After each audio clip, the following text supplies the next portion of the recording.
Hello, this is DrPaulCottrell, and we're going to go over the news. Of course, I'm live streaming on two channels, this channel and my other YouTube channel. You'll be able to see the dashboard on the other YouTube channel if you want to see the dashboard. Yes, it is the weekend. You know, we're doing this on December 8th. So a lot has happened last night with the fall of the Assad regime. There's going to be a lot of geopolitical dynamics that are going on. There was also the reopening of Notre Dame, which I thought was pretty neat to see.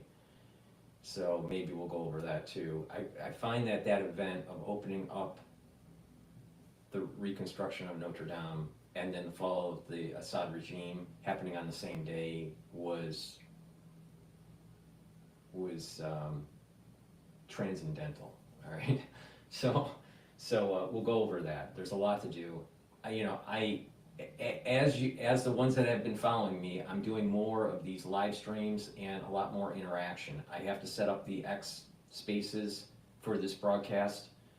The X spaces will be a way for you to be able to call in and give me your opinion about certain things. If you have a certain perspective on what's going on with Syria, or what's going on geopolitically or even domestically, great. Just this is supposed to be interactive. But for me to be able to do this, I need your support, and I need your support on many different fronts. I need you to share the links to get over the censorship. I need you to ask your social media to follow me so I can accrete more followers, so I can reach a larger audience. Every time I do a video, I post a video, I do a live stream, YouTube bleeds me down every time. And the moment I stop, then they don't bleed my subscribers. So I need your support. Now, the moment that I'm gone, you're not going to hear me anymore. So it's either you support or you don't support. I don't care which way. It's up to you, right? The information that I have to share is going to better your mind, your perspective on what's going on geopolitically, what is happening in the financial markets, and how to support your health. Now, I'm pretty sure I'm the most comprehensive on these subjects.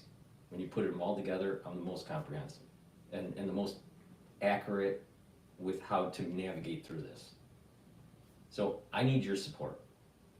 So by sharing the links, asking your subscribers to follow me. Make sure you follow me on all my channels. I have 4 channels on YouTube. I have Brighteon, Bitchute, and Rumble. You can support my work by donating. You can donate on my website, the-studio-reykjavik.com, and by donating, you're helping support the free content I'm creating. All right? I have thousands of hours of free content, thousands of videos, for free on all different subject matters.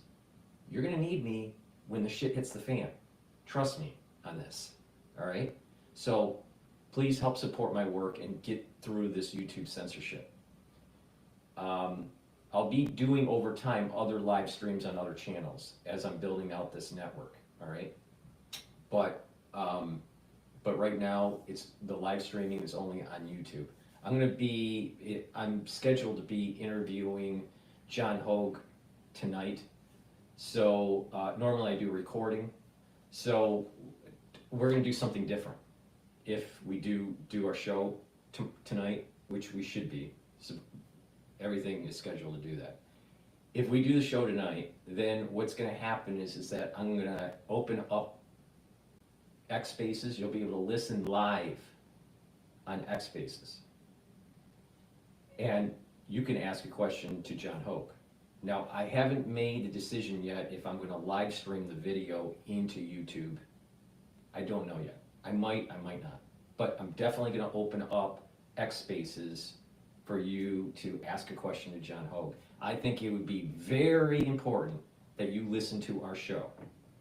Now that show starts at 10 p.m. New York time.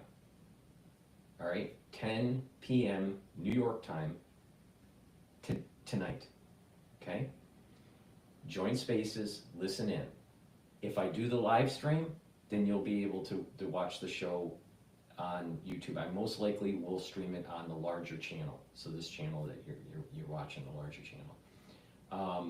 So hopefully, you know, everything will work out and that it can be interactive, and we'll take questions, and you will be able to ask John what he thinks about certain events. Because of the reopening of the church and you know what's going on in Syria, I think that show is going to be really interesting. So please stay tuned. It's 10 p.m. tonight, New York time, live. All right. Now, to do this, I got to click a lot of buttons in a certain way, and I don't like clicking buttons, but please help support my work. Donate. You can also donate through Stripe, PayPal, or buy me a coffee on my website. You go to the website, the-studio-reykjavik.com. By donating on Stripe, PayPal, or buy me a coffee, or being a paid member to my Patreon channel, that allows me to do all this stuff for free. All right? You don't support, it's gone. It's that simple. All right, so what I want to do is I want to go to live Assad. Obviously, I'm going to focus on the Assad regime falling. HTS took over Damascus. The rebel fighters, or not the rebel fighters, took over, and Assad's fighters stood down. Now, what also happened was the Iranian fighters that are in the northern area, my understanding is in the northern area by the coastline, also left. But Russian support, military support, is still there. Now, the rumor is that he was on a plane and left. We don't know where he went. Now, there's some YouTubers that say that he crashed. I don't know. When he's on a plane, I heard that he was on a helicopter, and so I think what happened was he was on a plane, they turned off the transmitter, and he probably, you know, flew to a safe harbor outside of the country. That safe harbor, I don't know, maybe it's Russia. I don't know. But there's definitely things that are going to be changing in the Middle East. Now, like what I said before, we are in a period of time. Now, you'll have to go back to a few videos. I don't know what the episode was, but it was with John Hogue, where I was talking about the Zohar, something that I read in the Zohar. This must have been last year. And I was saying that certain things would happen where a bright star or a bright object is in the sky for 70 days. Over a city of Rome. Over a city of Rome. Not Rome, but a city of Rome. Now, it looks like that I'd have to research what the comet or asteroid, I think it was a comet, was. But there has been a comet that traversed the sky for 70 days. All right? And, you know, was the fall, I want to get my facts straight here, but the fall of, I think it was the Hezbollah leader. I think it was the Hezbollah leader. It could have been the Hamas leader, but I think it was the Hezbollah leader. When he was killed by the Israelis, that city used to be a major legal scholarship training center for the Roman Empire that extended into the Middle East. So the point I'm making here, and I'll sit down and get all the details, all right? The Zohar predicted the events that are taking place right now. So if the Zohar's right, and I'm right, that certain things have been activated, we are going to see Jordan get involved in a conflict. because we're assuming that Syria is going to be stable. Syria is not going to be stable. So Jordan is going to get involved in a conflict and lose land. Lebanon is going to further fracture and lose land. Syria, fractured, is going to be losing land. Iran's theocracy is going to be knocked off, probably by the United States. And so what's going to happen is that there's going to be borders that are going to move more towards what the border system was during King David. And when that happens, it sets in motion the next step, which is the red heifers. And the red heifers could be sacrificed even before the borders are fully established. They have the red heifers. Why they haven't sacrificed them, I don't know. Maybe they haven't, they just didn't tell anybody. But you have the red heifers, you have the borders being fractured, and then Israel will take advantage of that situation and move those borders back to what King David had. And then what's going to happen is then it starts ushering in many other temple-related events, all right, or the Temple Mount events, all right. Now, I'm basing this based on the Zohar. This is not something I'm just saying, well, I just think, all right. These are texts that are, depending on who you thought wrote the Zohar, either 2,000 years ago or 1,800 years ago. But almost 2,000, if not older than 2,000 years ago, these events are playing out. All right, I believe it's Zohar Volume 3, and I think the pages you want to read are like Zohar. I think it's Zohar Volume 3, pages 73a to like 100b. Okay, the pages are the way they're done is like 70a and 70b. That's the way that it's written. So you want to read somewhere between Zohar. I'll get the details later. But somewhere in there in Volume 3, between 70 and about page 100, are these events that I'm talking about. I think it's 93.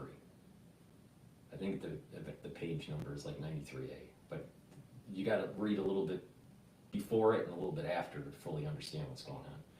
But the point here is that if the Zohar's right, then there are going to be serious events that are going to start to transpire. Now, there was a comet that took place this year that kind of set these things in motion. All right, so we'll see. Maybe I'm wrong, but if I'm right that that event has been activated, then there's going to be a series of events that are going to be that you're going to see mountains. What I call mountains will melt. Melt like wax. There's going to be a series of events that are going to be happening that are going to be fast, very fast, and just like, I don't understand how that happened. Like Syria just melted away. All right. I don't think the Iranian regime is actually that strong. I think the Iranian regime is worried that the theocratic regime is going to be overthrown by the people of Iran. See, there's a difference between the people of Iran that wants democracy and the theocracy of Iran, which is very dangerous, that wants nuclear weapons. So I think I'm right on this. Now, I could be wrong, but it looks to me that what's written in Zohar Volume 3 has been activated. And that is about 1,800 years ago or over 2,000 years old, depending on when you think the published date was. Now, most likely it's over 2,000 years. It probably took time to actually compile all the works. But I think the original works are actually over 2,000 years old. All right, so with that said, please go to my store, the-studio-reykjavik.com. I know people complain about I push so many products. You know what? This is how it supports the channel. This is how it supports doing all this stuff, all right? But what's more important is I'm teaching you how to slow down aging. I'm teaching you how to be healthier. I'm teaching you how to prevent cardiovascular disease. I'm teaching you how to prevent early onset of dementia. I'm teaching you how to improve your metabolism, how to improve longevity, how to be the best that you can be by changing your lifestyle and doing certain things on a regular basis that are going to improve your health. It's stuff that I do, all right? This is not something that I'm just like, well, just do this. It's obvious that it works, all right? All right? I am proof in the pudding, that this anti-aging works, all right? I look a lot younger than Alex Jones. Alex Jones is younger than I am, all right? So just follow my lead on this. I know what I'm talking about. I do it, all right? But it's all about stacking. There's no just a couple vitamins or a couple supplements and you're gonna be good.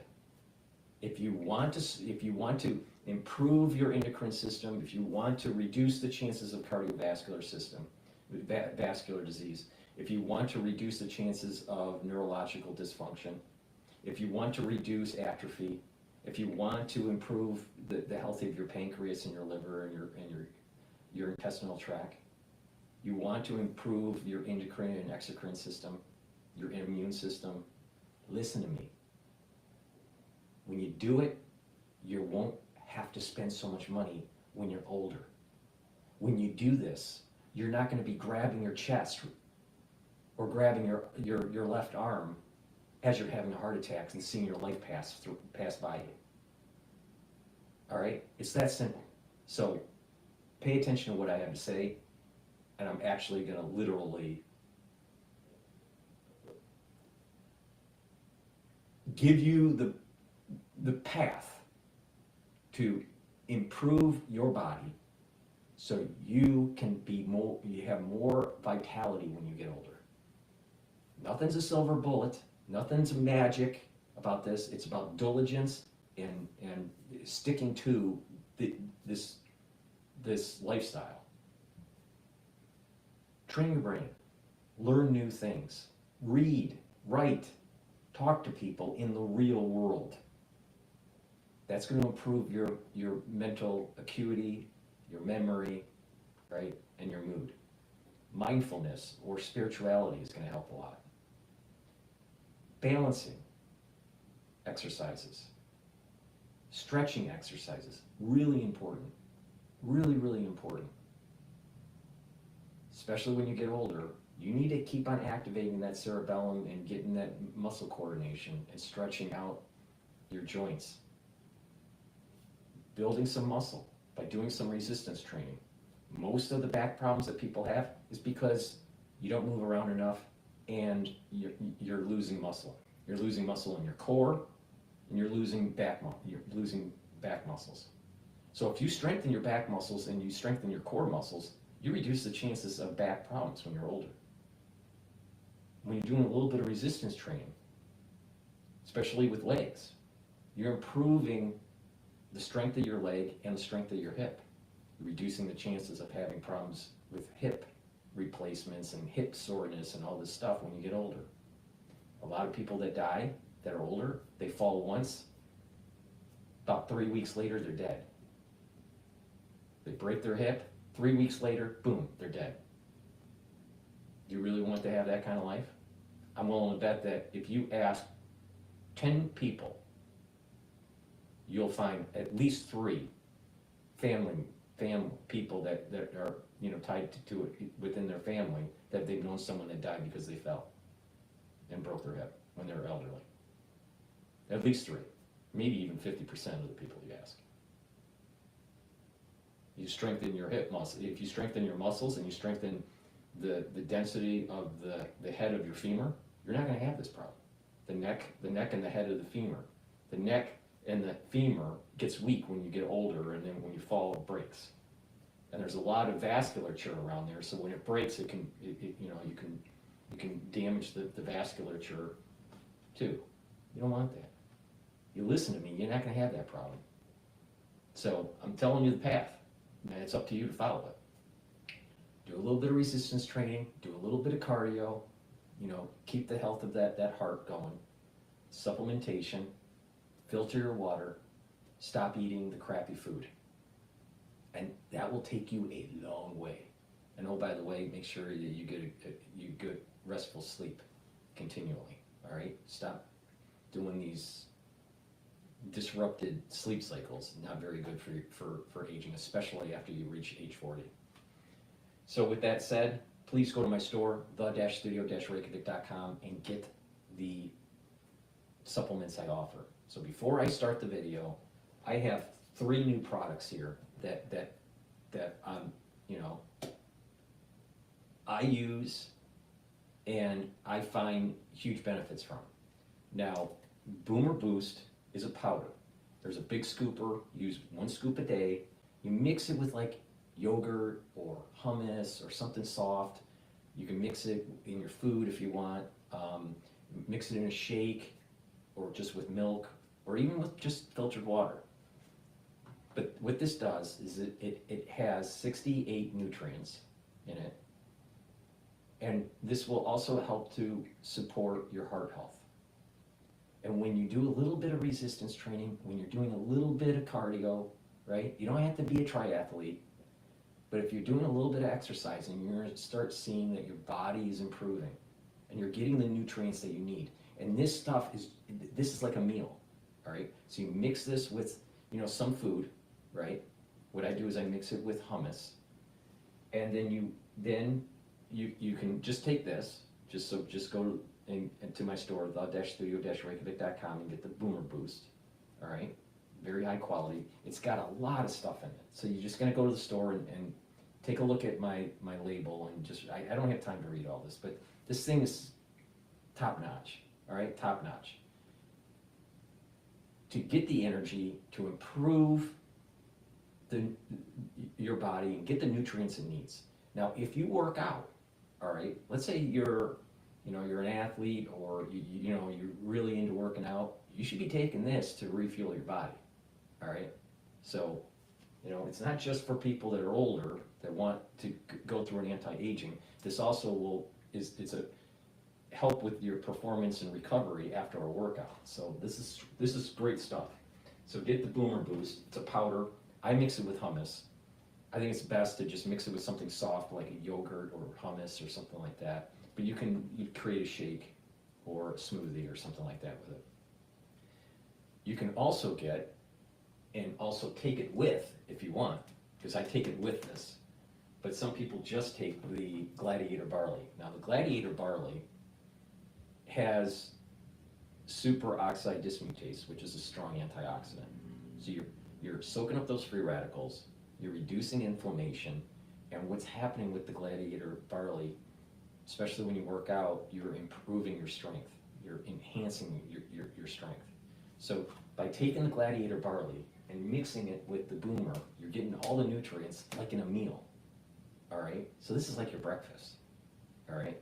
But if you're working out, if you work out regularly, all right, you probably should be taking these 2 together before you work out, so you have a good recovery and a good enhancing of your workout and enhancing of your strength.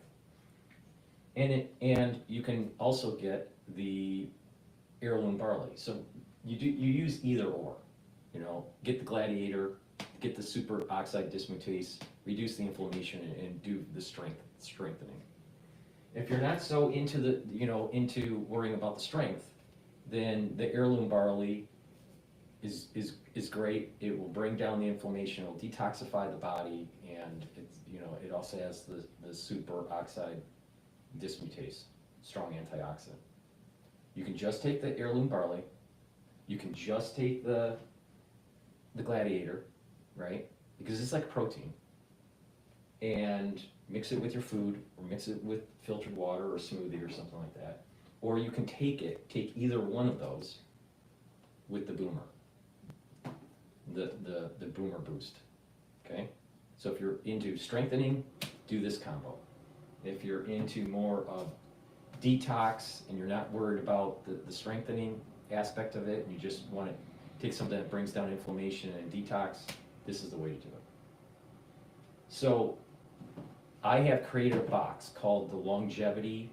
So you can buy these products individually on my store, or you can buy them in a longevity box where you get the Boomer Boost. It's called the Longevity Boost box.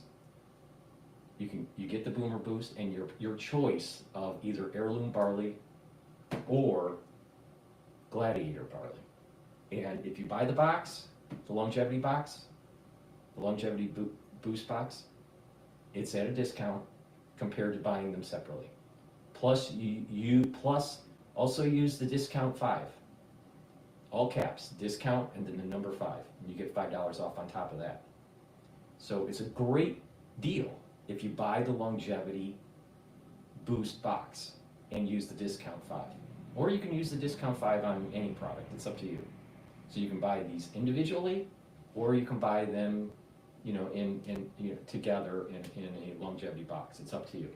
But like I said, this is really important to get this great nutrients and to help with your cardiovascular system. And if you want to build strength and soak up those free radicals, take the gladiator. And if you want to bring down inflammation and detoxify your body, boom, take the heirloom. Please go to my store, la-studio-reykjavik.com. So let's start with Al Jazeera. What is going on? What's going on in Syria right now? People here, I would say a lot of people who live in the city are still in their homes.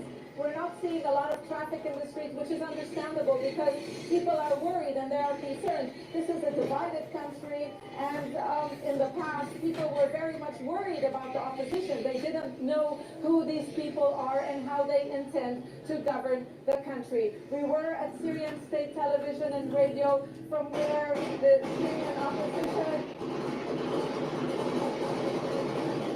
declared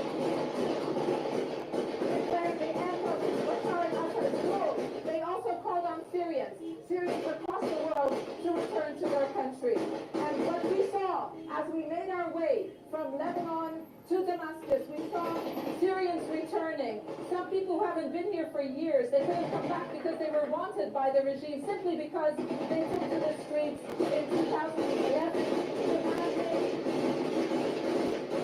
demanding freedom, justice, the rule of law.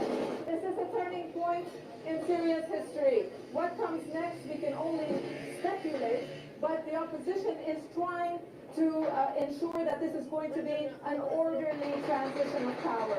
The days ahead will prove if that is possible. Zana Khuder, Al Jazeera. You really think it's going to be an orderly transition? Really? You really think that it's going to be an orderly transition while they're shooting AK-47s in the air and you can't even hear the reporter? There's going to be factions there. This is not going to be a peaceful transition. There's not going to, there's going to, once the euphoria, dissipates, you're going to see these different factions. Now, my understanding of the factions are HTS, who's funding them? Is it the CIA? Who knows? HTS, you have the Assad supporters, you have the Turkish-backed opposition that seems to be backed by the United States. All right. You have, it seems to me that the Iranians who left, but the Iranians and the Russians were supporting Assad's forces, so Assad's forces are starting to diminish. Now, what's important about HTS is that they used to be a faction off of ISIS and Al-Qaeda. So HTS is really ISIS and Al-Qaeda that splintered off and started fighting each other. And then now, so are we going to have a Taliban over in Syria? Who knows? Plus what's going on in Israel, what's going on with the United States, what's going on in Iraq. See, this is the reason why I'm saying that these borders are going to be very fluid. And I don't believe that Syria is gonna, go to this, idealistic democracy. No way, no way, no way, no way. I don't think so. I don't think so. And that's not what happened in Iraq. There were factions that fought each other. Hashima van Al Jazeera, Bucharest.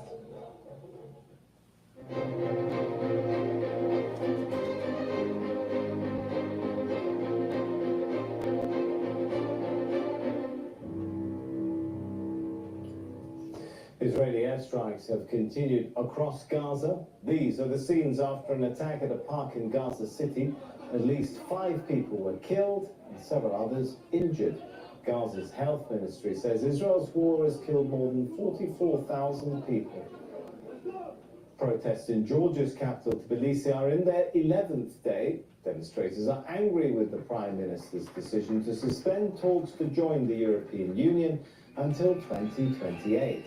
Georgia's president and opposition politicians say parliamentary elections last month were rigged with the help of Russia.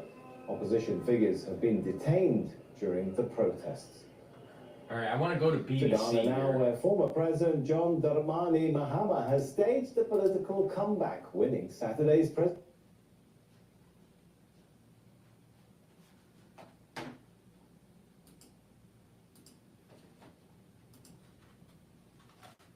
Security correspondent Frank Gardner. And Frank, I just wanted you to talk us through what's happened over the last few hours, because we saw crucially that meeting between Turkey, Russia and Iran.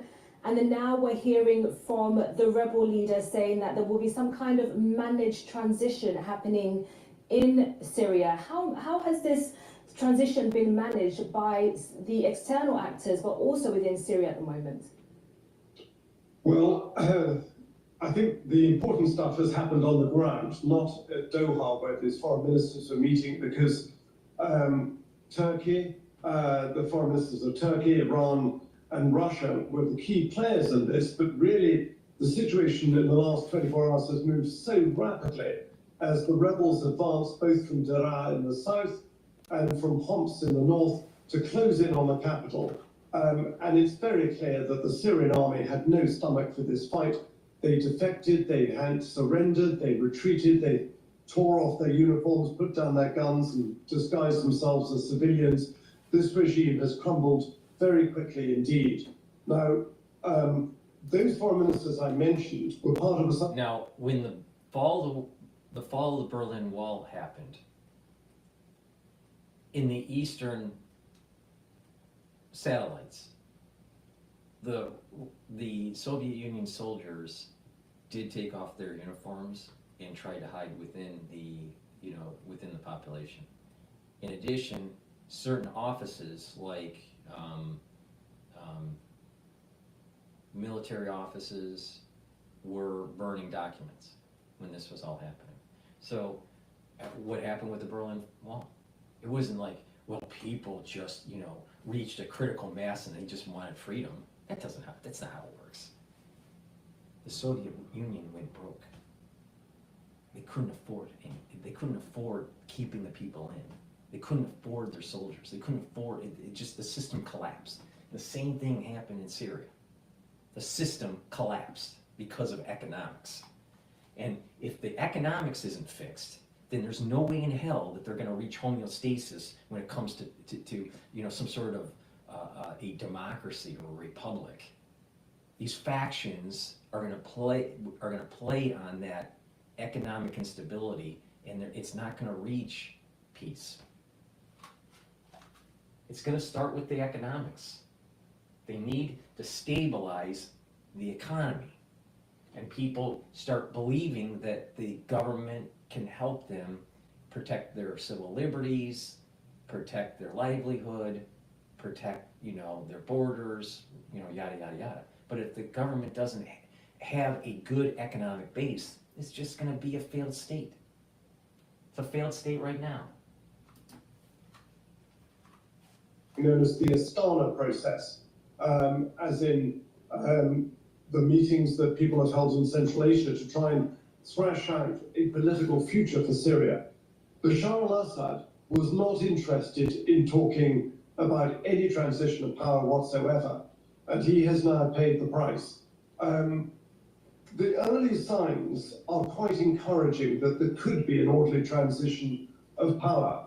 Why? Because the leader of the main rebel group, HTS, that's Hayat Tahrir al-Sham, this is somebody called Abu Muhammad al-Jolani, he has said, we are going to respect minorities, there's not going to be a great big bloodletting of vengeance and so on, but he is only one person at the head of a very large, sprawling coalition of rebel groups. And there are some pretty hardcore jihadists in amongst them. Let's not forget that HTS is still a prescribed terrorist organization, prescribed by the UN and by many governments. It's going to have to prove itself in the coming days, weeks, and months that it is absolutely true to its word and has left its terrorist roots behind. Because people will be thinking about what happened in Afghanistan when the Taliban seized the capital, Kabul, and the whole country, and the international community disappeared. Taliban spokespeople were going on television saying, nothing to fear, don't worry, we're going to respect women's rights. There's going to, we're not like we were in the past. And they're exactly like they were in the past. It's been an absolute basket case for human rights and women's rights. So there are any number of ways in which Syria could now go down a very dark path. It could go the way of Libya, with rival factions, armed groups, descending into sort of tribal and religious friction. But so far, it's looking quite promising. And the West is largely staying out of it. It's going to be for Syria's own people to sort this one out, with the backing, hopefully, of the United Nations, and hopefully without too much meddling from outside countries. And Frank, what do we know about HTS's capabilities to handle what is really a tense and fluid security situation across Syria? Yeah, I mean... Introducing Pluralsight's AI sandboxes. First, a prompt sandbox. Experiment with multiple large language models and improve data output by comparing results. Yeah, I mean, it's always very difficult when you've got rebel groups that have been in opposition for years and years and have been operating in a very small, tightly controlled area. In the case of HTS, they've just been in Idlib. They've been confined up to the far northwest of the country. They don't have any experience of governing non-Sunni Muslims and a wider cross spectrum of people, because Syria is a patchwork. I want to go back to Al Jazeera. They were showing the looting of the palace. People were carrying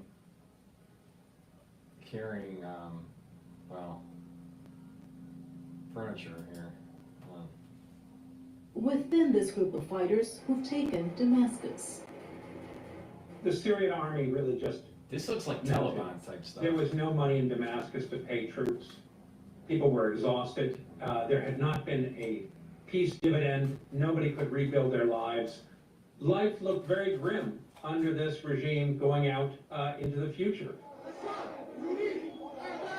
Syrians living in neighboring Turkey, many of them pushed out by Syria's war, celebrated Assad's fall. About 12 million people were displaced in more than a decade of fighting between opposition groups and government forces, with hundreds of thousands killed.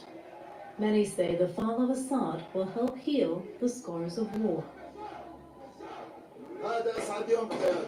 This is the happiest day of my life. We are reborn. On this day we rejoice with God's victory. The internal situation in Syria is still disorganized. Will there truly be security and safety? This phase requires, at the very least, 6 months to a year for any Syrian considering going back. For years, military support from Russia and Iran helped keep Assad in power. But the wars in Ukraine, Gaza, and Lebanon shifted the attention of both Moscow and Tehran. As celebrations continue for those who opposed Assad, for others there will be worry about what will follow. A range of groups with different aims shared a mission of toppling the regime. Now many in and out of Syria are waiting to see what's You have next. different factions that have a religious bent to it. You have different factions that are looking for political power. You got oil fields that certain groups want to take control over. And if you have some sort of dictatorial type regime going on, or theocratic regime, obviously that oil is going to go to that regime and not to the people of Syria or to, you know, the private sector. There's not going to be, it doesn't seem to me that in their ethos at this moment in time, at the current ethos, that they have roots in property rights or what we would call in the United States constitutional freedoms. It's not in their ethos. So because it's not in their ethos, why would a business want to be in business in Syria? And because of the oil issue that's in Syria now, and you have a regime that has just collapsed, and a power vacuum that has developed, and a economy that's in ruins, who's going to be controlling oil fields? So this is where the United States starts to get involved, right? And other, you know, powers. Now, Russia would be exercising more of their authority in that region if it wasn't for them being so burdened by what's going on in the European theater. So, you know, I don't believe that in the short run that Syria is going to be stable. I think there's a very high probability that it's going to be very unstable, and because of the tension between Hezbollah, Israel, the tension between Israel and Hamas, and the tension between Israel and Iran, this is a powder keg, total powder keg.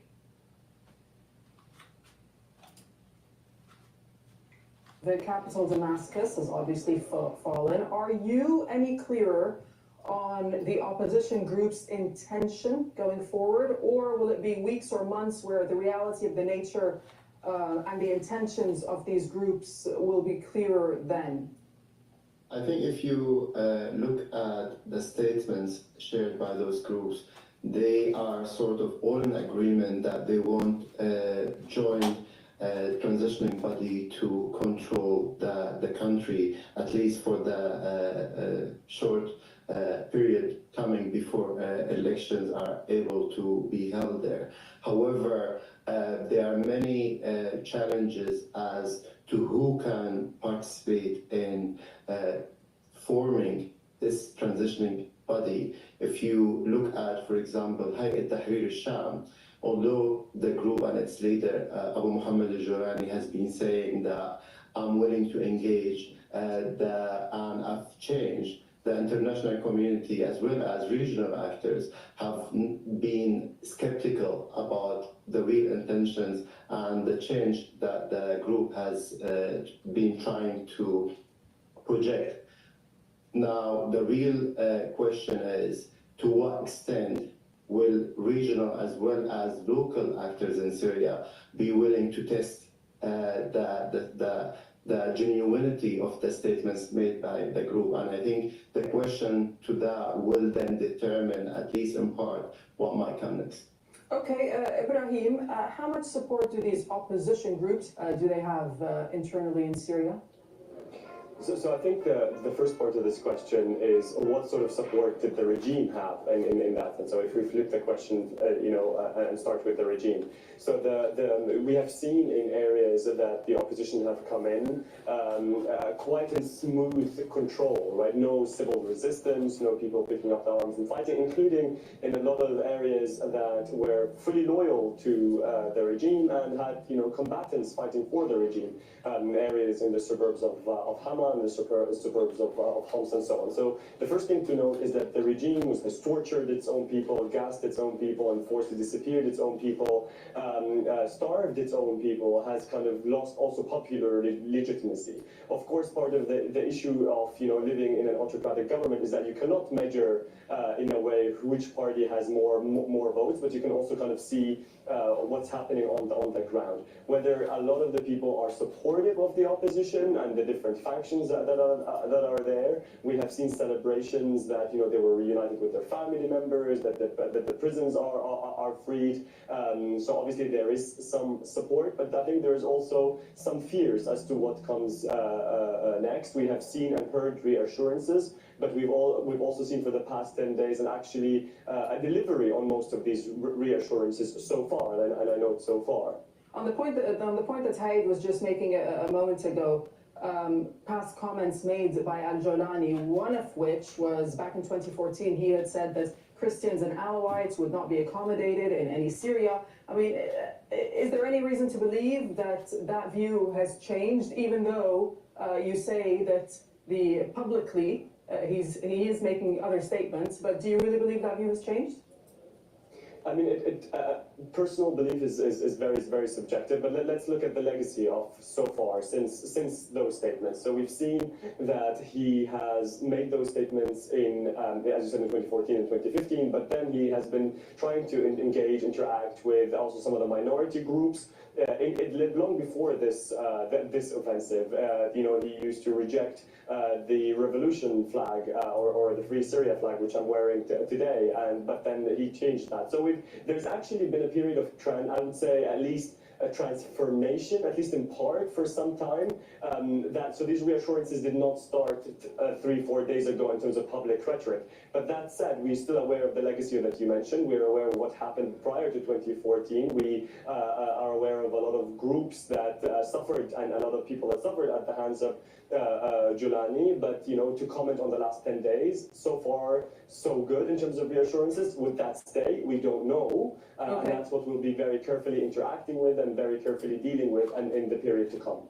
Before we go back to Al Jazeera, I just opened up X Spaces so you can do the call-in, tell me your opinion. This is supposed to be an interactive show. And I also noticed that someone typed in that there's a heat wave going on in Michigan at 48 degrees Celsius. Or not Celsius, Fahrenheit. Fahrenheit. I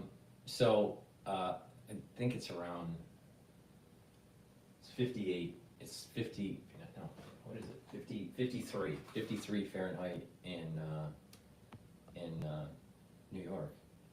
Maybe I should start doing weather. All right, let's go back to Al Jazeera. But again, X Spaces is open. Make sure you follow me on X. I have two feeds on X.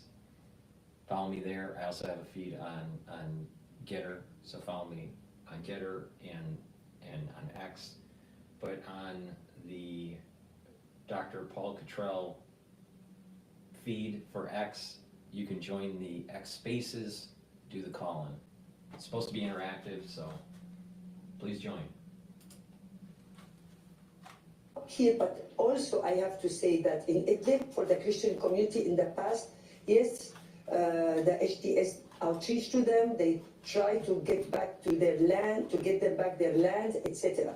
So this is a very good, positive steps. What we should do now, we shouldn't just relax. We need to keep watching, keep observing, helping, and we want our civil society to be strong on the ground, to keep doing the great initiative they're doing. The last things we want now in Syria to have a sectarian war, and this doesn't look like. People of Syria, they are really being united today. And this is something I can tell you, I'm a little bit comfortable.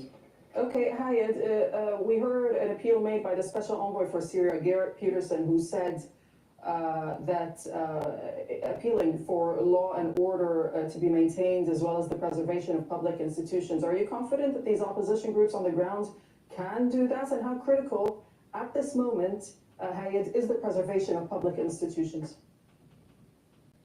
Sure, but just before answering that question, I just want to comment on something my fellow Syrian speakers have mentioned. I think there is a difference between giving assurances and protecting minorities, which true, Jolani and HTS did not only do over the past 10 days, but they had a similar sort of approach to minorities in Idlib, especially with a Druze community there. But there is a difference between not attacking or violating the rights of minorities and allowing people to participate in governing their areas and having a say over who does what in their respective communities and areas. And this is the aspect that Al-Jolani and HTS has not been able to really deliver on, despite the pro sort of power sharing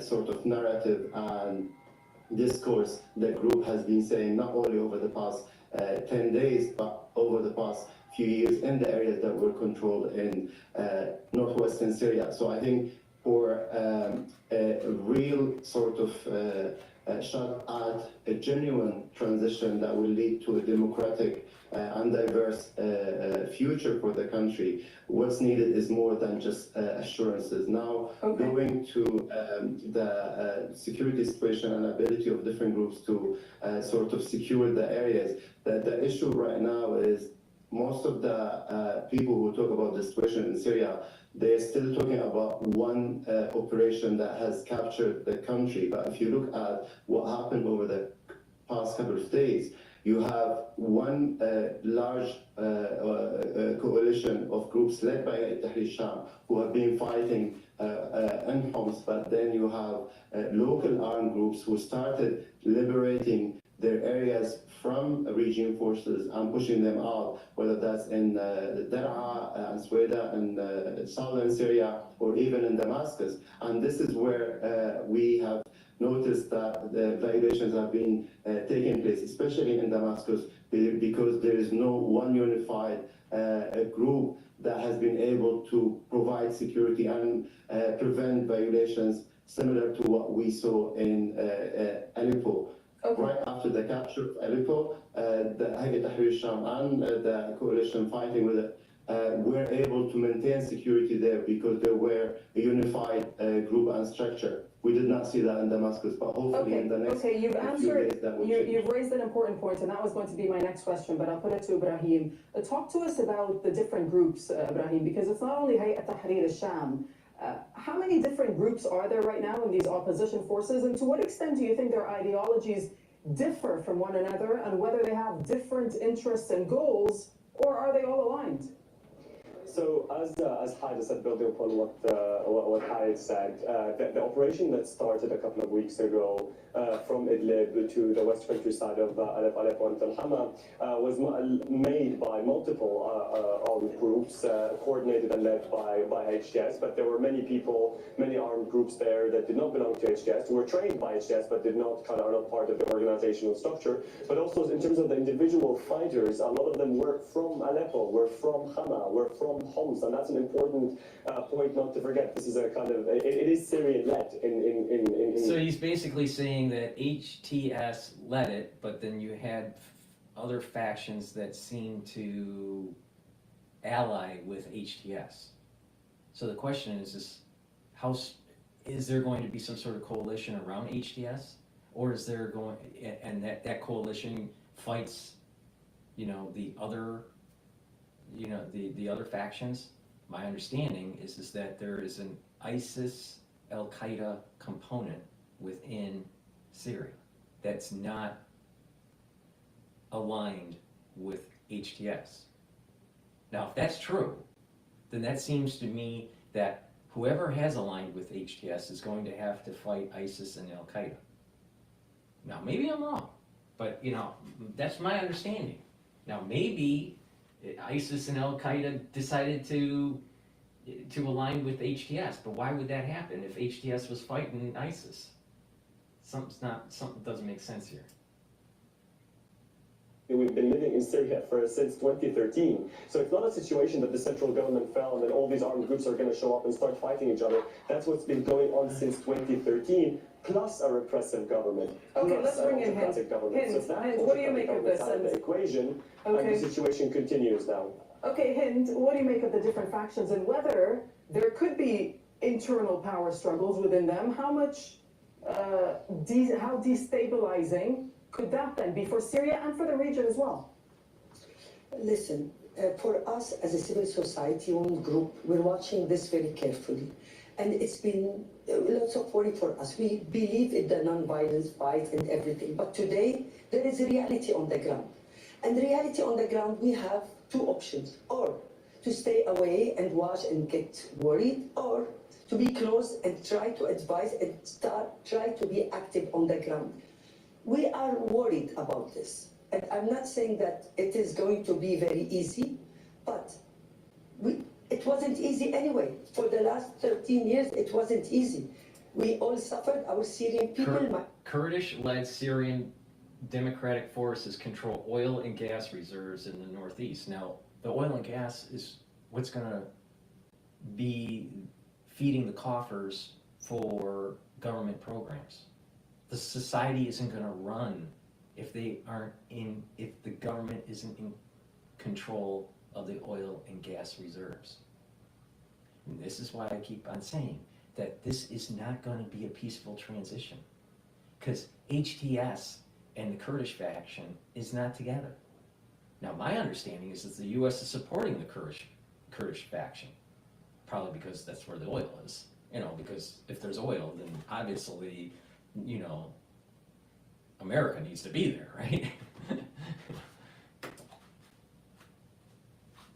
Okay, Hayed, I got to ask you though about the region. And shortly after the fall of Damascus, we saw Israeli tanks cross the border fence between Israel and Syria. They entered Quneitra from the occupied Golan Heights, and this is the first time that they've done so since 1974. Also, we understand that they bombed what they say are military depots in the south of the country as well as Damascus. What do you think Israel's end game here? And how are the opposition groups going to deal with this? It's a very important question, but I don't think anyone has a clear answer to that question yet. Israel has its own expansion ideology and strategy, and there's fear among Syrians that Israel could take advantage of the situation in order to advance and capture. This is a great point to really hit home. The situation here is that you'll have the experts, the scholars, the international gurus say that, well, it's just going to be Israel that's just taking advantage of the situation. Now, if I'm right, that certain events have taken place in the last 15 months or so, all right, that seem to be aligned with what's in the Zohar, then there's going to be border system for Israel that's going to expand than what is currently on the map. And that border system is going to go back to a biblical boundaries. Now, I've been saying this for over a year.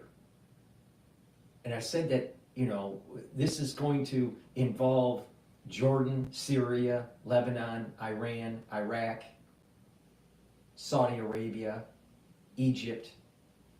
It's happening right now. You're seeing it it's playing out right now. It's happening in real time. Because certain things have activated that were predicted in the Zohar. Now, I'm telling you which volume to read, and that's volume 3. So you have the gurus that don't know the Zohar that are basically saying, well, Israel's just taking advantage of it. This thing has been predicted 2,000 years ago. How is Israel taking advantage of something that was predicted 2,000 years ago? How? Because there are events that are taking place in the Middle East that are not of our doing. These things have a divine hand in it. Now, we can make it a peaceful transition, or we can make it really bloody transition. And I've been saying this for more than a year, that this was going to happen. There's going to be curse, and there's going to be blessing. And it depends on, everyone's going to be cursed and blessed, depending on, how much depends on what nation you live in and what type of person you are. Sometimes you'll get you'll get the blessing first and then the curse. Other people are going to get a curse first and then a blessing. Some people will just get a curse. Some people will just get a blessing. But it's not, you know, there's a spectrum here. But we're seeing it play out. We're seeing Zohar Volume 3 play out in real time on Al Jazeera, CNN, MSNBC, Sky News, BBC. It's happening. But these scholars don't, this is the reason why I'm doing these feeds. These scholars don't see this happening. They put their horse blinders on. They put the horse blinders on and they think, well, you know, everything must be just from the context of contemporary. Well, what about 1,800 years ago and what people were saying? Things are playing out here that are of biblical origin.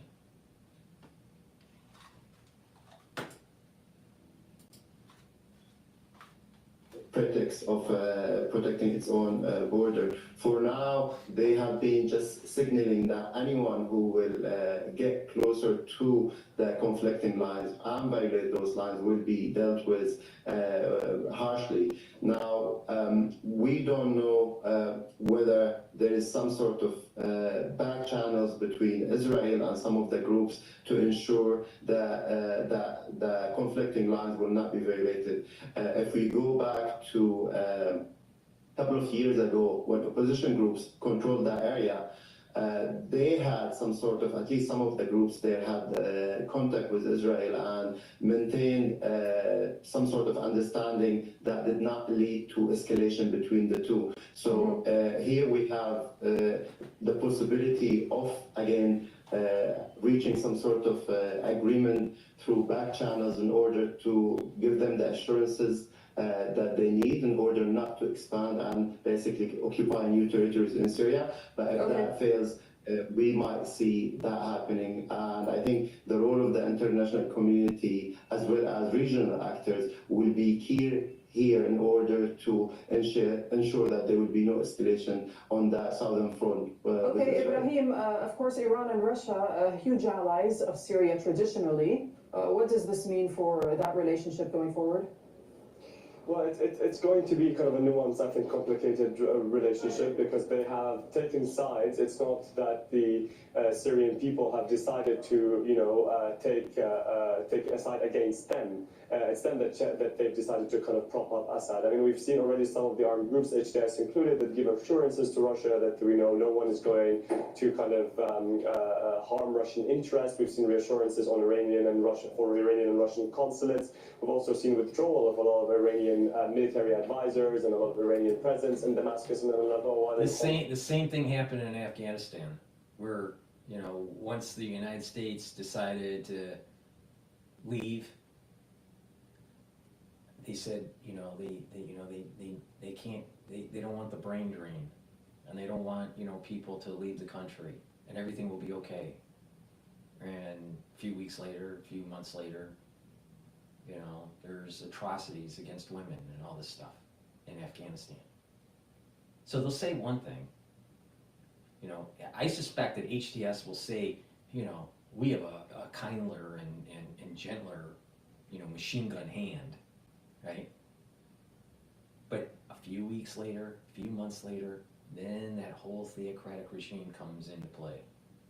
And you get into oil and big money and the ability to try to siphon off, you know, funds off of that oil and build up your own coffers and not really care about the people, which is basically what Assad did. You know, he was living high on the hog and he didn't care about his people. So I think this is going to be unstable. I don't believe that this is going to be a stable situation. And because it is unstable, it's chaos. It's in a chaotic situation. And with a chaotic situation, you can see the higher potentiality of the biblical borders to be reestablished. It's through stability and solidified borders where it wouldn't be established. It's going to be through chaos that's going to allow it to reconfigure, right? It's like a molecule, or like a structure, like a geometrical structure, right? It's locked into place, certain chemical structure. It's locked into place. But you have to give it some energy to kind of change its shape, change its structure. And it has a different shape and a different capability than it was before. But it takes energy to do that. It takes a chaotic situation to happen. Not a stable situation, an unstable situation, for it to snap back into a stable situation. So you had a stable situation that ended up turning into a chaotic situation, and then it's going to become a stable situation again. But that reverting of a state to a stable situation does not mean it's the same shape. And this is what I mean.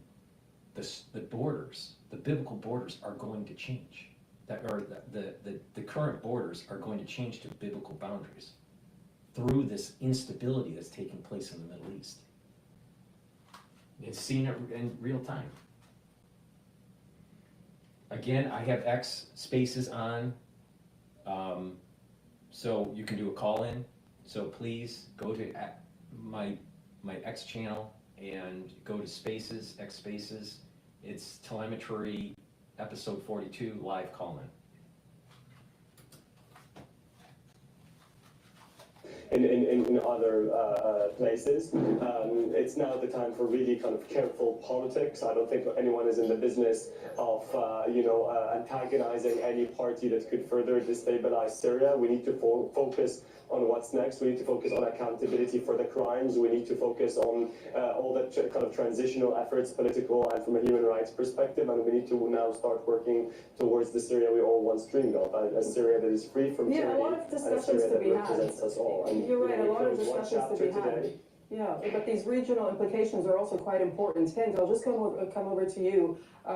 Just talk to us about Lebanon and Iraq now and the impact potentially on those countries. And Lebanon, of course, when it comes to the resistance, Syria was a major lifeline for the resistance in Lebanon. What happens next? No, what happened? Lebanon, actually, it is being very sensitive, but today the Lebanese people are celebrating in the street for the Syrian victory. So our Lebanese people there, and they're being relieved by getting rid of Assad and getting, and freeing the people in general is a good idea. But because of the forces that overthrew Assad, to think that that society is going to reach homeostasis and be peaceful, I think you're kidding yourself. It's going to be bloody. It's not going to be stable. They don't have a good economy. So they are the canary in the coal mine. Lebanon is starting to have problems with their economy because of the war that's going on with Israel and Hezbollah. It's not out of the realm of possibility that Lebanon falls. It's not out of the realm of possibility that there is interfighting within HTS or maybe ISIS and Al-Qaeda or whatever that overflows into Jordan, and Jordan gets involved. It's not out of the realm of possibility that this will be a multi-country conflict in that area between Syria, with the countries of Syria, Lebanon, Jordan, Iraq, and Israel. It's not out of the realm of possibility because all those countries have a nexus to that region. It's really close together. It could just boil over.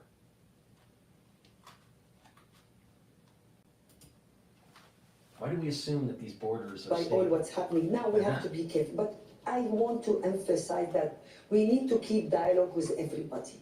We cannot close any doors. Diplomacy is diplomacy. We need the help of everybody, internationals and regional powers, to help. When you say you need the help of everybody, when you look at the regional options, when you say you need the help of everybody, what country, in your opinion, from the region, or perhaps outside the region, should step in now to play a...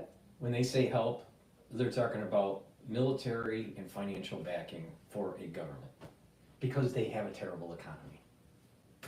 And I don't think America should be paying for this crap. Constructive role going forward. But first, I just want to keep the Syrian on and Syrian-led process. I want to be Syrian. This is my priority, and this is what I want.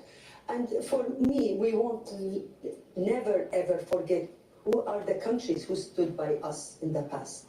And they are the one, I'm grateful to them, and we'll all thank them, because when everybody abandoned us and they didn't think that we are going to be where we are today, they did believe in us and they stood by us. And we have a list of countries, especially where I am today here, Qatar. And we thank them, we thank Turkey, we thank the EU, we thank everybody. But the most important things today, we want the help and support to build Syria. Let me just jump in there for the sake of time. My apologies, but hey, it's final thoughts from you on Turkey. The refugees to go back, the refugees, they need to go back. All right, I'm going to stop the Al Jazeera feed, and I'll go back to the BBC.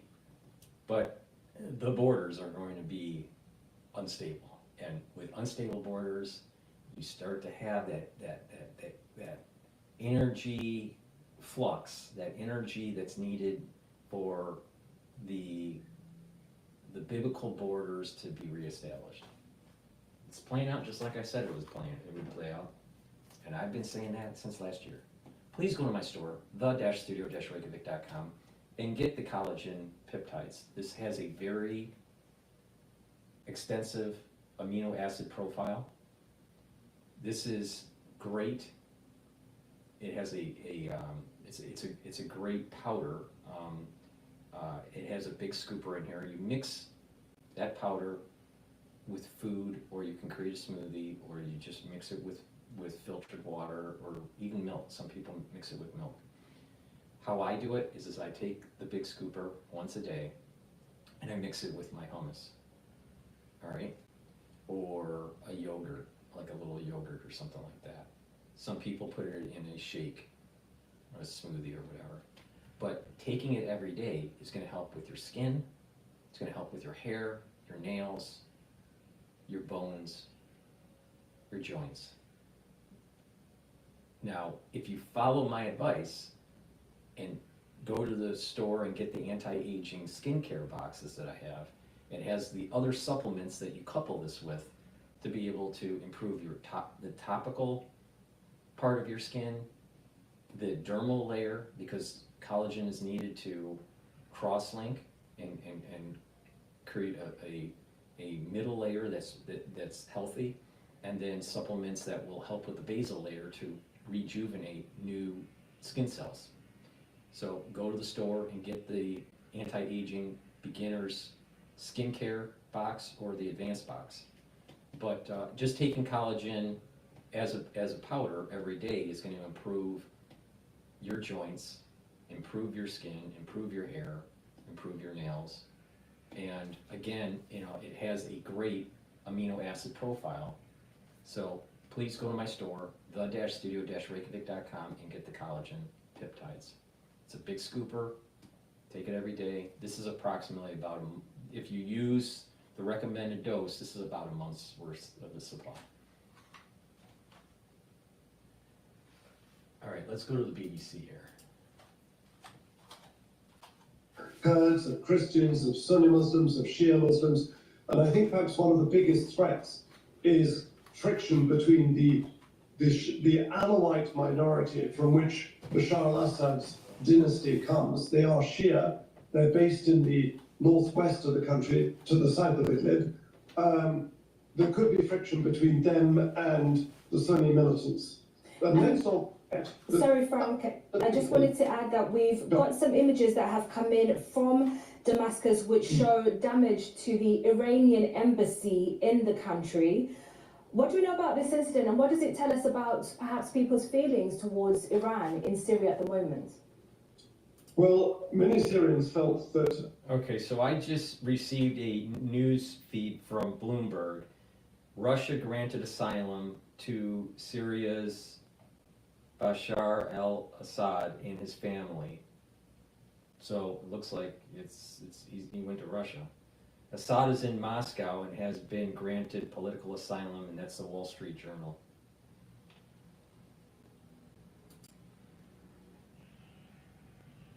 their country had become a sort of captive of Iran. Syria was the big Arab ally of the Islamic Republic of Iran. It was their big basis from which they channeled a lot of the weapons that went through to Hezbollah in Lebanon. There were very close relations between Bashar al-Assad's regime and the rulers of the Islamic Republic in Iran. So this is a huge blow for Iran, and Bashar would not have survived this long without the assistance he had in 2015, both from the Russian Air Force, but on the ground from troops and advisors and military help from the Iranian Revolutionary Guards Corps, plus Hezbollah. Both of those last two were absent this time because Iran and Hezbollah have been severely weakened by their conflict with Israel. And all of this dates back really to the October the 7th, 2023 Hamas-led raid into southern Israel. That triggered all sorts of chain reactions. Obviously, the Israeli assault on Gaza, which has resulted in the crushing of Hamas, but also the deaths of tens of thousands of Palestinian civilians.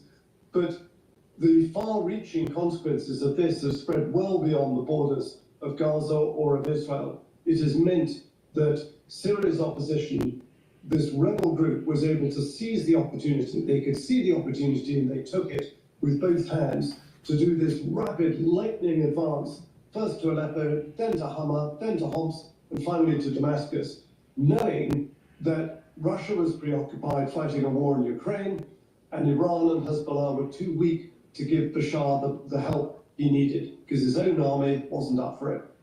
And talk to us about Russia's interests in Syria, especially its access to the Mediterranean Sea. Why is that important for Russia, and why would it want to hold on to that?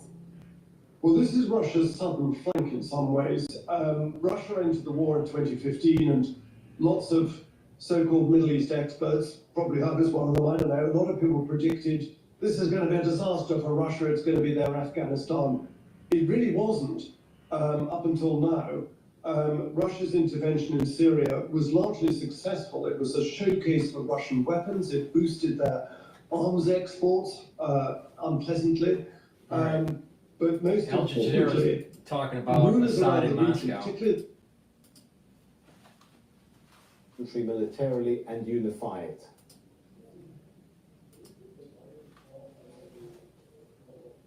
Apologies, I'm sorry I was muted. I would say no at this stage simply because yes, HTS has managed to achieve something spectacular, something completely unexpected and unpredicted.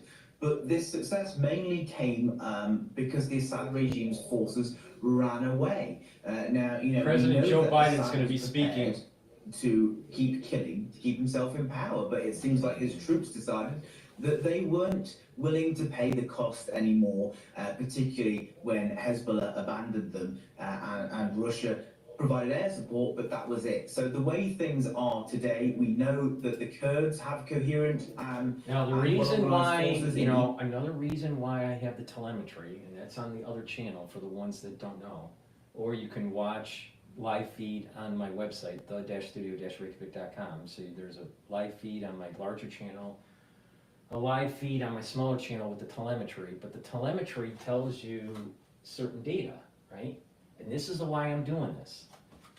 So you don't know what's going to happen with the bullet in the blue sky, you know, some sort of black swan event that takes place. Yesterday was a black swan event, all right? So we have, all right, now markets are closed right now. Friday, oil trading closed at, for WTI, closed at $67.17, $67. Now, for the ones that have been watching this, it's been hovering at about just below $70 a barrel. So there was a little bit of a decline in the oil price. I would not be surprised that tomorrow, when oil trading starts, actually it starts tonight, but you know, when you really have the higher liquidity with London coming online and New York coming online, that you'll start seeing Brent and crude, US crude oil, going up in price because of this. Now the question is, well, wait a minute. this is where, how do I want to phrase this? Where there's multiple things happening at the same time. And you wonder what is the cause and what is the reaction function. What's the cause function and what's the reaction function? I find it very interesting that Notre Dame's reopening happens at the same time as Assad falls. I also find that Assad's family probably goes all the way back to kind of like one of those evil biblical characters of the northern, you know, the northern area of Syria. All right, I wouldn't be surprised Kabbalistically that his family's tied to that. All right, so there's infighting that's going on. It seems very biblical that's in Syria, and there is this connection between the Crusades and you know the European excursion into the Middle East through the Crusades. All right, it's kind of tied into this whole Notre Dame being reopened kind of thing. Then you have, at the same time, when you look at this from a Kabbalistic, metaphysical kind of perspective, at the same time, oil price is a bit suppressed in terms of average daily price per barrel. And then all of a sudden, Assad falls and the oil fields are up for grabs. Is that just a coincidence? I don't know. Then Trump says to Macron, boy, the world's really going crazy now. You know, and he's talking about Syria and what's going on in the Middle East. So, you know, makes you wonder. Now, my gut feeling, we'll have to see tonight how it emerges, especially the Brent oil price during the UK session. But I suspect that oil is going to go up during the New York trading session, not down, because of this. But we'll see. Maybe I'm wrong, but you know, like Stephen Bannon says, you know, there are no coincidences. And it's probably his best phrase. Except another good phrase that he has is next man up. But I still think my hair is better than Stephen Bannon. All right, let's continue. Syria under SDF command primarily. We have, of course... All right, I'm very sorry, Rob. I'm going to interrupt you and take us to the US where the president is speaking. Let's listen in. More than half a century of brutal authoritarian rule by Bashar Assad and his father before him. Rebel forces have forced Assad to resign his office, flee the country. We're not sure where he is, but there's word that he's in Moscow. At long last, the Assad regime has fallen. This regime brutalized and tortured and killed literally hundreds of thousands of innocent Syrians. The fall of the regime is a fundamental act of justice. It's a moment of historic opportunity for the long-suffering people of Syria to build a better future for their proud country. It's also a moment of risk and uncertainty. Now, I'm not saying that Assad was a good guy. He wasn't, and he needed to fall. But guess what? Right after 9/11, we started to have a war plan about taking down Syria, taking down Lebanon, taking down Libya, taking down Iraq, taking down Afghanistan, taking down Iran. And that was in the early 2000s. All right? So, yeah, the United States has a big part to play in pushing, making Syria fall. Now, I think part of the reason is that it's a new Cold War play against Russia. Another reason why the United States is involved is oil.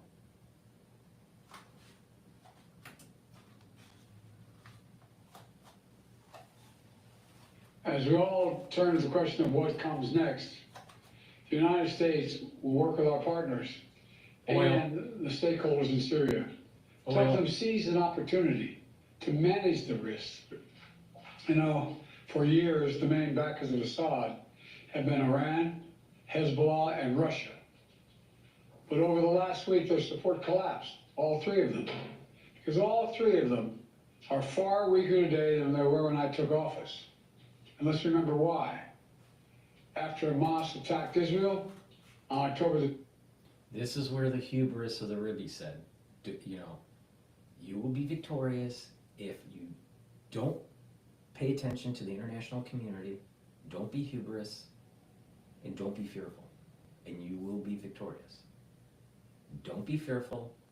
Don't worry about what the international community has to say, because they're just going to try to, you know, tie you down. And don't be hubris. We have right here a president. The president of the United States, Joe Biden, is being hubris, saying that it was his administration that weakened Iran, even though, you know, he wanted to strengthen Iran with the whole nuclear deal. All right. He didn't really want to fight Hezbollah. Israel forced the issue on them. All right. And then this whole Assad thing, this is more metaphysical than anything based on U.S. foreign policy. I mean, if anything, if you think about it, U.S. foreign policy in that region has been a clusterfuck.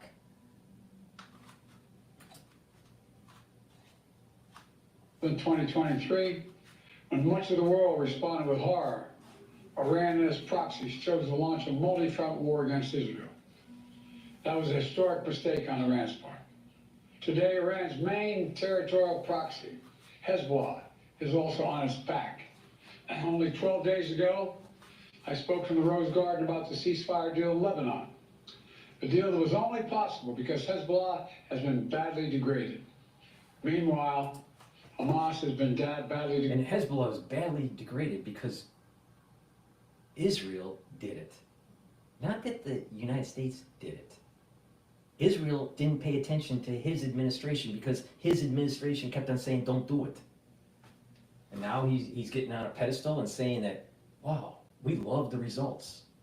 We did such a great job. Amazing. It's amazing. As well, Iran's own military capabilities have been weakened. Iran tried 2 times to attack Israel. And the United States and built a coalition of countries to directly defend Israel and help defeat those attacks.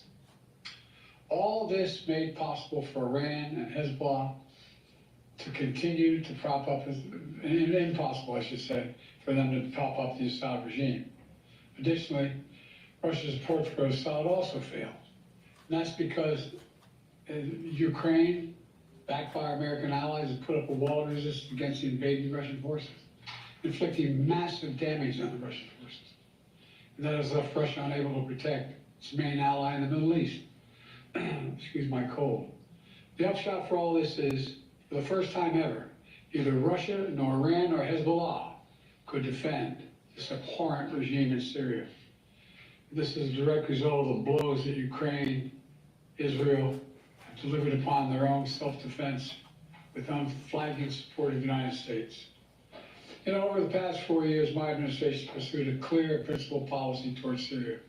First, we made clear from the start, sanctions on Assad would remain in place unless he engaged seriously in a political process to end the civil war, as outlined by the UN Security Council resolution passed in 2015.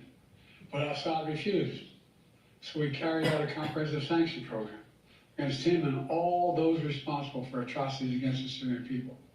Second, we maintained our military presence in Syria, our counter-ISIS, to counter the support of local partners as well on the ground, their partners. Never ceding an inch of territory, taking out leaders of ISIS, ensuring that ISIS can never establish a safe haven there again.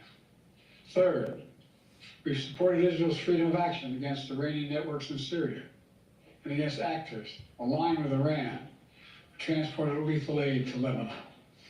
And when necessary, ordered the use of military force against Iranian networks to protect U.S. forces. Our approach has shifted the balance of power in the Middle East. Through this combination of support for our partners sanctions, diplomacy, and targeted military force when necessary. We now see new opportunities opening up for the people of Syria and for the entire region. Looking ahead, the United States will do the following. First, we'll support Syria's neighbors, including Jordan, Lebanon, Iraq, and Israel, should any threat arise from Syria during this period of transition. I will speak with leaders of the region in the coming days. I had long discussions with all of our people earlier this morning. And I'll send senior officials from my administration to the region as well. Second, we will help ensure stability in eastern Syria, protecting any personnel, our personnel, against any threats, and remain our mission against ISIS will be maintained, including security of detention facilities where ISIS fighters are being held as prisoners.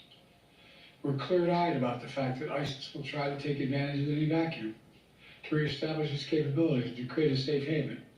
We will not let that happen. In fact, just today, U.S. forces conducted dozens of precision strikes, airstrikes within Syria, targeting ISIS camps and ISIS operatives. Third, we will engage with all Syrian groups, including within the process led by the United Nations, to establish a transition away from the Assad regime toward independent, sovereign, independent, I want to say it again, sovereign Syria, with a new constitution, a new government that serves all Syrians. This process will be determined by the Syrian people themselves. The United States will do whatever we can to support them, including through humanitarian relief, to help restore Syria after more than a decade of war and generations of brutality by the Assad family. And finally, we will remain vigilant. Make no mistake, some of the rebel groups that took down Assad have their own grim record of terrorism and human rights abuses. We've taken note of statements by the leaders of these rebel groups in recent days, and they're saying the right things now. But as they take on greater responsibility, we will assess not just their words, but their actions. And we are mindful that there are Americans in Syria, including those who reside there, as well as Austin Tice, who was taken captive more than 12 years ago. We remain committed to returning him to his family. As I've said, this is a moment of considerable risk and uncertainty. But I also believe this is the best opportunity in generations for Syrians to forge their own future, free of opposition. It's also an opportunity though it's far from certain, for a more secure and prosperous Middle East, where our friends are safe, our enemies are contained. And it would be a waste of this historic opportunity if one tyrant were toppled and only to see a new one rise up in its place. So it's now incumbent upon all the opposition groups to seek a role in governing Syria, to demonstrate their commitment to the rights of all Syrians, the rule of law, and the protection of religious and ethnic minorities. This past few days have been historic. And it's in the days ahead that will determine the future of this country. We intend to approach them with strength, wisdom, and resolve. Thank you very much. God bless America, and God protect our troops. Thank you. What should happen to Assad now? A fundamental act of justice. At long last, the Assad regime has fallen. The words there of Joe Biden. He went on to outline how the US will approach Syria going forward. He spoke of supporting. I find that it's amazing how he was trying to take credit for what was going on in Syria when it was really something more metaphysical. And it's the failed policy of the US and what's going on in the Middle East. Despite its failed policy, Assad's regime fell. I don't think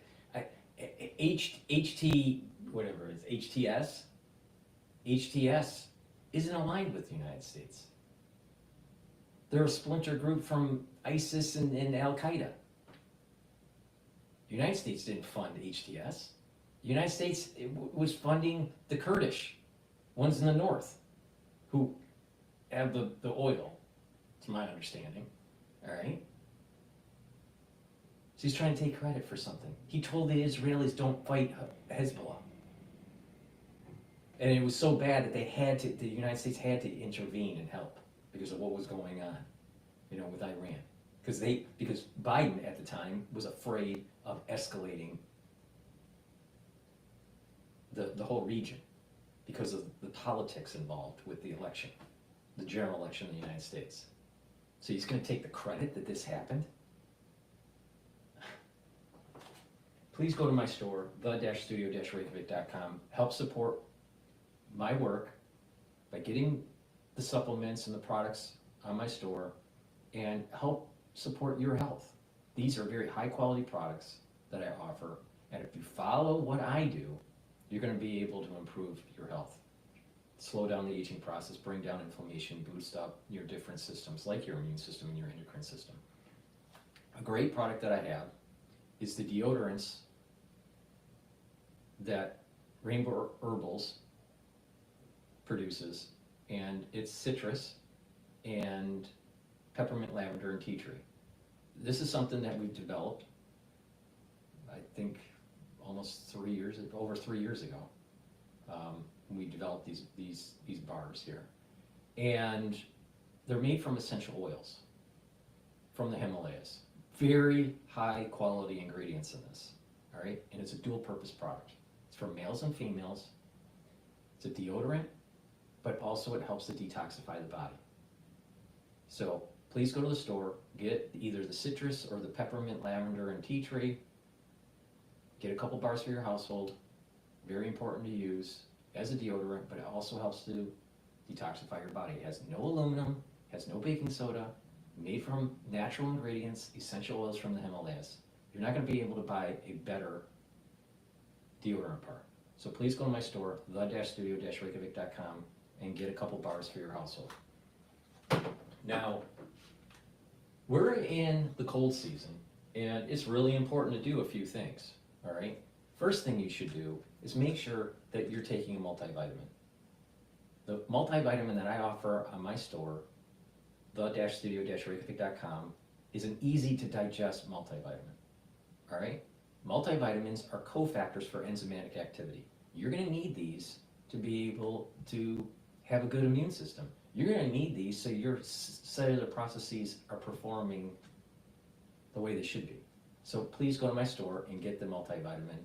You can take a look at the extensive vitamin profile of this by looking at the label on the store. I don't have time to read off every single thing on this multivitamin, but it's a very high quality multivitamin. And being in the cold season, you need to do a few things, all right? It's really simple. Neutralize pathogens, lower inflammation, chronic inflammation, lower that, soak up free radicals. That's a great way to start, all right? I offer structural nanosilver drops in 100 count. You can get it in blueberry, cherry, or in honey and lemon, all right? These structural nanosilver drops are made from structural nanosilver, and the moment you have that irritation, that structural nanosilver is going to help to neutralize the irritant and also create the barrier in the secretions and maintain the mucosal lining within your oral pharynx. By doing that, creating that barrier, you're reducing the chances of further problems, further infection, right? You want to neutralize the irritant right away, right away. The moment you have that little scratchy throat or something's not right, take the drops right away.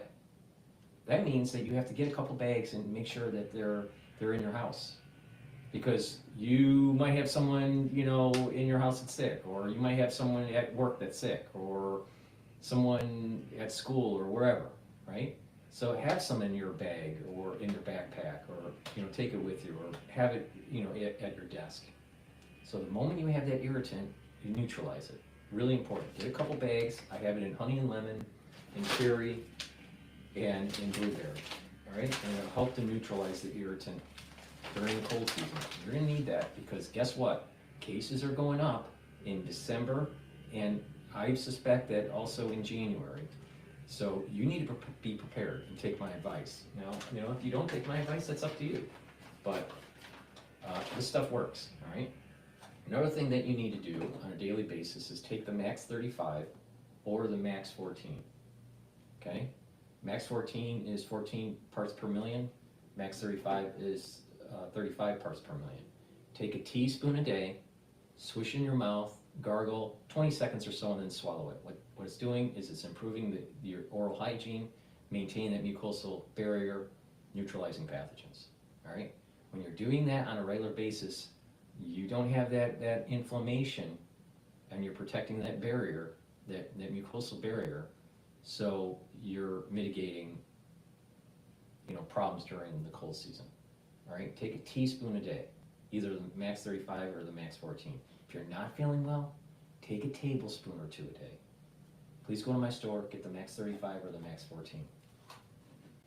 All right, and to bring down that chronic inflammatory response, take turmeric and ashwagandha. All right, turmeric is an antioxidant, but it also brings down pro-inflammatory cytokines. Ashwagandha controls your blood glucose levels and your cortisol levels. High glucose and high cortisol is pro-inflammatory, so you want to control that. You want to bring that down. So take these together, and you're going to be boosting up your immune system. But not just that, these work together and help your cardiovascular system, because when you bring down inflammation in your vascular system, you're reducing the chances of further plaque formation. Please go to my store, the-studio-reykjavik.com, and get the turmeric and the ashwagandha. Get the max 35. Get this structural nanosilver drops.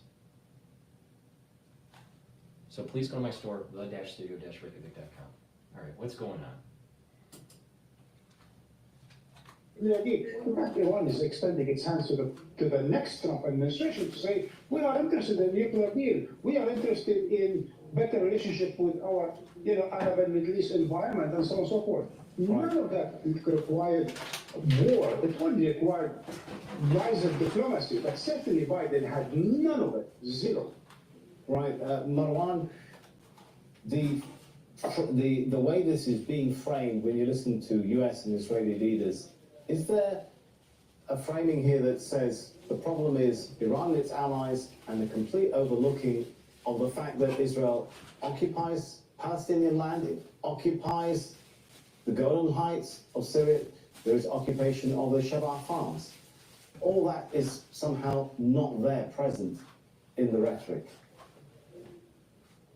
Not only is not there present, but it is in fact the root cause of this entire mess that we continue to talk about. And I'm glad that you continuously refer to it, Sami, because this is what we call the root cause. If Israel withdrew from occupied Arab and Palestinian territory and allowed for the freedom for the Palestinians, the Lebanese and the Syrians, then we wouldn't have any of this. And if it wasn't support for the United States, we certainly wouldn't have any of it.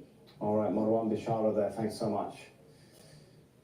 That brings us to the end of this show, but the good news is Sarah Khaira is back in just a moment with another full show, so stay with us. In a split second, a little girl full of life. Before they recycle their show, I want to look at some of the other live feeds that are going on here. I want to go to France 24. Where are they doing right now?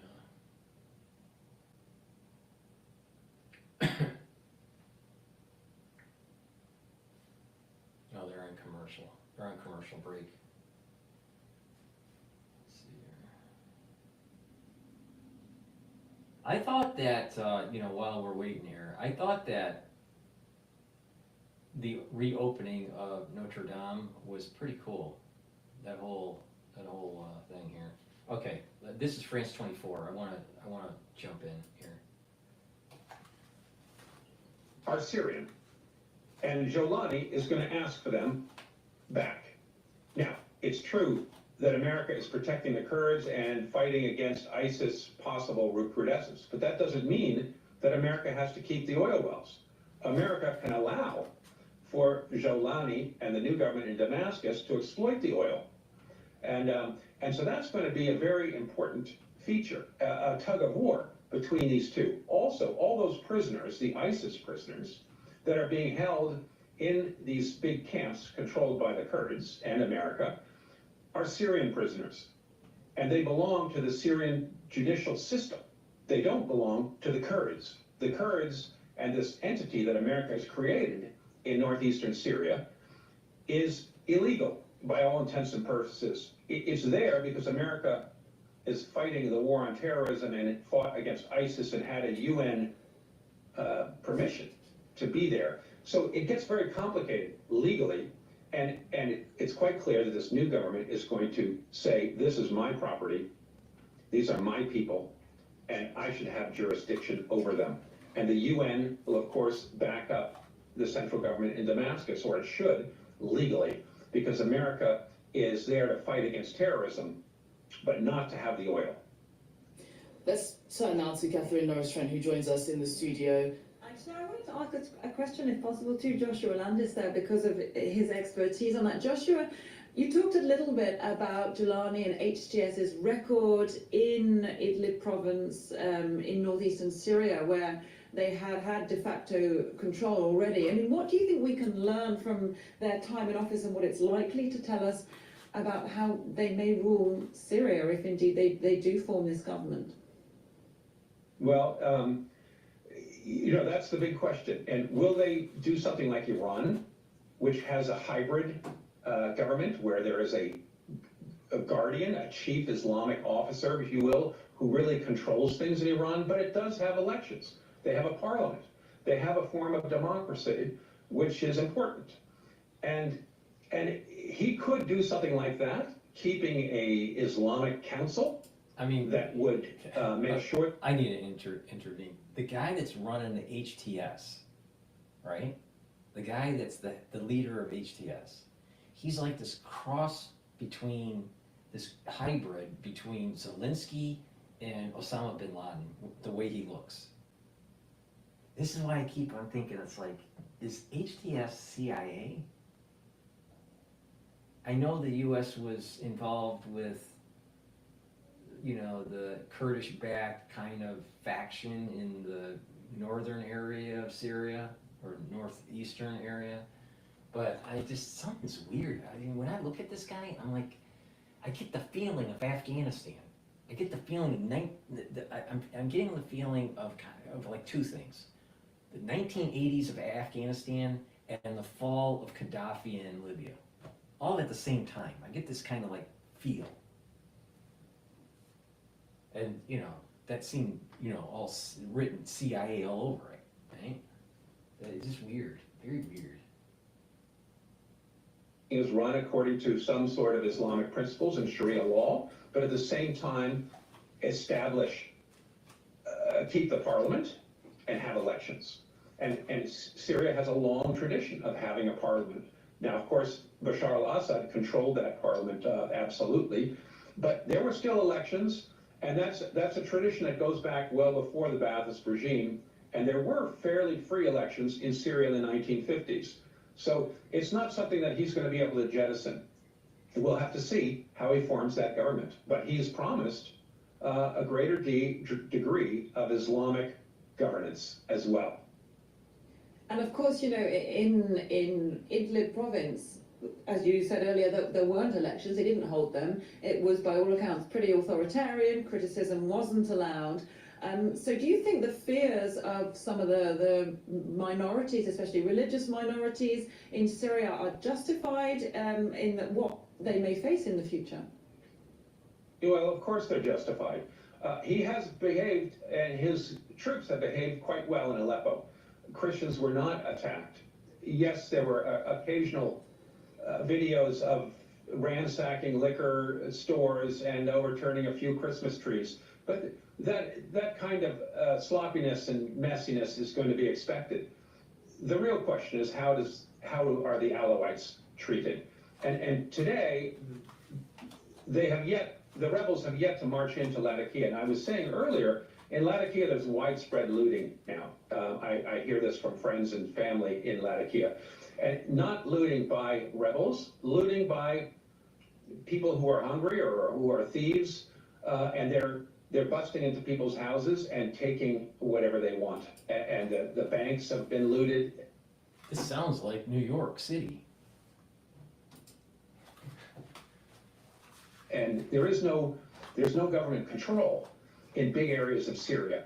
And so the dangers are many for this new government that's trying to consolidate power.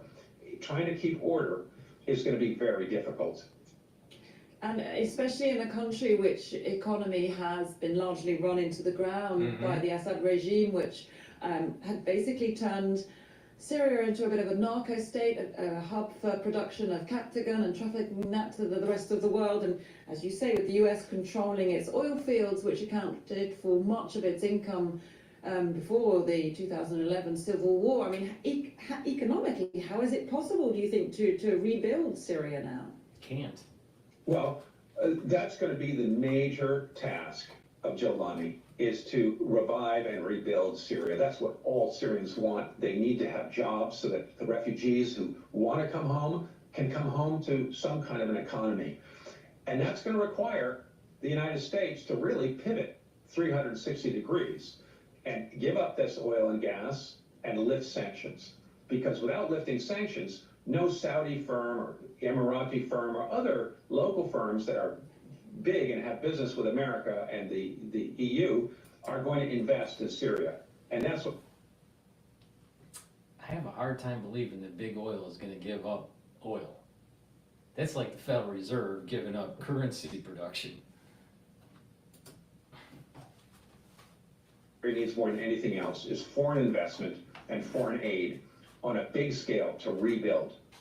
And that's going to require lifting sanctions, both by the EU and by the United States.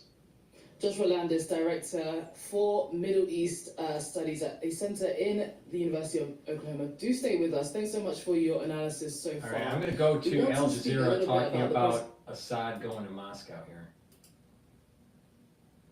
On this turned off. By the way, when the Syrian uprising began back at the end of November, there were reports that Assad and his family flew to Russia, that Assad asked Moscow to assist him militarily, but back then Moscow neither confirmed nor denied those reports.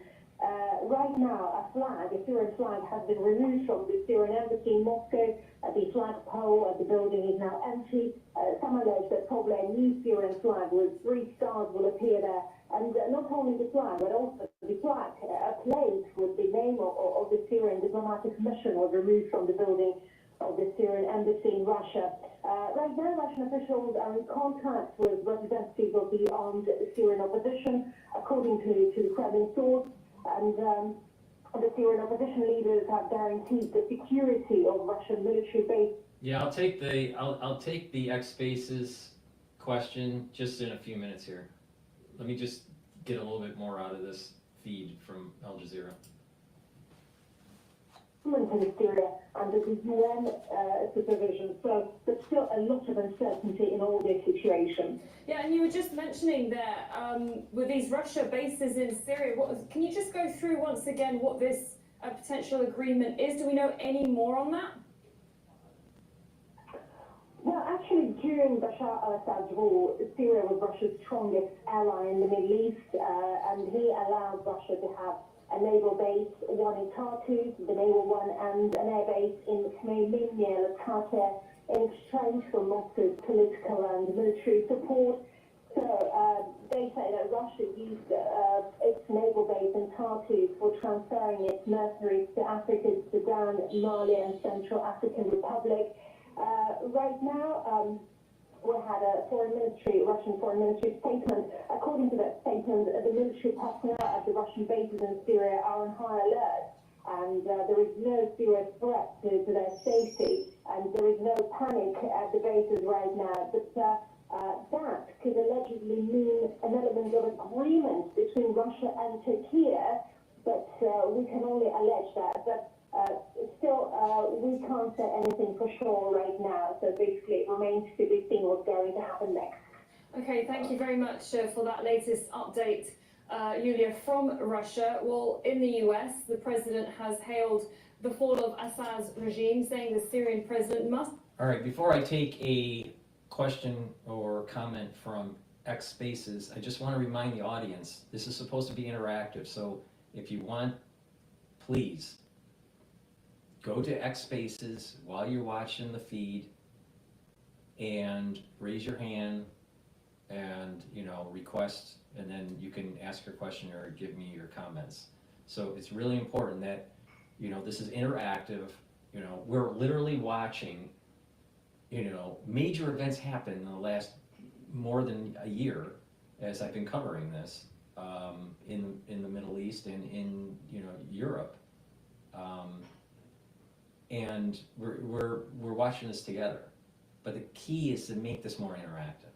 So please go to X Spaces and request to, you know, do a call in or whatever, and you can bring on your questions. Again, I want to remind the audience, I'm going to be interviewing John Hogue tonight at 10 p.m. New York time.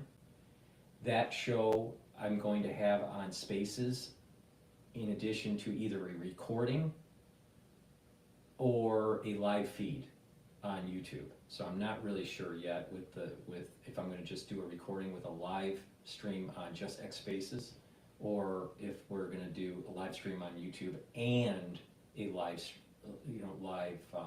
call in on X Spaces. So please, if you like watching John Hogue and you want to ask him a question or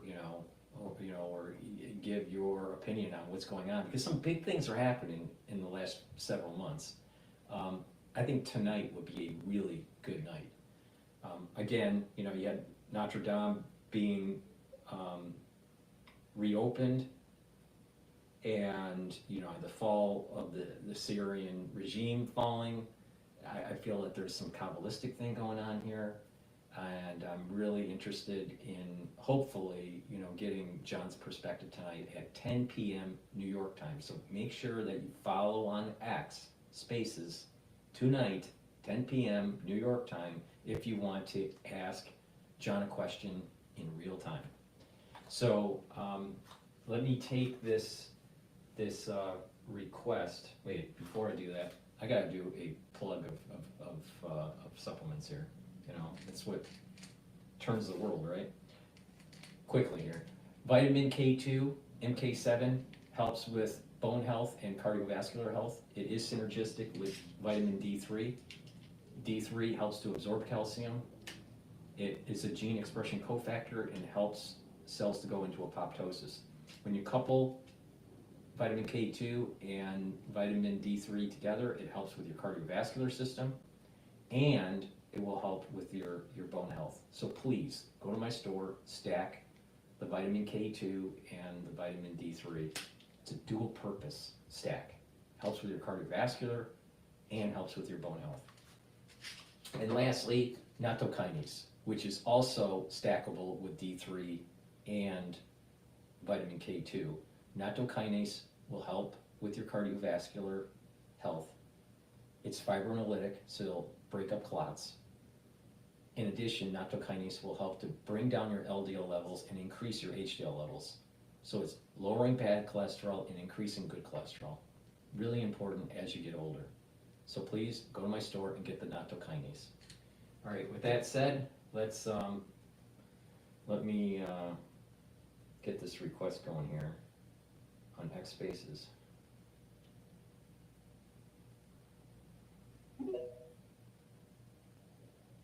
Hello?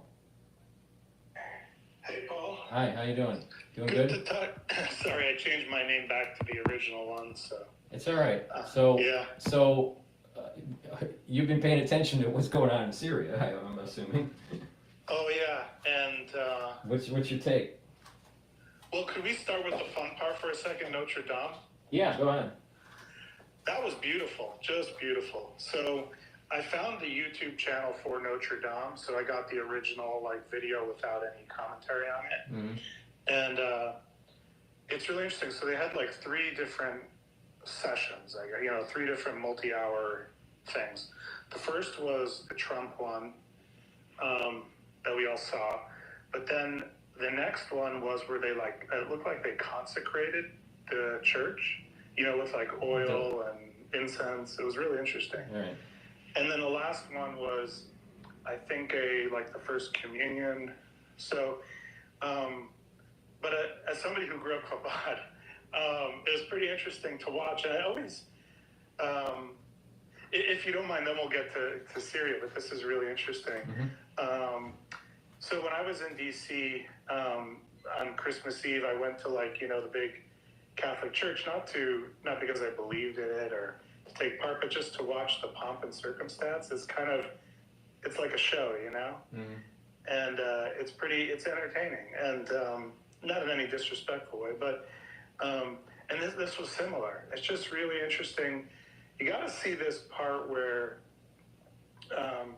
they took like, it looked like olive oil, and they spread it all over the top of their altar with his hand, like the priest spread it with his hand all over the top of the altar, and then put these, it's just really interesting. It goes back to a lot of biblical, you know, ancient biblical stuff. So that was interesting. The anointing of the oil and the anointing of the objects and the purification of the objects. Yeah.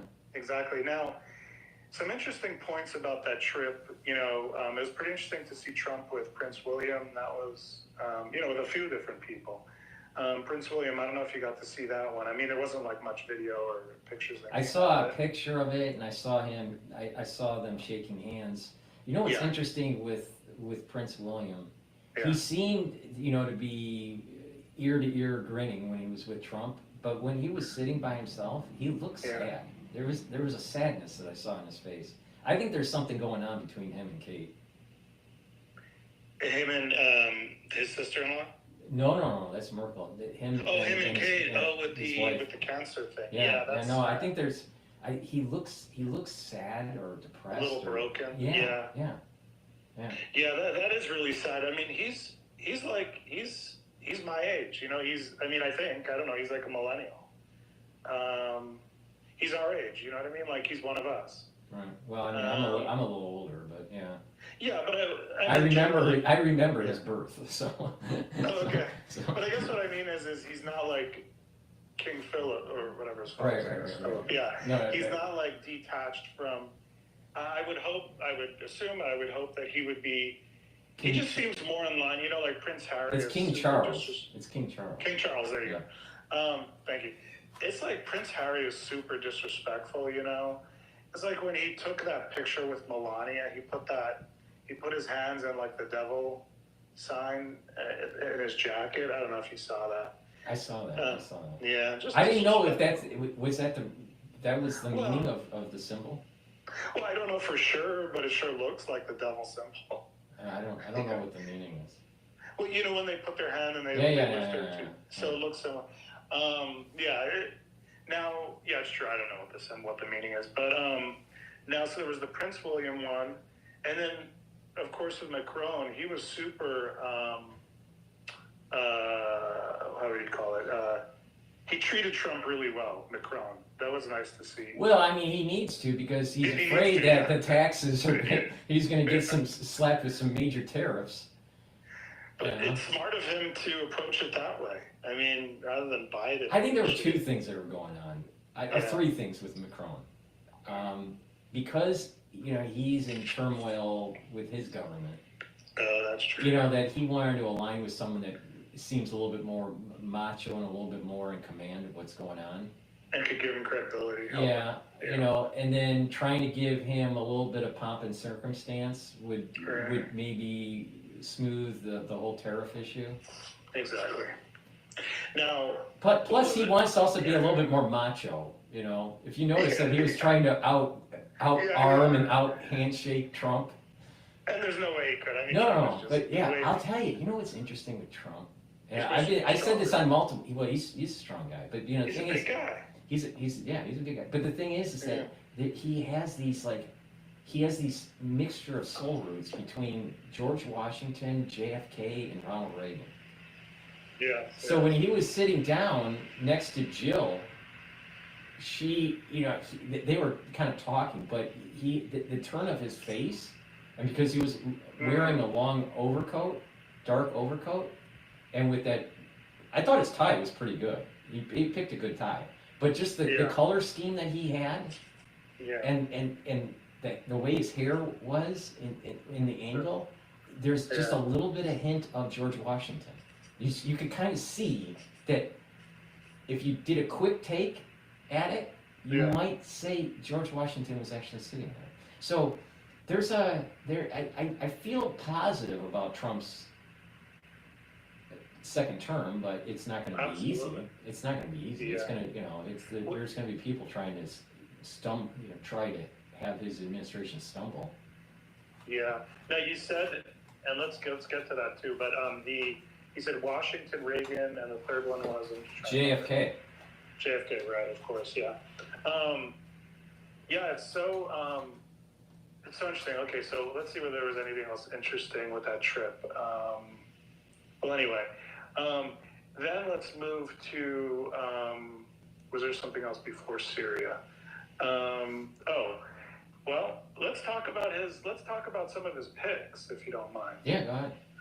This is interesting. So, I love Matt Gaetz, but I think Matt Gaetz. I think what would have made him stronger is like, remember when Don Jr. was like accused of like working with Russia or something? He just came out up front and just said, "Here's everything that happened," and then it like kind of destroyed the story, But by Matt Gaetz, like not, like confronting it and just trying to like push it under the rug, it just makes it harder to. Now he might want to be pushing it under the rug because he doesn't want whatever the truth is to come out. But I think that with Gaetz, I think the things that he was doing was pretty raunchy. Yeah, right. And at the same kind of almost the same level as, or a similar level as Hunter Biden. With the underage stuff and the drug abuse and all this stuff. So I think that some of the things that are going on with Gaetz, but I do think that he would be a person that we need at the DOJ to go after people that are that were trying to circumvent Trump's first term, and just the ones the DOJ is weaponized even against other citizens of the country. They need to be investigated, absolutely investigated. So he would have been a good person for that, but I think his character, the character of Gaetz, I think is flawed. Now with Hegseth, I think it's a little different. I think Hegseth, people that have been in the military, a lot of them, especially if they saw combat, a lot of them have, alcohol problems. Yeah. And a lot of them have marital problems, and that's the told story of a war vet, and I think that should be brought up in the media, not to demonize him, but just to say, hey, this is part of the mental health of being in that kind of environment, and maybe instead of demonizing Hegseth, it's be more understanding of the situation. The one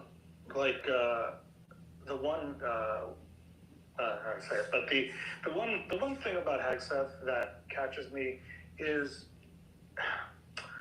Trump couldn't find somebody with a little bit more like credential. In other words, Hegseth's the young guy, no problem. He has some credentials, but his credential was like kind of being on Fox News. I know he has some like Ivy League degrees and he was in the military, but has he really done? Here's the problem. I think the thing with Trump is that he doesn't really feel comfortable after his first term, bringing in people that have been inculcated through the system, because the people that were inculcated through the DOJ or the DOD probably are aligned intellectually with the deep state because they were brought up in it. See, you know what I've noticed with people that I've interfaced with over at the Harvard Club? There are a lot of Kennedy School types, there. Yeah. You know, Yeah. and you know they have guest people talking that were ex-CIA types, or you know advisors to presidents, or you know advisors to think tanks and whatever. And so they have a very strong background in a particular subject matter dealing with geopolitics, right?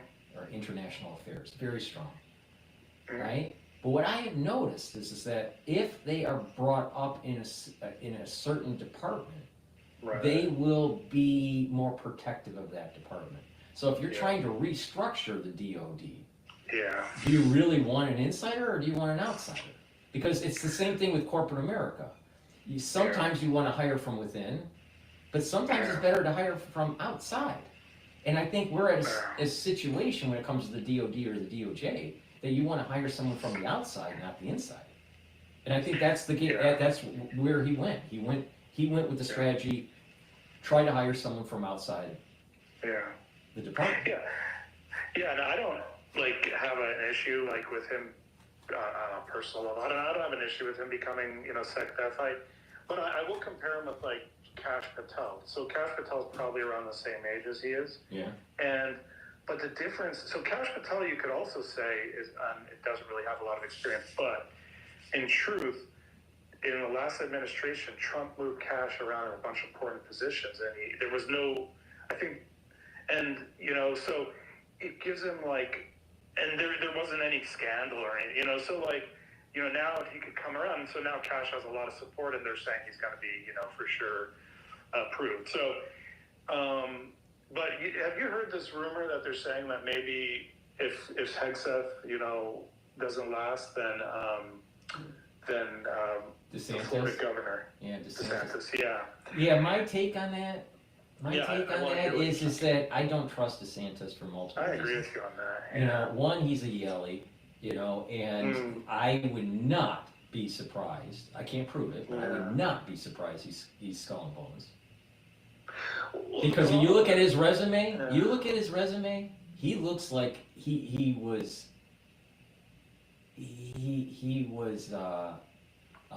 fine tailored for the presidency later in the future. Oh, interesting. I mean, just go to Wikipedia and look at like his experience and where he went, and he was part of JAG, and you know, he has a lot. I mean, he's well credentialed, if you want to use that term. But you know, the thing is that he just looks deep state. He looks to me like a skull and bones type. All right, I can't prove it, but he's definitely a Yaley. That's for sure.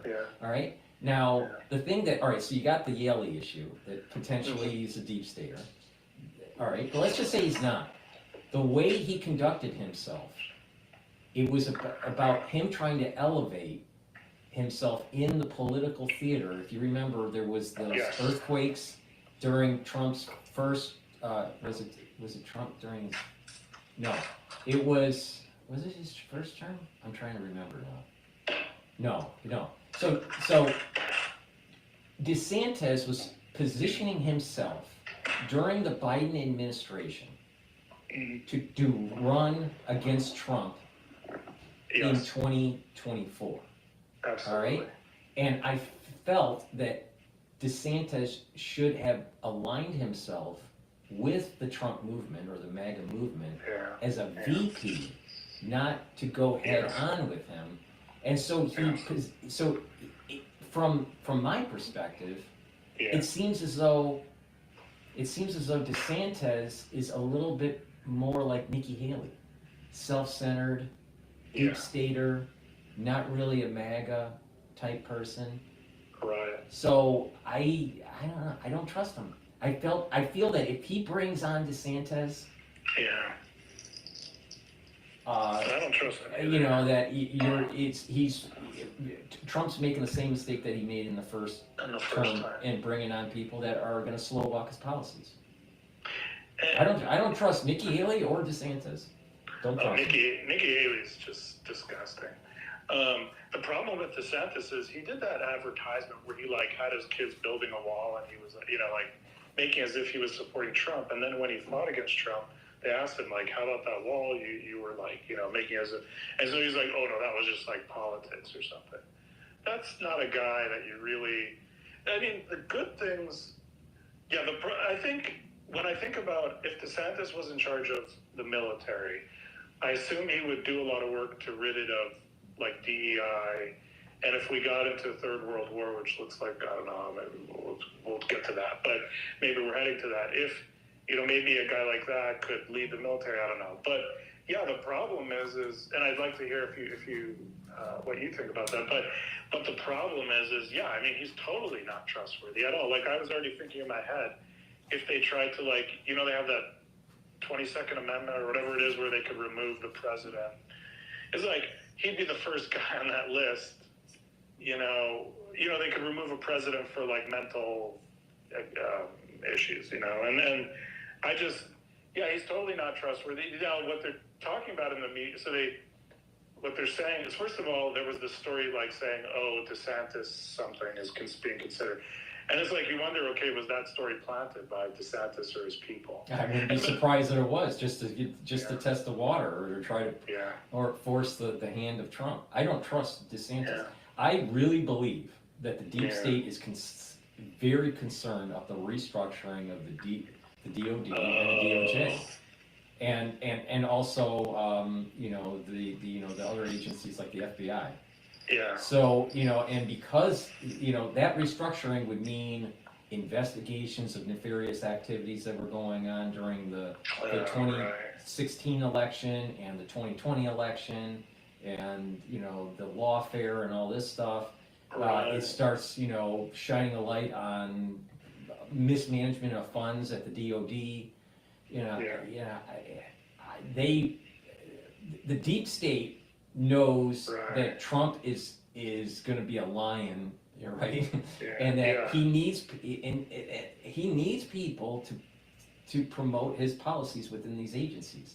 Now, DeSantis, and DeSantis is not one of them. So you bring in DeSantis, he'll slow walk it. He's going to protect this. He's going to protect the national security state. Yeah, that makes sense. Not constitutional freedoms or a Trump agenda. Now, if the way I see the Trump agenda, now maybe I'm biased, but the way I see the Trump agenda, if it's allowed to carry on, what's going to happen is we're going to have a more efficient government, we're going to have less regulation, and we're going to have restructured agencies. And these agencies have never been restructured. Oh, yeah. But we've had corporate America restructured multiple times, the last 20 years. So, you know what? It's time. It's time to restructure. I am shocked there's so many people that are working at home that are there for the government. Crazy. And that they have not gone to the office since the crisis of 2020. I mean, that's unacceptable. It's just totally unacceptable. And now we know why in New York, office space is at an all-time vacancy. And the little shops around the corner are dying out because they don't get the lunch business. The regular, So people need to realize that going to work actually helps the economy. Yeah. Well, actually thinking about what you said, I think you're right. Like, DeSantis would probably hurt DEI in the military, but as far as like doing like deep state investigations on the deep state, in other words, investigations on all the stuff we talk about, like, that'd be hard for me to imagine him doing. No, he wouldn't do that. He would, yeah. He's a plant. He's a plant to try to prevent Trump from restructuring the DOD. Wow. Now, do you have any thoughts on Pam Bondi? Bondi's probably would be a good replacement for Gates. She's probably more competent, if she was elevated to the position. Do you think she would do the investigations necessary? Yes. That Trump needs. Yes. Okay. Yes. Interesting. That's good. What is it? There was a big police union or something that came out and endorsed cash, like a nationwide police union or something. And I'm looking forward to Cash being in that position. Oh, I hope he gets elevated. Yeah. No, I definitely. No, yeah. I think he's a good pick. Let's talk about another pick. David Sachs is going to be, now they did say the crypto and AI czar, But the one that maybe interests me even more, or caught my eye, was there's like a council within the White House sort of thing, or executive office of like science and technology. I think that's great. You need somebody in there who's going to kind of has the pulse of what's the latest tech, and is just going to work with Trump. Well, hopefully, can help push that tech forward. We really need to see, our tech, everything just go and not be held back. I think you're bringing up a great point, and I'm just going to raise it up to like 50,000 feet here. Yeah. All right. The problem with the UK compared to the United States back in the 1700s, late 1700s, early 1800s, the problem with the UK was that they were always kind of litigious because they were an older nation, and they did have a global outreach, global footprint because of the British Empire and globalism, right? And free, this trade kind of, it wasn't free trade, but it was this trading alliances with the colonies. So it was about business and about legality. So it was more of a liberal art kind of mentality in the society, not very scientific. Oh, interesting. Now with the United States, because of the United States, we spun off just in the right time to really embrace the Industrial Revolution, where we are like 2/3 science and manufacturing and 1/3 litigious from our common law connection with England. So, all right, fast forward that concept that the United States' future has always been embracing manufacturing and technology and the sciences, and trying to shed some of the litigious stuff. It's when the litigious stuff starts to ramp up where you get a lot of the regulations, you get too much government intrusion and blah, blah, blah, right? So I would say that having an advisor that is science technology based for the president is a great way to have a pulse for the long ball to be able to compete with China, because they think in terms of 50 years, we think in terms of what's the market going to open up tomorrow. So we need to have a little bit more strategic vision of science and technology, especially with AI starting to come online, and we don't really know what that really is going to mean, and how it's going to be used, and how it's going to restructure labor and capital. So I think it's a good thing, Yeah, and David Sachs, he's a billionaire. I mean, he does that all in.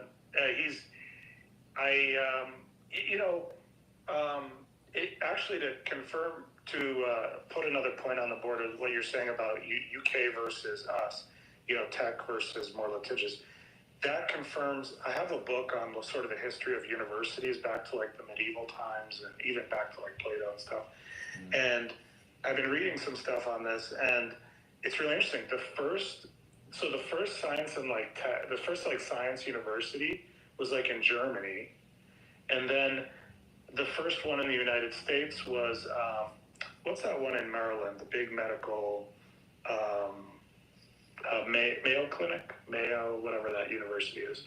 The university that the Mayo Clinic is part of, or whatever.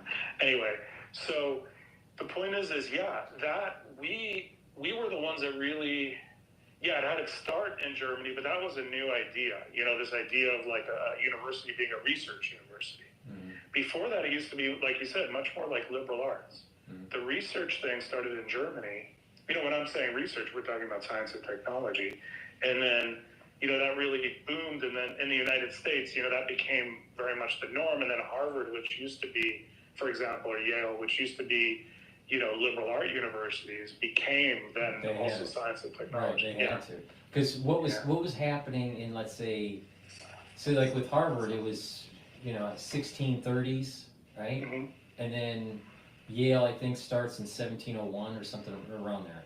So that the 1600s and the 1700s, that was really more of the liberal art way, right? Totally. All those Right? small Right when the right around the Civil War time, Yeah, 1860s, exactly. that's when you start seeing the kind of these tech universities, Yeah. tech schools, and MIT, was born out of that. Mm. So, and they really solved the problem. Okay, giving people skills that would allow them to build a scientific manufacturing base for the United States. Yeah. So now, over time, from the 1860s to now, Yeah. what has happened is that the quote traditional elite liberal art schools, which would have been the Ivy League, Yeah. have needed to reposition their portfolio and have offerings that allow people to get skills that are in the sciences and in manufacturing and engineering and all this. So Harvard tried to even buy MIT, and MIT declined. When MIT almost went bankrupt a couple times until Kodak came in and saved them. But basically MIT was on the ropes, and Harvard, was trying to bring them into its orbit to be able to have that technology and science part to it. But it didn't work out, and what has happened is this now Alston in Massachusetts is now the main campus for the science and engineering for Harvard. That's going to be competing over time with MIT. Oh, so wait, Alston, I forgot because I lived in Cambridge for a while, and so Alston, is that more closer to MIT? I remember the name, but I forgot where it's located. Yeah, so you got so there's always been a close partnership between Harvard and MIT. Yeah. There's always, because people at MIT can take classes at Harvard, and Harvard students can take. So I've taken 2 classes at MIT, and I've had students in my class that were from MIT labs that were in my neuroscience class. So there's cross-fertilization between the schools. It has a close relationship. It always has, and even their research institutes, are closely related. But the thing is that donors now have given. I think it's Paulson that gave like $300 million, or not three. Was it 300 million? Yeah, 300 million, to help build out their engineering school. Wow. So and under Summers, they bought all this land on the other side of the Charles River. Oh, I didn't know that. And they have that whole area. They own that whole area. So they've been just building and building and building, and knowing that they're going to be building campus buildings, and then they know that there's going to be housing, so they're going to be tied into the residential revenues. They know businesses, in that around there are going to be tied, so they're going to get rentals from the businesses. So it's a big, long, 100-year plan to really build out that campus. And once it comes to fruition, a lot of it is online. Right? When I mean online, I mean they built it up, and it's in use. So like the engineering building built up, it's in use, but they're still building up the campus across the Charles River. So this is going to be a 50-year, 100-year play. And when 50 years comes around, they're going to probably supersede MIT. Good thing they got rid of that thing, that DEI hire. I mean, how could she manage this kind of thing? I mean, she was Well, I mean, and the thing is that what did she represent? She represented the old mentality of the liberal art. So, but I don't know how much, if you followed Gingrich much, Newt Gingrich, but he's always kind of intrigued me. He's this Ph.D. He was a professor in Louisiana. Well, Gingrich is a pretty smart, scholarly person. Very smart, very He's a scholarly person. Yes, exactly. There's some great videos of him on C-SPAN, but back in like when he was fighting with the Speaker of the House, there's some funny videos. He's good. But anyway, it's really interesting I heard him say that I guess they had doubled the budget of the NSF or the NIH, and one or the other. And one of his big regrets when he was, I guess, Speaker was not doubling the budget of the other one. And, the research budget. And I'm just like, I think our country, we spend so much money on wasteful things. I think we need to put a lot more money into R&D, And, I mean, if we're, in other words, I'm tying it all back with this David Sachs, appointment. It's just like in the science and technology, thing. I just think we need to, I'd rather money be spent on that than on some social program or wasted in the DOD, on like, on cost plus spending, or not. Right. But yeah. No, I agree with you. I mean, when we invest either in social programs or in some sort of science and technology endeavor, we have to have the lens of how is this making the society more efficient and more productive. If it is a program that is making the society more efficient and more productive, then it's a win-win. Like for example, if there are industries that can't find workers that have the right skills, have a program to be able, that students can plug into, to be able to get those skills so they get hired. Well, then they're employed, right? And the company is making the thing that they need to make, right? So that's a positive, efficient, productive social program. But when you have non-efficient or non-productive social programs, then it's just inflationary. Like for example, another great example was during FDR's reign. The dams, and all of the road construction, right? Yeah. That helped the economy. But not just did it help the economy because people were employed during those structure projects, it allowed people to have more electric power, or were able to traverse between states easier. So it made the society more efficient. So there's tons of things. I mean, I do not understand why we don't have high-speed rail in the United States, where I can get on a train and I should be able to get to California from New York in 4 hours. Why? Why can't I do that? It's the litigious thing that you mentioned. Right, exactly. It's crazy. But if you bring down the regulations and you spark the entrepreneurial spirit and the imagination, this country is going to blossom. I mean, like Jeff Bezos said, he was being interviewed on stage, and he said that he switched, his thoughts with Trump. Because the United States is set up to be a very pro-growth economy as long as we stop this. We cut the regulations. If you cut the regulations, it's like buying a race car, right? Yeah. But when it comes out of the factory, it has a regulator on it. It's fuel injection, so you can't go as fast.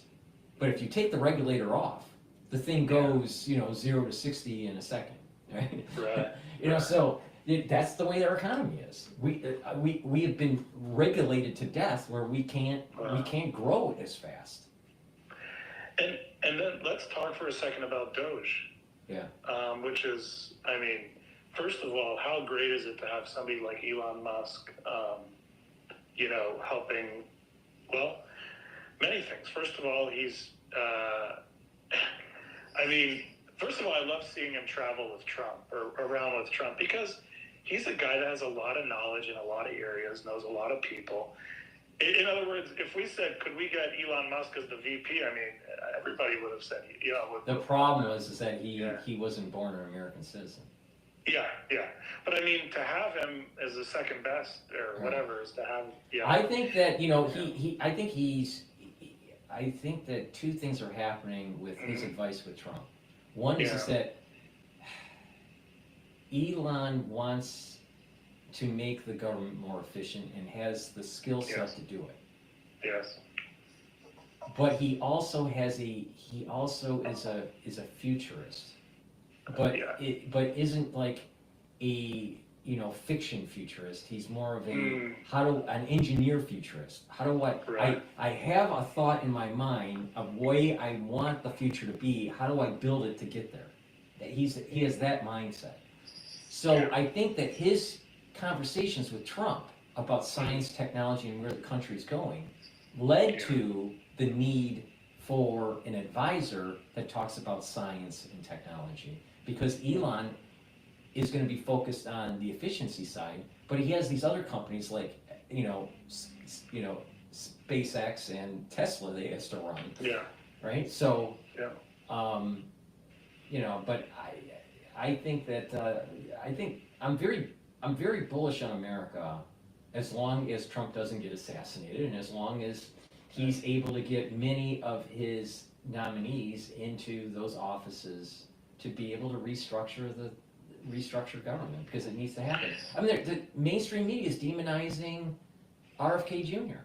and he's the perfect guy for this. He's maybe my favorite nominee, or my favorite appointee. Right.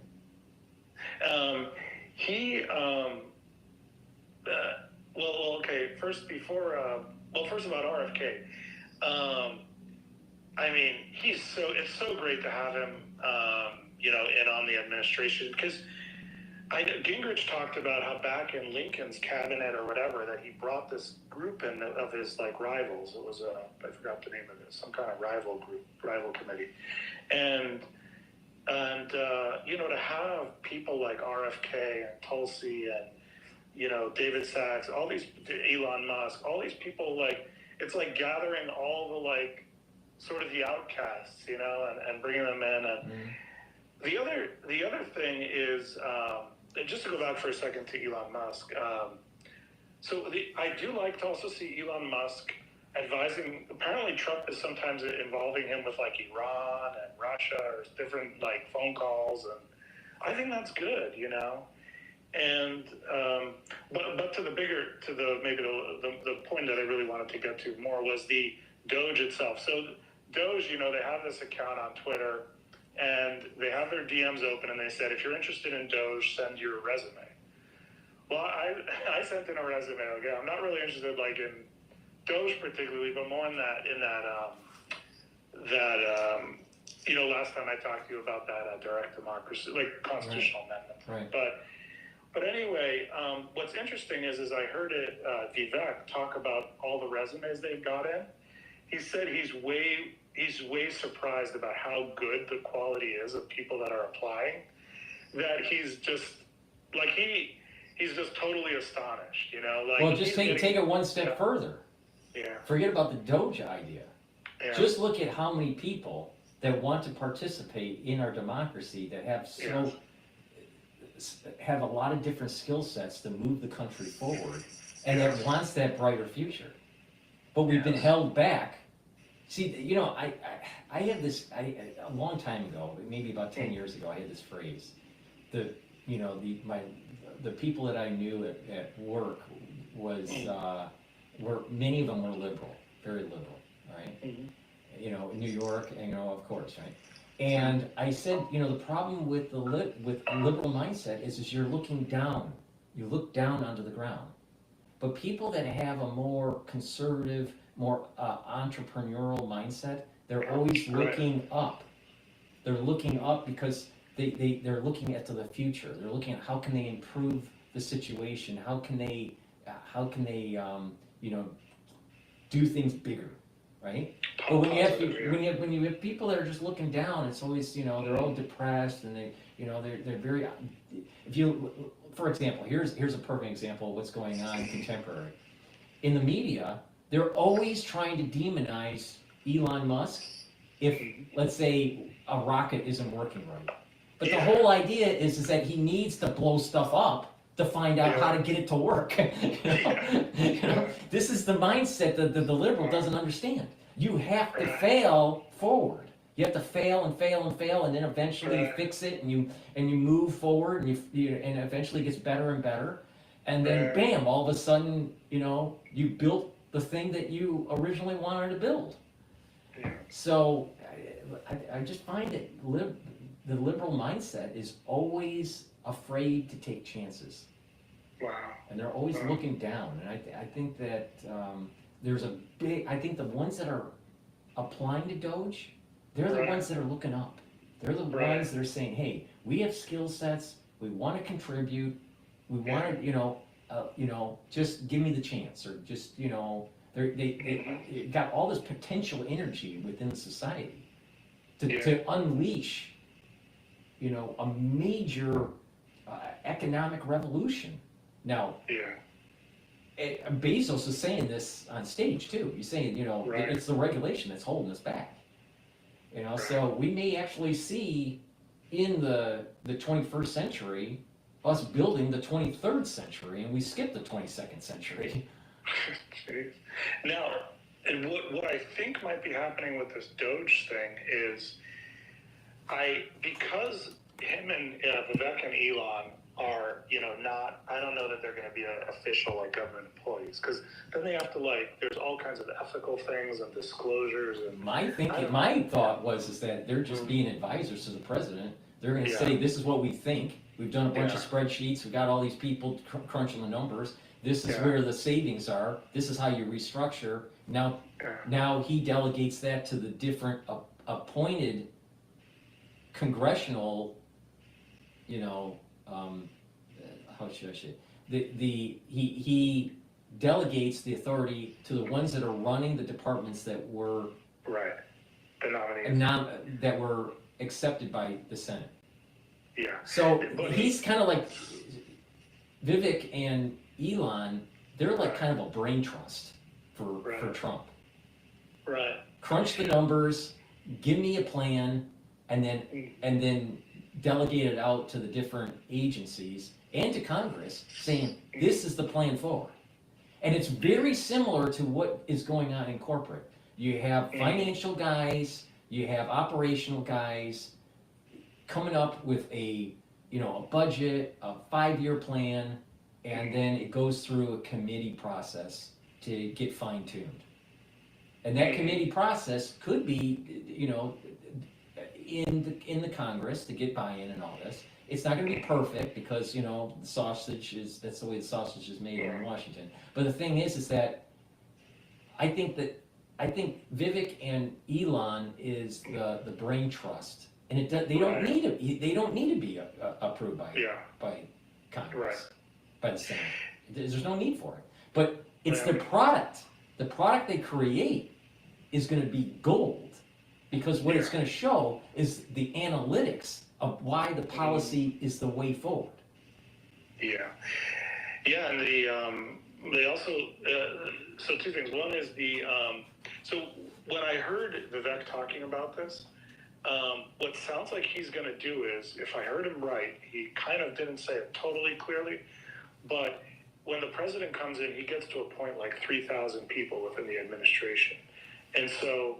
My guess is what they're going to do is they're taking all these resumes and they're figuring out who's really qualified to go in and help make these changes, and maybe they're going to stick them into some of those positions. So that might be what's going on. My thought was that there's going to be a series of people that are crunching the numbers for certain parts of the government to figure out where the efficiency should be. And then that will be rolled up. So it's going to be bottom up. This is what I think is happening. This is how I would do it. You bottom up. You say, okay, we're going to bring on X amount of people, and they're going to go in. They're going to take a look at the budgets, the way the spending is for these different departments. All right, and each individual or individuals is probably a pot of people that are going to go into these different silos, and they're going to see, okay, where's the savings for this silo? And so they'll have their own kind of spreadsheets and their own business plan for that silo.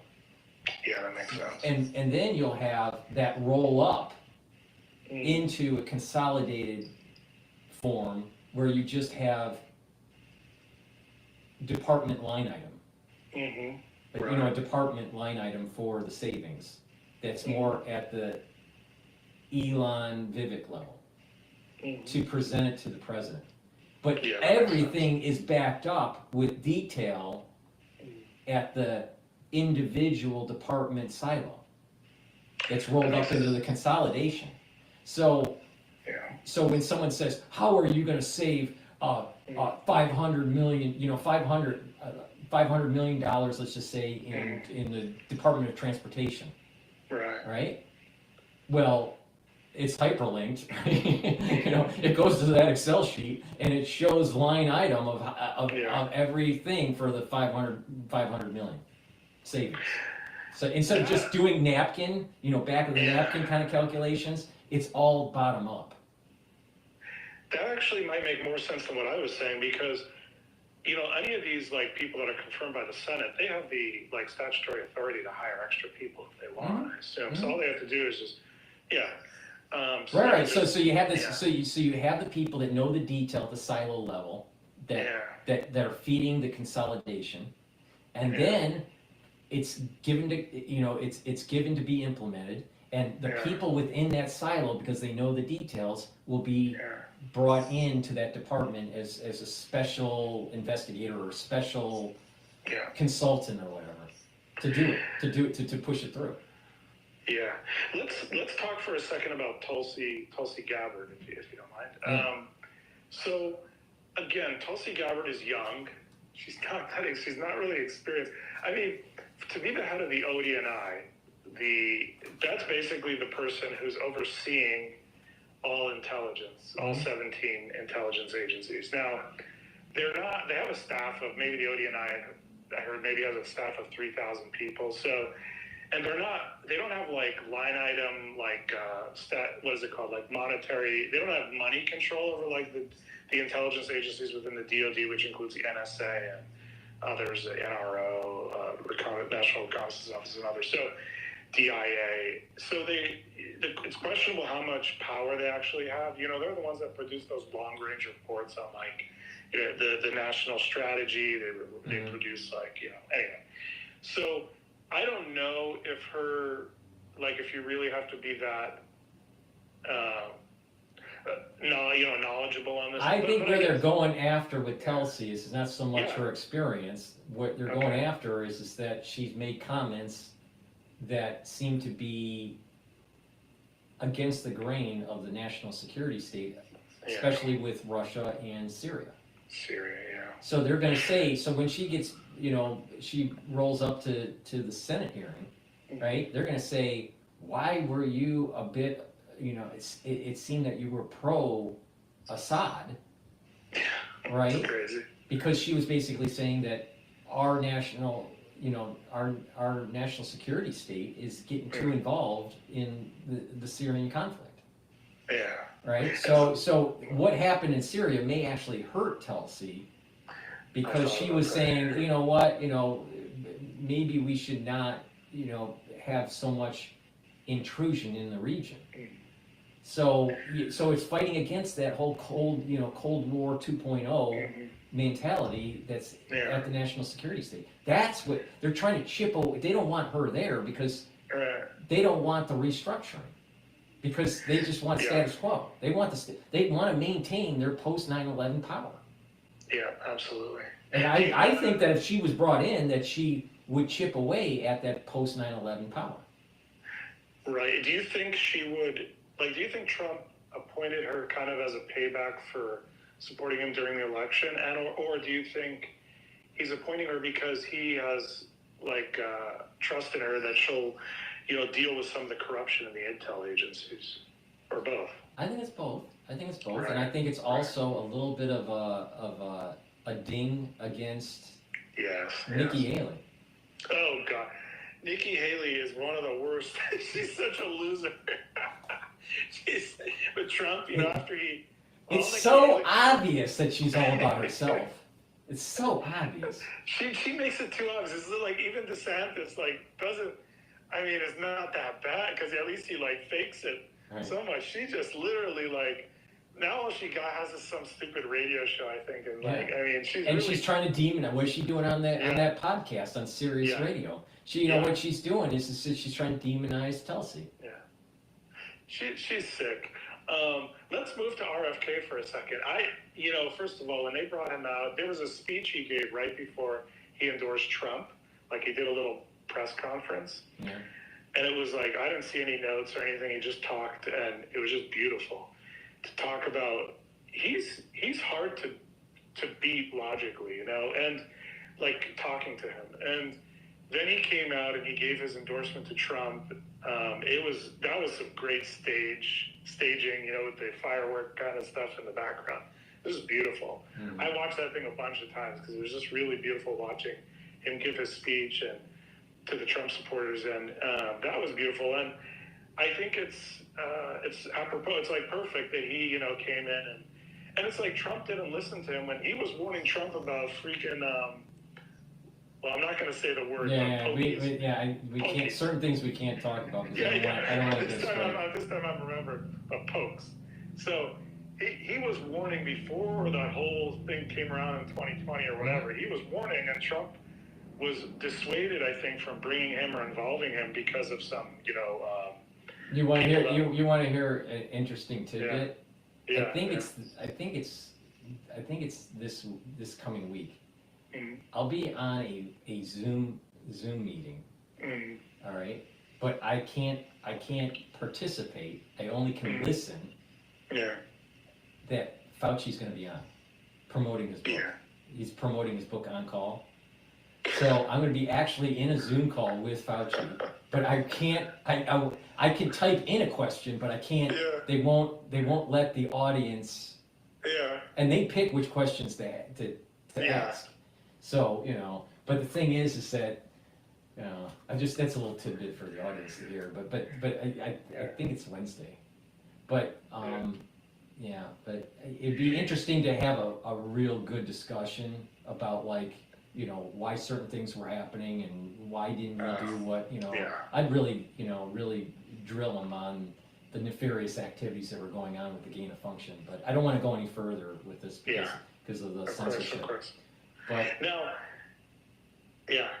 but I think sorry, I didn't mean to interrupt you. Go ahead. No, go ahead. No. I was just going to say, well, let me just finish this point. And so I think RFK, I think the question was, would he get through the Senate? But the problem for his enemies is he has supporters in the Senate. He even has supporters on the Democrat side. So, because he has Johnson, Senator John, I think his name is Johnson, who's a big supporter of his and held this big multi-hour long kind of public discussion with all the experts in the Senate. Not an official Senate meeting, but in a room in the Senate building or something. And so the people who don't want him are going to have to fight against a bunch of strong people. Because he has supporters in Congress on the Democrat side. Here's the problem with RFK Jr. What RFK Jr. is fighting against. Yeah. He's fighting against a very strong lobbying group that's in big ag and in big pharma. Because he's going. I mean, and these senators, a lot of them are getting payola from these big lobby groups. So this is shining a light on some of these independent documentary films that are out there that you can see on YouTube or on Prime that talk about the corruption with K Street and the corruption in Big Ag and the reason why there are corn subsidies and sugar subsidies and why there's fructose corn syrup and everything, and there's a massive corruption scandal going on that's tied between Big Ag, Big Pharma, and our senators and representatives in Congress. So that's what he's going up against. He's going up against a monster.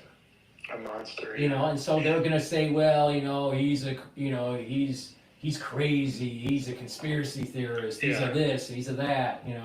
He cut a whale's head off. Yeah, I mean. But here's the funny thing. By the way, I see sometimes he puts out these little videos of like him with little like salamanders or little snakes, and I love his I love all that, and he I think the one thing they're probably going to confront him with in the Senate is all this quote bad stuff he's done in his life, but he's always said, and this is nothing new though. Yeah, well, he's always said, hey, I've done a ton of stuff. I used to do heroin and all this stuff. He said, I've done so much stuff, it would take so long for me to tell you about all the bad stuff I've done. And he's still open about it, so it'd be harder, the Dems are probably going to try to come out. And, and the thing is that, if you see your father get blown away on live TV, that's hard to deal with. I mean, you're talking about, and knowing your uncle, 4 years before was blown away, or 5 years or whatever it was. But the thing is that, obviously there was some emotional trauma that he went through. Right? That makes sense. So, instead of demonizing his activities, maybe give him a little bit of a break. And that, the thing is that he's straightened up. We're a country of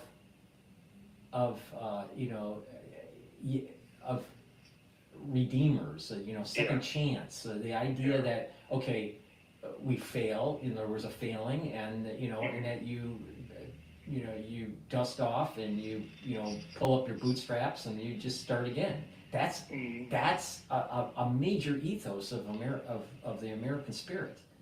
So him saying, hey, I've had all these problems, I've straightened up, and oh, by the way, if you listen to what I have to say, I'm going to actually get people healthier. And that we're going to reduce healthcare costs because people are going to be healthier. It's a win-win for everybody.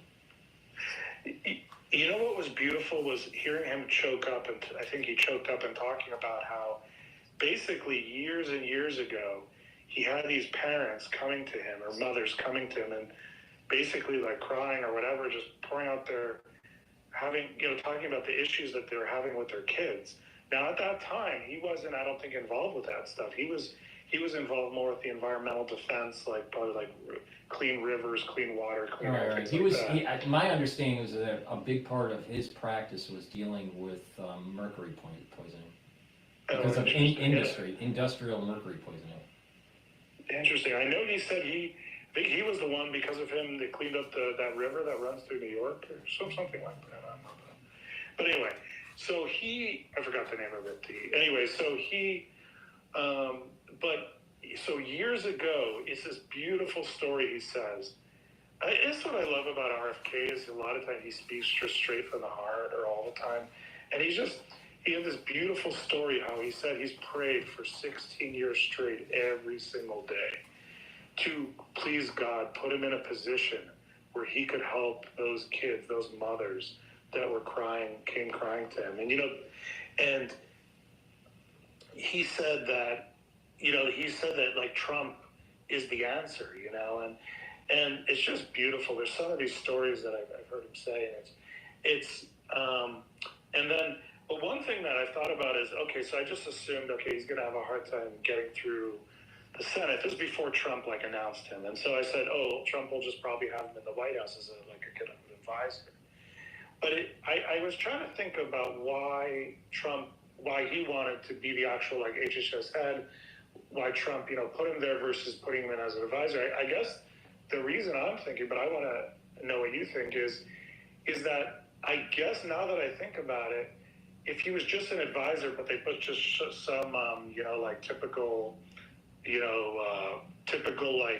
donor capture person in HHS, no matter what he advises Trump, the guy who really has the power to probably make the difference is the guy who's Senate confirmed, who's over HHS. And so I guess that's why he has to be in HHS, is I mean, because I was like, same thing with Tulsi. Tulsi could just been an advisor with Trump in the White House, but I was thinking, well, maybe she just wants the prestige of the position. I don't know. What are your thoughts on why those two are put into more riskier things where they're going to need Senate confirmation versus just being advisors with Trump in the White House? Well, I think that you brought up the great point that certain people have to be in the right position to be able to make adequate change. Now, for the health problems that we have in the United States and the capturing by lobbying groups in big ag and big pharma, RFK Jr. is the perfect guy, but he can't be in an advisory role. He's been advising the American public for decades about the problems that are going on. It's now the time to make the change. And so you need someone that is going to be a wrecking ball to be able to restructure these agencies. HHS has too much power. There's a big problem with our healthcare industry. There's a big problem with the health of our citizens. So you need a wrecking ball sometimes. Now with Elon Musk and Vivek, they're a little different. Right. They can do the spreadsheet stuff and and show the budget and where the savings are, and then you just show it. You show the detail. And then it's hard for the Senate and the House to say, we can't cut that. When you're showing them, yeah, you can, because it's wasteful spending. They're going to show the details.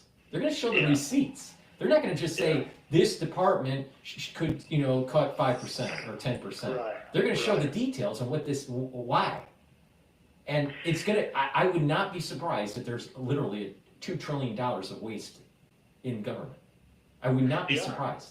So, but they can do their job effectively by being an advisor. So the point I'm making is that Tulsi and RFK Jr., they really need to be in a position of power at an agency to truly restructure. Because what Elon's doing and Vivek is doing is more budgetary, right? And it's more like it's more behind the scenes financial, right? And you just have to produce the product to show on how to do the savings. What's the plan forward? And it would be hard for the ones on the other side to fight the details that Elon and Vivek are showing. But with Tulsi and RFK Jr., what they need to be the wrecking ball to restructure and make these departments more efficient and more beholden to the American citizen and not beholden to these lobby groups. Because the problem is the lobby groups. A big part of the problem, not the whole problem, but a big part of it is the lobby groups. Because with the national security state, you're talking about the military-industrial complex, and they need wasteful spending. That's how they survive. They want wasteful spending. I mean, just look at the F-35. The F-35 has so many different optionalities that there was cost overruns. I think, was it Lockheed that made it? I think it was Lockheed. But the thing is that the cost overruns because of all these options that the Marines needed and the Air Force needed and the Navy needed. Well, you know what? No, just here's 2 options, 3 options. Make it more affordable and done with it.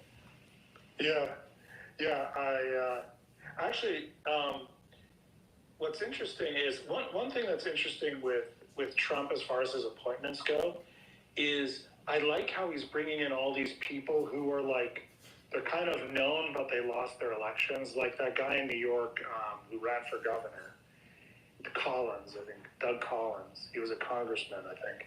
He lost, but Trump appointed him to a good position. I like how Trump is bringing in all these like named people, rather than, because I was thinking about this, and maybe for some of these positions, like I was thinking, would I ever be interested in working in the White House? And I thought to myself, like, the problem with the White House, I think you need to have political bones in your body to deal with all the crap, basically. I think here's the problem, and I saw this with the book from Pompeo and from Kushner. And I haven't read Bolton's book yet. But the thing is, there's a theme with the 2 books that I listened to the audio version, but the theme, there's an underlying theme in it. It's just that there's political backstabbing that you got to be always looking out for, and there's always someone that's trying to make you look bad so they look good. So I mean, so just imagine like high school, but like to the 100th power. And I would not want to be in that environment. I don't have the personality to put up with that. I don't have, exactly. I'm the type, like, I don't have that at all. I'm the type, I'm a really good researcher. Stick me in a basement for a month. Tell me what you want me to figure out. Give me all the reading materials that I need. I'll come out with you with like the best answer, But like to deal with that takes something that I don't definitely not naturally have. And so I think by him bringing in all these like political types, like I even heard he was thinking of bringing in Blake Masters for ATF. Good. I mean, it's just like bring in all these types that can withstand the political pressure, and because the way the liberal, the way the other side works is that they will first they'll try to demonize your policy, and then if you have any traction with your policy, then they're going to demonize your character. Or if there's nothing to demonize, then they'll make up stuff.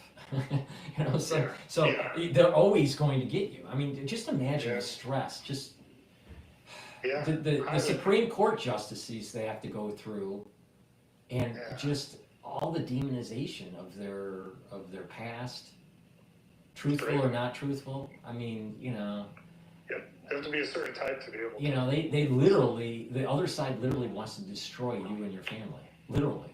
I mean, they want to just totally destroy your reputation. And it's so vitriol, and I wouldn't want to be in that. It's too much. It's too much. Me neither. Okay, let's move for a second to Syria. But before Syria, let's talk about, it was great to see Trump walk into like the Notre Dame Cathedral, Notre Dame, and to see him shaking all those hands, like it's like the king has come in the room, the king's because the thing about it now, I call him the king because he doesn't have to give a shit. He's like a billionaire. I was speaking with a guy who was like he was trained at the farm, and where the CIA trains their like spies. He told me Trump is like the perfect spy because he's so like he's so social. Anyway, but the point is that was great to see. But I think what's interesting is that George Washington was interested at that time. Their level of espionage. Back in the 1700s. So there was like I said, Trump has a little bit of George Washington in him. But during the Revolution and even right before the Revolution, George Washington did have a bent for espionage. People don't realize that espionage started with the founding of this country. That there's been black budgets from the beginning. Like it wasn't called black budgets then, but these secret, where they didn't have to tell Congress where the money was being spent or whatever. And there's like an underlying.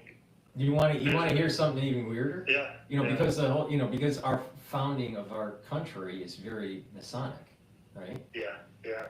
When you look at Pete Hegseth, that tattoo. Not the tattoo. When he had to go up to the hill and talk to the senators in the room, he was talking to them individually, and then there was also kind of like a group meeting. My understanding it was individual and a group meeting. That's a very Masonic method to air out anything that you may have done.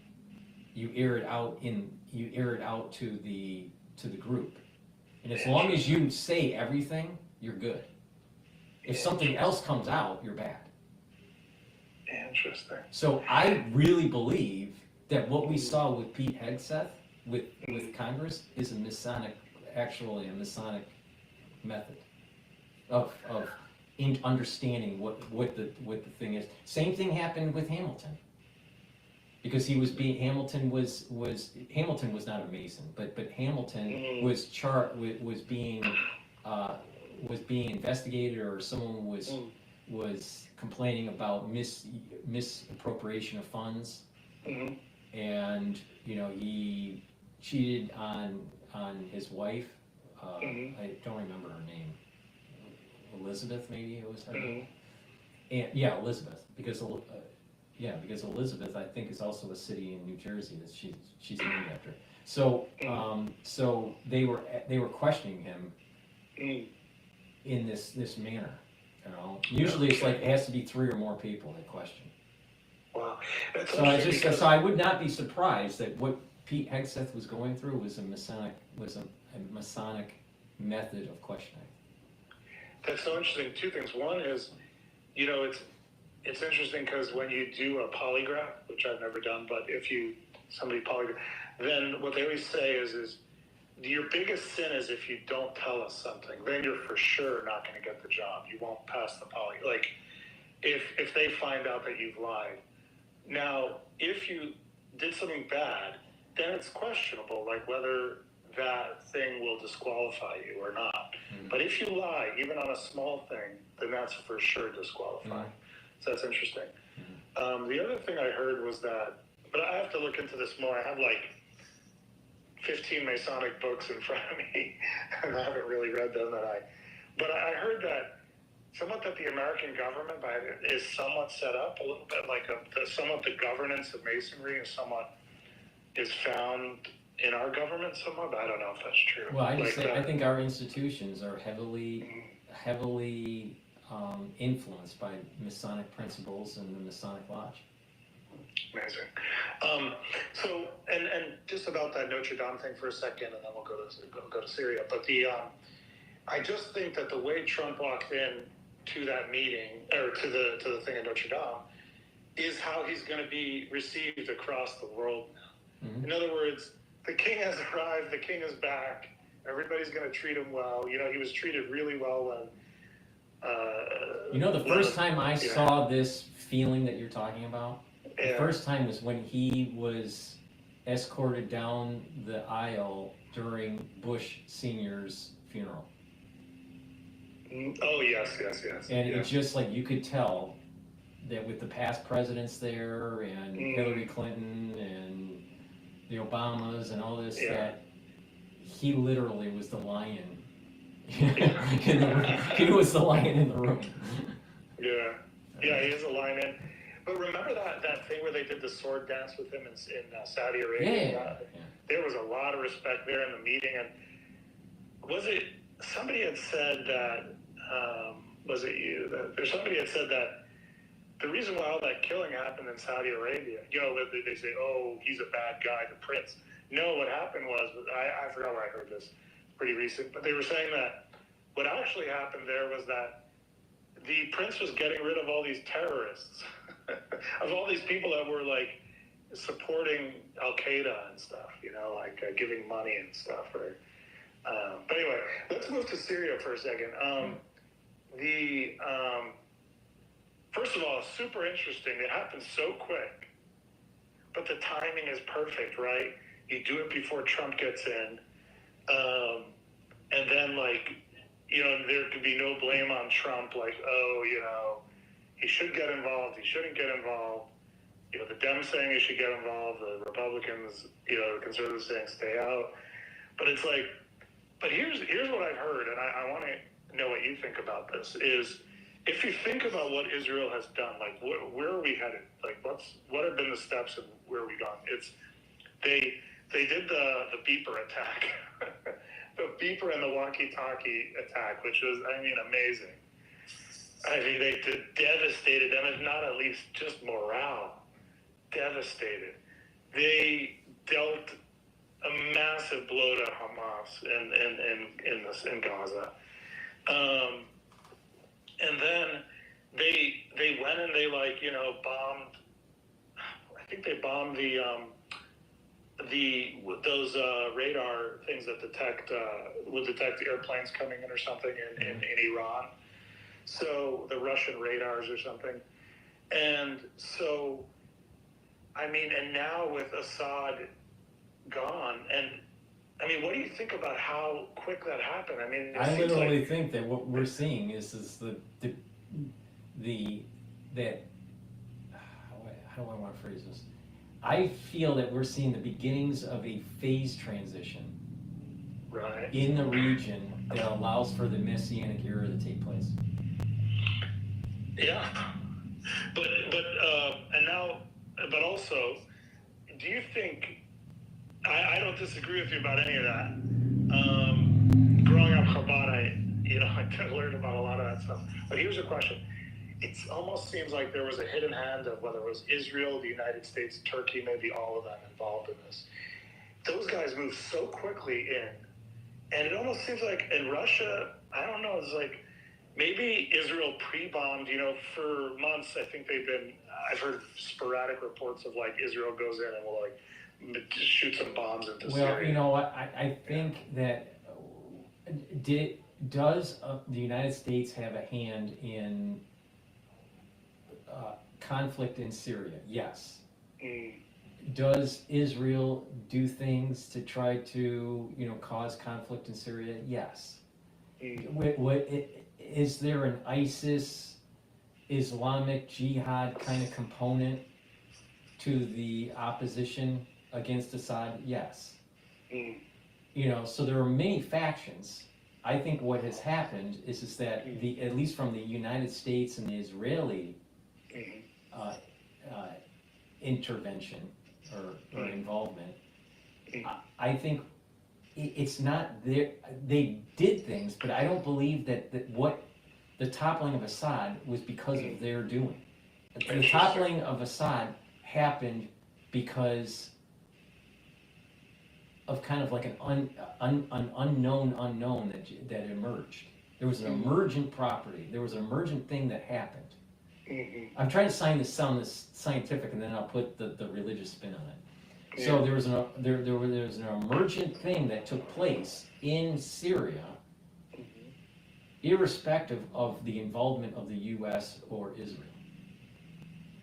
That emergent property, or that emergent event that allowed for Assad to be toppled so quickly, I think is actually literally that we're seeing a manifestation of the divine.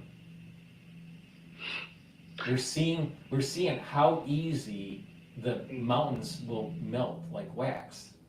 And all these other countries. I keep on saying that what happened on October 7th in 2023 is literally the catalyst that will lead to that Israel having a larger border system that goes back to the biblical borders. Yeah. And and people I've been demonized, about it. People have said that I'm crazy about it, or I'm just, some sort of, Israel shill or something, But the reality is, I'm looking at certain old ancient texts that are thousands of years old. I'm looking at, current events, and just my, 5 decades of life, and I look at this and I'm seeing an emerging thing happening in the Middle East that seems to be messianic. That the Messianic era seems to be starting to unfold. Yeah. Well, one thing I heard was that because Israel had done a severe blow to Hezbollah, and I guess Hezbollah was either operating or supporting Syria, that somehow that left room for these rebels or whatever you want to call them. HTS, right? Yeah. Now. Well, this is what I'm saying. This is the point I'm making.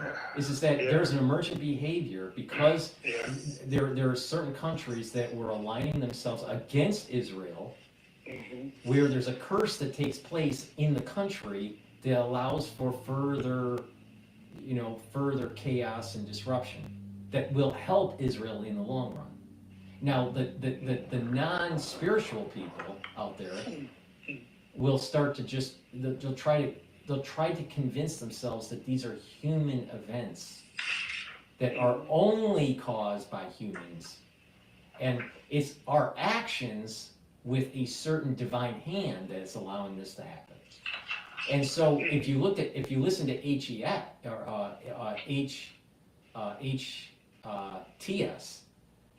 Yeah. if you listen to the leader of HTS, The guy he's who's still aligning himself with the Palestinians.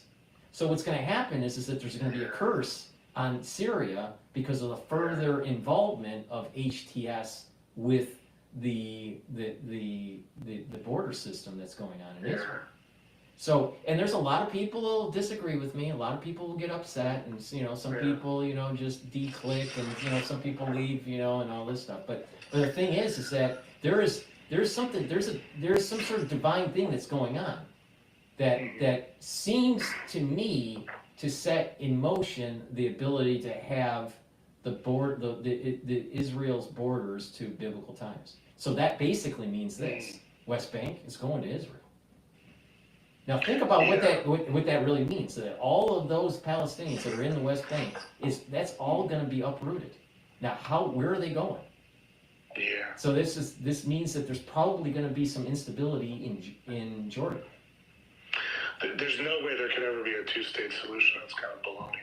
Yeah. Well, I just not only that, it's not biblical.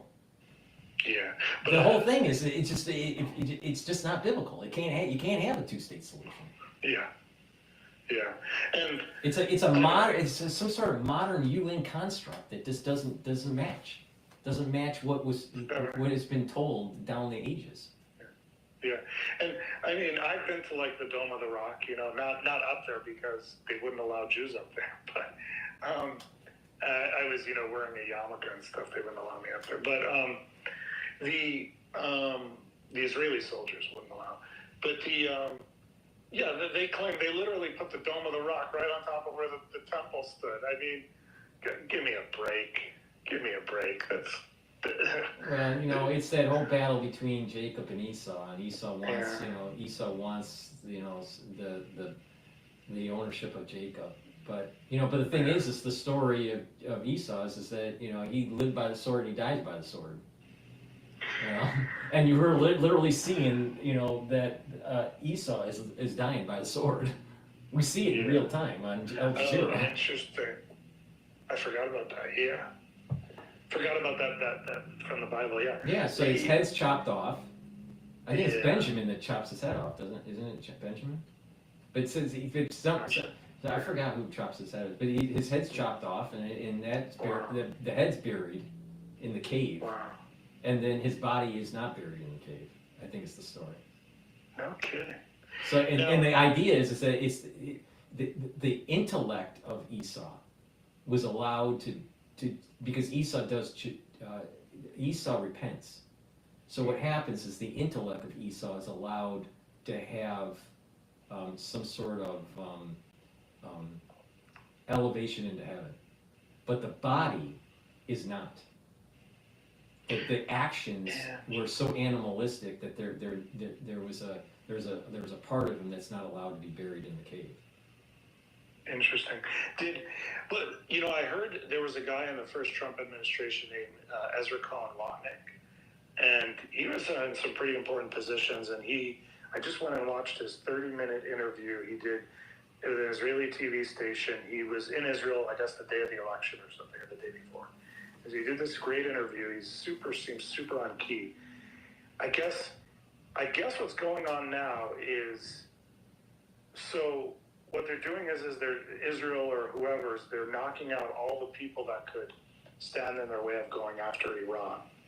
And so, like Hamas, Hezbollah, Syria, and now they could hit Iran they could hit the reactor, all the nuclear stuff. And so it seems like that's what's coming. Well, I mean, for sure. I mean, for the United States, just geopolitically, the United States They cannot let Iran go nuclear because it would change the dynamic And then even MBS said that if Iran goes nuclear, Saudi Arabia will go nuclear. Will go nuclear, yeah. So, I mean, it's just, the United States cannot allow it to happen. So it's better to knock out the Ayatollah, literally have his turban just, burn up on live TV, than to have Iran go nuclear. But here's the problem: is that there's a lot of Americans out there that are just not paying attention. That it's in the United States will do better if it aligns itself with Jacob and not with Esau. And I'm concerned within the United States that what's happening is that there's a tendency to be kind of like isolationist in this regard. But I'm not a purist on this. I mean, I'm against intervention in Ukraine. I think the war in Ukraine needs to be, it needs to be settled. But I'm for ramping up war with China, and I'm for ramp up of building up a boundary system that's of biblical times, because I believe that the world will be a better place, a more peaceful place when that happens. Yeah. Do you? One thought I had was, I wonder whether, and I want to circle back to the biblical stuff in a second. We'll talk about it as we go through, but also I want to circle back to it as well. But concentrate on it a little more in a second. But I wonder whether they made a deal with Russia, because it didn't seem like Russia didn't intervene to stop Assad being overthrown. So I don't think Russia. I think the reason why Russia didn't intervene was because they don't have the money. They don't have the manpower, and they don't have the money to do it. Yeah, I think Russia is on the verge of. I think Russia is on the verge of economic collapse. Wow. I don't think it's economically healthy at all. Because when you start hearing, well, North Korea is going to be sending troops into the Ukraine theater, and then they just lost, Russia looks like they're going to be losing a major port in the Mediterranean. They haven't lost it yet, but I mean, if Syria fully falls and Russia gets thrown out, Russia has lost their major Middle Eastern port. Oh, no kidding! I didn't realize that. Yeah. So that's why. And he's not. He's in. Where's the Wagner Group? I mean, it's like Putin blew away the leader of Wagner. So in a plane crash or whatever it was. So I'll tell you, I just don't. I don't think Russia's that stable. Now the thing is that does he have enough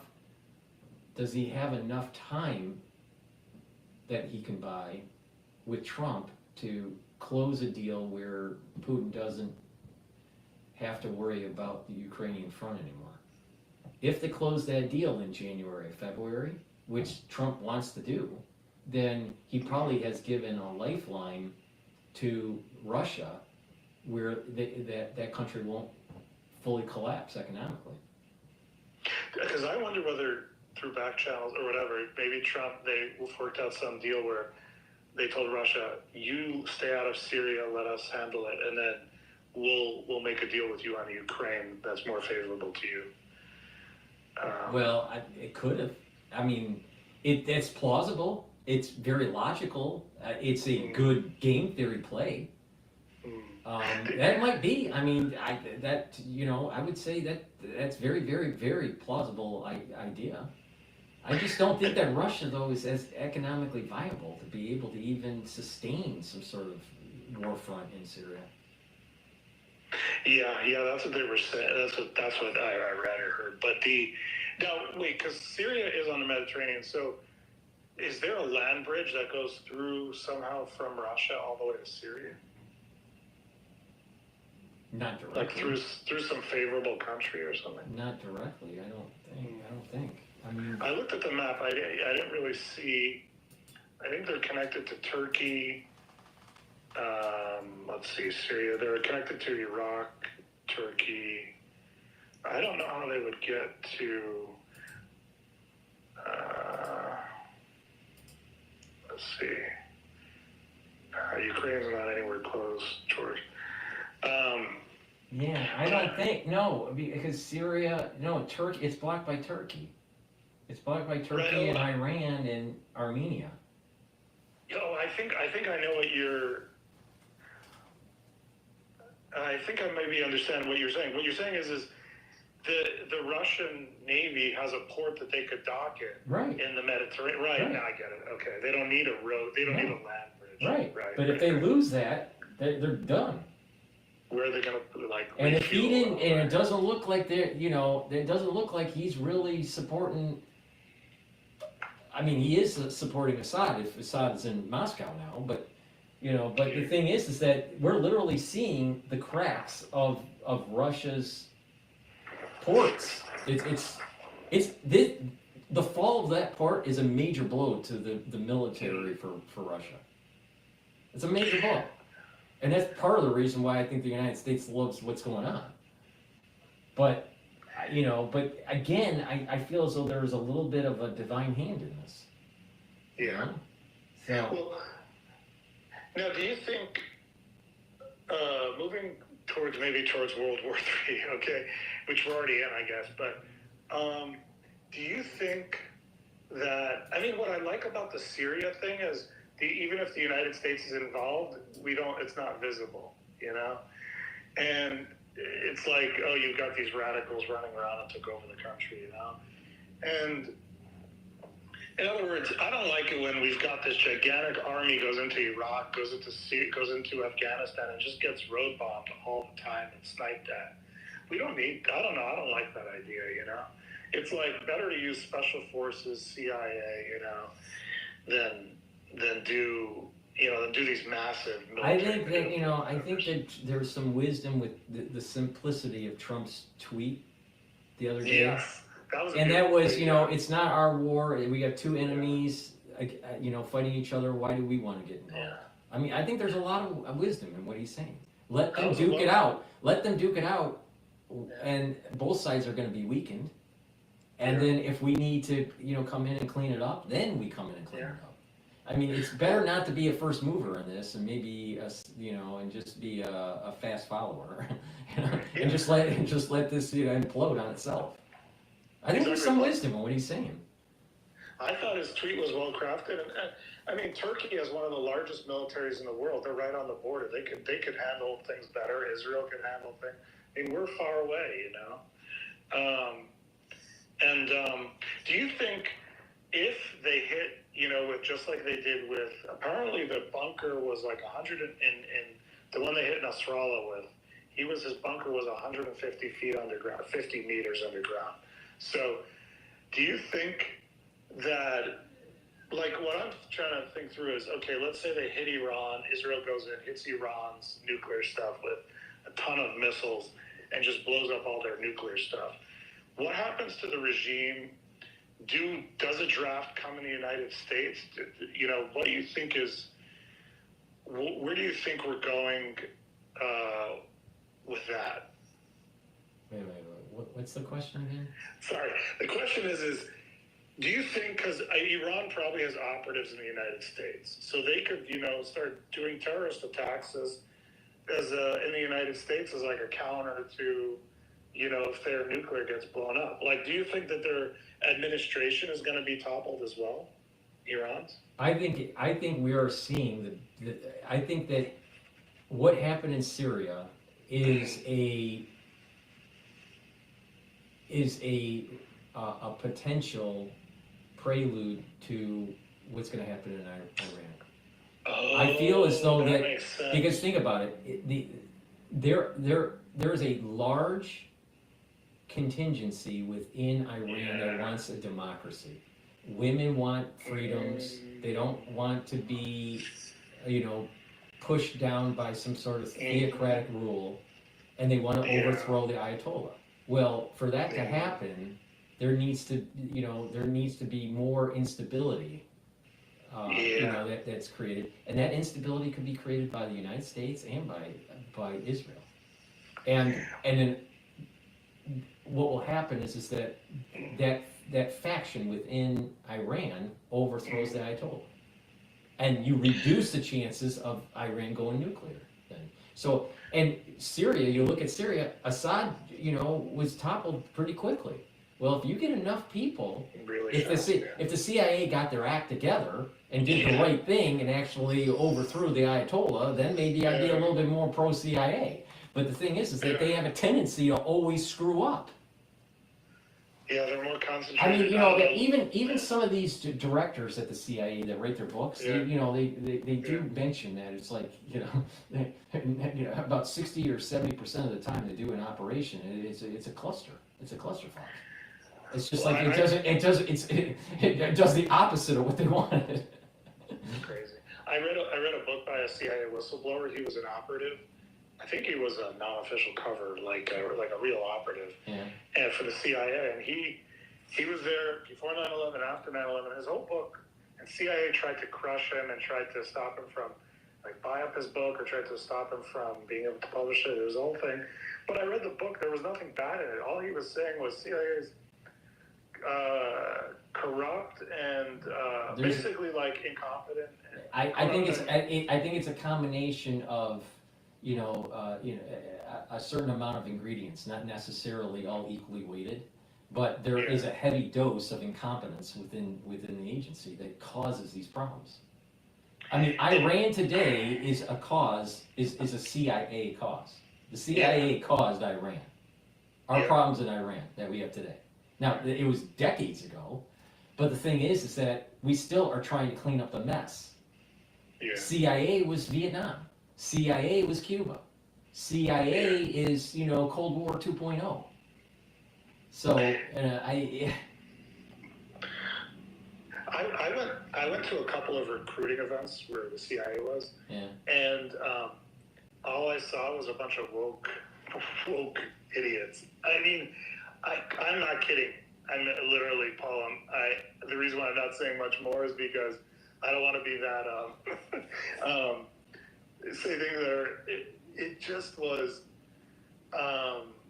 Say things that are not offensive, but these people were horrible people. Well, you're bringing up a good point. I mean,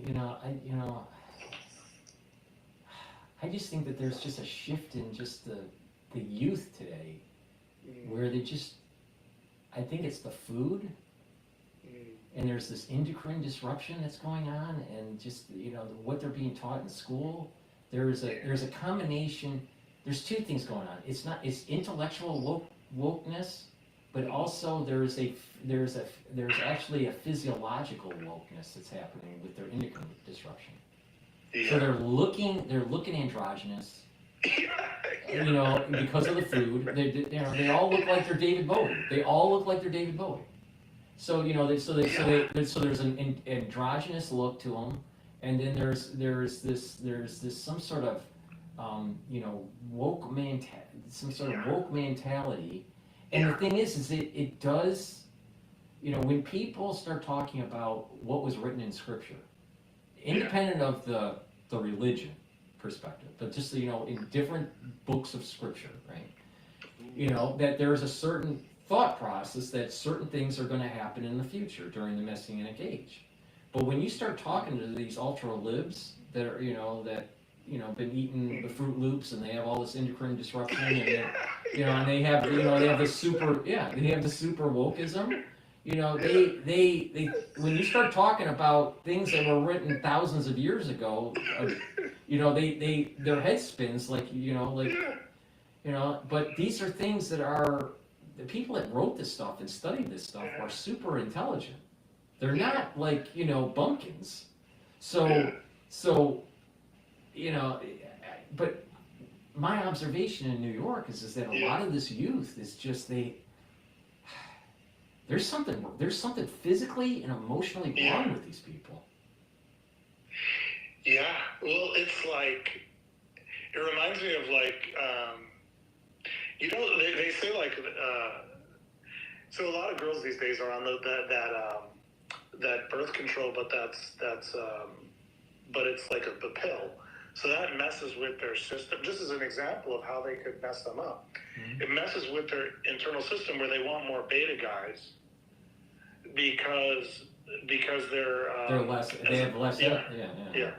So, but anyway, they say a lot of like females these days are just maybe this generation in general. There are a lot of them are on these psychotropic medications, and but you're exactly right. You look at these people, and there's a physiological look. You're like, there's no way this person's a Republican. Right. No, I mean literally, we're getting to the point where you can look at a phenotype of a person and tell if they're a Republican or a Democrat.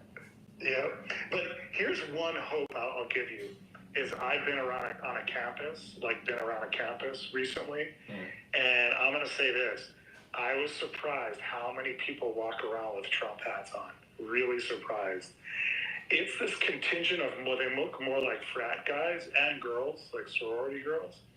And so there's also this, even though you have this weird physiognomy or whatever it's called of like these wokesters, on the other hand, you have this awakening of these guys that are not afraid, they don't give a shit, and they walk around campus. And I see black people, Muslim people. Right. I think what it is I think in the culture. I think Kid Rock actually started it, and it was the idea of just you can't cancel me. Get to a situation in your life where you just don't care about being canceled. Yeah. And so you have that thing that's going on, and kind of a subculture. Mentality of just anti-cancel, and you have NIL that's popping up in the in athletics, where it's now getting to a point where people that are in high school that are athletic could make some money if they can monetize in college. They don't have to go pro. They can make a lot of money just going college, just doing collegiate. So you're going to have a push for people to be more athletic. Well, that means, when you start to talk more athletic and that's discipline to build muscle and that's testosterone, and then the women start looking at at the guy that's all muscular and she wants to be picked up by right. And so it gets to a point where we're actually moving towards conservatism because of athletics. Yep. The physiography. That wokeism got so ugly because of the fruit loops. Wokeism got so ugly that it got to the point where conservatism reigns. Yeah. Well, I got to tell you a funny story, Paul. I was at a FBI briefing, okay, and I forgot if it was like on the threat of China or something. The girl, when I said girl, I mean she was probably like 25, let's just say, she had short blue hair. I mean, horrible. She was the analyst in the FBI who was giving the briefing. Now, just to give you an idea, the people in the room were really high, powerful people. So she was appointed by the FBI to give this briefing, okay? Now, I walked up to like the head of that FBI office in a really large city, okay, a really big city in the United States. I walked up to her afterwards. She had this really short haircut, so you can imagine what I'm talking about. Right. Woke, Right. And I asked her like a really simple question about China. Like, in other words, you'd think like the FBI would know some kind of counterintelligence, like the threat of China or something. You could see in her eyes and the way she had no clue. I was like, oh my God, this is what they warned us. This is what they talked about. The FBI, the intelligence agencies are it's full of incompetent, woke, DEI types. Yeah. I just couldn't believe it because I'm like, it's so important that the intelligence is good, but. Well, remember that female Secret Service agent during that assassination attempt? Yes. And it's like she couldn't put her holster in. And it was like, DEI another day instead of die another day. I'll tell you, it's a problem. But the thing is if RFK Jr. gets in and he can shake up the system and we, stop the poisoning in our food and affecting our endocrine system, that vector will be fixed and people will start to get healthy and mentally more stable. I think that, plus there's also that almost social trigger where if people aren't getting married or not dating because of the way they look, they're gonna have to change. It's just, I think just the power of biology is gonna kill wokeism. It's just that it's gonna take some time for the power of, and you're like I said, with NIL and athletics and all this stuff, you're starting to see it. You're starting to see that biology will supersede, this whole wokeism. But it just takes some time. It takes some time, and a lot of times when you're looking at the liberal movements, they always push too hard and they break it. They break what they wanted. They just put too much load on the camel, and then the camel back they broke. Yeah. And the same thing with Elton John. Elton John was saying, he was talking. This was years ago. I think he was being interviewed on maybe Entertainment Tonight or whatever it was called, or maybe it was being interviewed on CNN. But he was saying that the gay rights in the United States, they were pushing too much during the Pride movements, that it actually pushed back. There was a backlash, and it pushed back too hard. And he was right. And the same thing is happening with certain other types of woke agendas. Yeah. And so, going back to the whole Israeli conflict, the Palestinian-Israeli conflict, you look at, certain student bodies, they were pushing too hard this pro-Hamas agenda on campus, and it hurt them. It hurt them to the point where these students that graduated from some of these prestigious universities probably will never go into, a high position because they've been doxxed because of their stance on this issue. So they weren't politically savvy enough, but they bought into this kind of, they just pushed and pushed and pushed. If there's one thing to say they're for Palestine, right? Or another group saying they're for Israel. But when you're saying, the destruction, when you have one side saying the total destruction of another people, and you're aligning oneself with, let's say, a pro-Hamas agenda, how can that be justifiable when you're 35 years old and you're in corporate America and you're looking for a directorship position? There's a very minor, very small population in America that would find that acceptable. Yeah. It was so dumb. I mean, not that I'm hiring anybody, but when I was, working in New York, I hired people from my department, but if I was in that situation and I knew any way that they participated in those types of protests, I would not promote them, nor would I hire them. But one thing that's really interesting is I heard that a lot of students these days, like smart students that would have gotten into Harvard or got into Harvard, that they're going to like these southern schools, Well, yeah, I mean there is a move towards a more conservative campus feel. It's a problem. It's a problem. The thing is that you would think when someone thinks, okay, they go to Harvard, you would think that they have a polo on, they have a blazer jacket. You got students that are wearing baggy raver pants, and you got women with blue hair, and you got it's just that whole smart casual look has died. But I do think that the pendulum is swinging back to conservatism, but it's just starting to swing back. And once they start to realize that they have to dress properly to get a good job, you have to act properly, you have to speak properly, you have to have good etiquette, during the dinner table and all this stuff. Then once they realize that, then we'll see more conservatism in the United States. But right now, I don't know if you've heard this.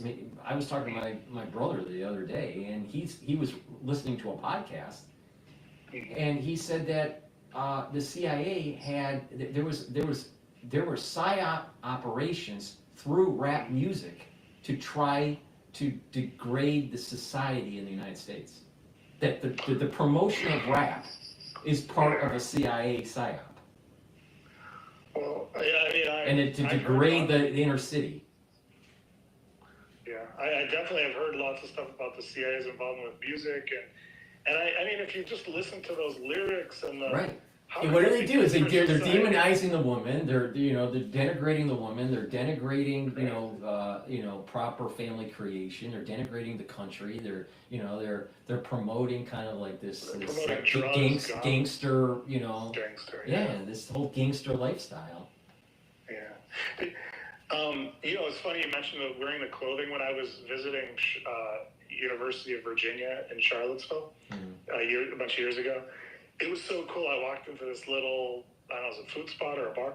I don't know what day of the week it was. It was Thursday night or Friday evening. I forgot. But it was all these bunch of guys in there with like khaki pants, blue blazers, I so look up to, Thomas Jefferson. Jefferson has descendants that live in Virginia. It's pretty cool. I was in one area and the real estate guy there, he's a descendant from Jefferson. It's kind of cool. Let's see if there's anything else to cover on this, and then let's talk about the messianic thing too. But I thought I might have had one other anecdote about this woke. Well, anyway, so do you think moving to like the World War III? Do you think that we're going to get to a point where there's going to be a draft in the United States? If there was a draft in the United States in a foreign war, I think that would be the beginning of the end of that foreign war, because I don't think that the United States population is willing to support it. So this is the reason why we have really our National Guard. Our National Guard is kind of a backstop, so we don't need to really institute a draft.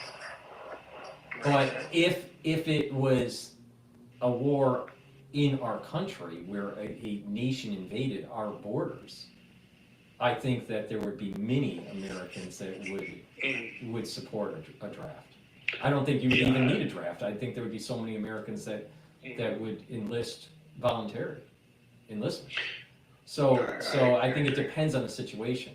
If it's a foreign war, even in, let's say, the Pacific Theater, with China, and it was a draft, I don't think that it would be, I don't think that the American public would want to do that, even if much of the American public was conservative. But I think that wars today, I don't think you need as many I don't think you need as many men. I mean, you don't need like millions and millions of men. It's becoming more a tech war. That's what they're saying with like, you have all these AI or just controlled drones. You could do just drone swarms. Right, and even all the battleships. Yeah, right. Navy's really, they're at a crossroads. So they need more ships or they need more drones. You can do underwater drones too. Right. In other words, you could have a torpedo that's just an underwater drone and just guide it to its thing. And you could have a ton of them. And then you could have, because if there is a war in the Pacific, that's what, so back about the draft thing. So I guess, what if, say Iranian agents or even Al-Qaeda types, do, let's say 3 dirty bombs, one in LA, one in New York, one in wherever, Chicago. And then, or there's a nuclear weapon, like a tactical nuke, pulling off an American city. Then I guess what you're saying is at that point, then people will just volunteer and we'll just, we'll be in I think if the homeland was attacked, that you'd have many people enlist. But, if it's nuclear, see, being attacked and nuclear are like two different situations, right? If, let's say a bunch of, Canadians on horses started to invade Michigan, right? I'm pretty sure that people would, rise up and fight the Canadians, right? Yeah. But if there was a nuclear detonation in the United States, then you're talking about the national security state doing emergency powers, and we aren't in the same world. We're in a different world, and that's a security state, right. right, and that's a different game. That's a different game. Not a democracy. Right. Yeah, I've been. Now let's talk about the Messianic thing. So, because growing up Chabad, Schneerson used to, in his sichas, I don't know if you heard the word sichas. I heard you say last time, Maimarim. Yeah, but there's sichas too. So the Maimarim, he used to close his eyes and with the group said, channeling God in his words or something. But with the sichas, that was more like on a Saturday afternoon, and he would more give a commentary on like that week's Torah portion or something. But for those that don't know, so like the weekly biblical portion that's read in the synagogue. But so in one or a couple of those, he was referring to. I remember he was referring to when the first Gulf War happened.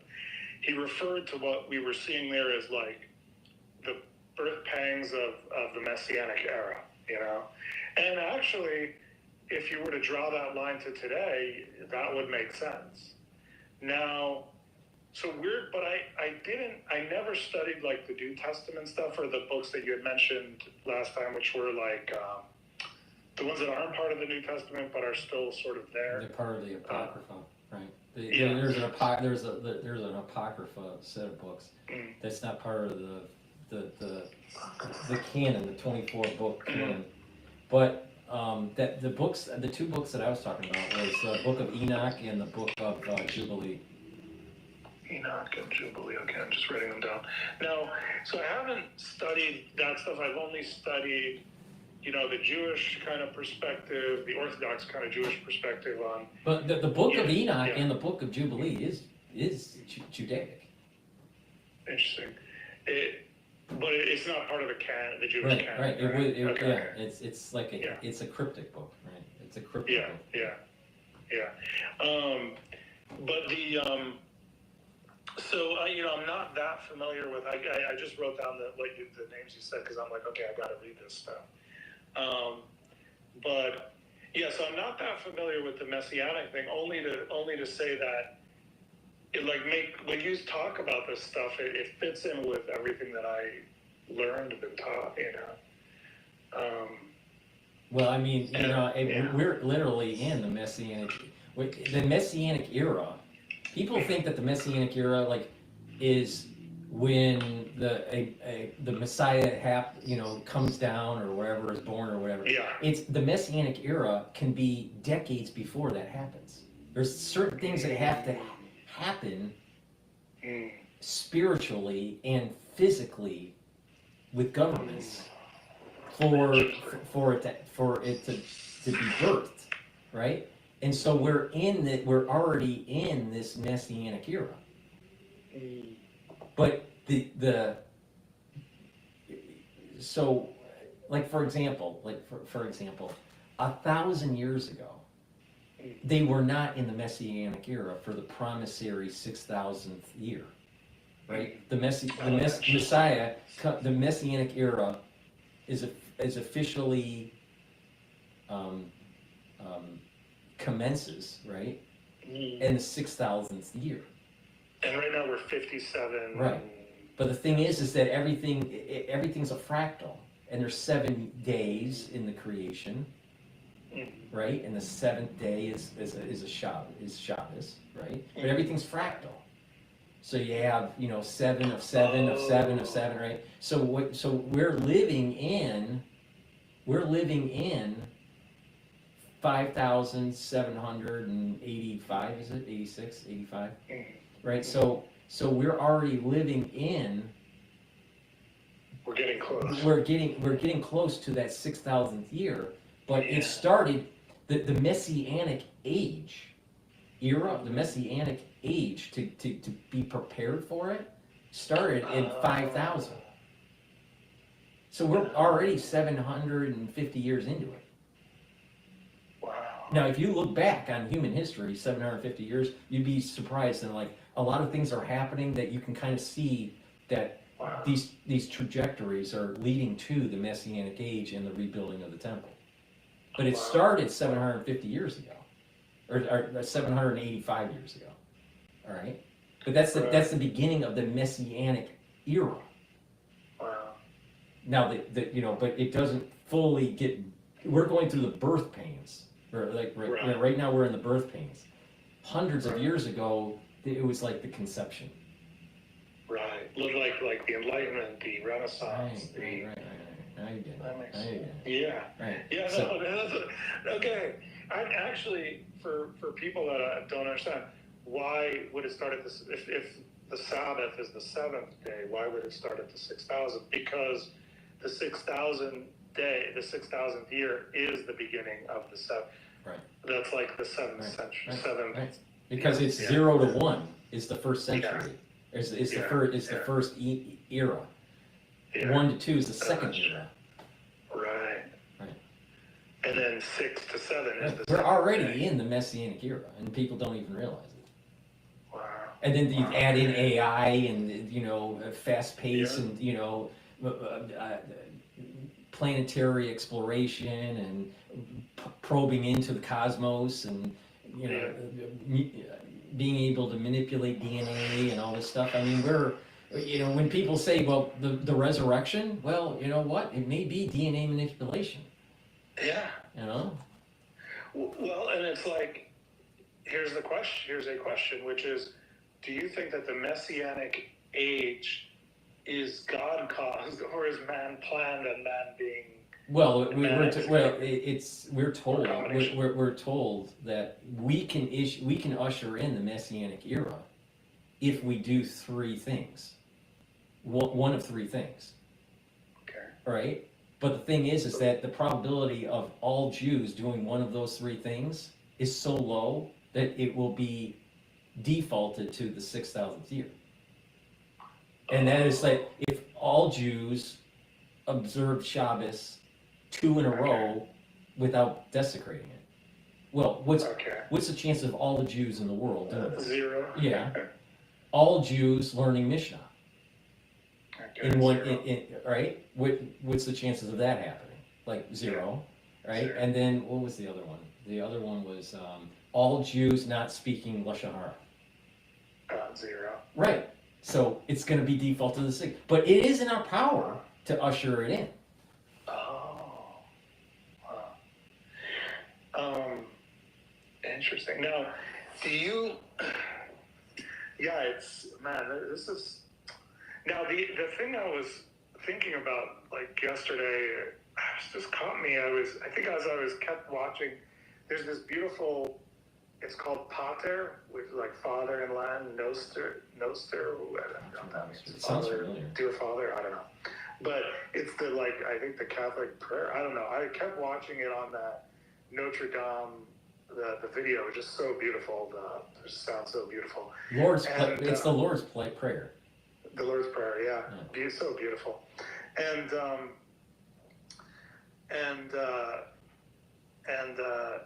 but it got me thinking, I for some reason, last night. That cantillation, if you pay attention to the cantillation of that Lord's Prayer, it's similar, not exact, but there's a hint of it with the Chazan cantillating for the Kohanim priestly blessing.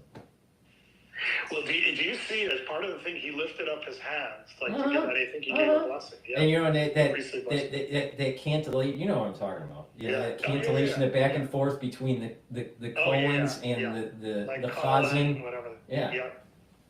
Very much. And then, it even sounds, whatever issues we're having with the Middle East, but, you got to say, sometimes that beautiful sound that their Chazan, the Islamic, the Imam, the beautiful sounds, the beautiful prayers. Mm-hmm. But anyway, it got me thinking that, man, we are, because first I was thinking, for years I was thinking, man, I'm not going to have enough time to study everything I want in this life. You don't need to. You don't need to. The thing is that, I mean, the way, see, I think in America, we have this mentality. Maybe it's just a human trait in general, but in the United States, there's this mentality that we're taught in a serial way, right? Yeah. You got to learn all these things, and then you get sheepskin for a degree. Yeah. All right. Yeah. Right. And the reality of the situation is that it's like a jungle, right? And you got lots of trees in the jungle, and each jungle is a book, right? And there's no way you're going to know the whole jungle. But the thing is that if you go deep enough in a particular subject, you start to understand other subjects. So like a lot of PhDs, when they go really deep in their subject, they start becoming domain experts on other subjects by accident. Yeah. All right. So all you got to do, if you want to talk about like biblical kind of readings, is like obviously, you know, 5 books of Moses, Tanya, Mishnah Torah, and then you're talking about Zohar, and then and Talmud. And if you do all those, you have done more than most people will in their whole life. And it's not that hard to do, because if you follow the Ribby's learning plan, right? You can go through Mishnah Torah in 1 year to 3 years. You're going through the 5 books of Moses in 1 year.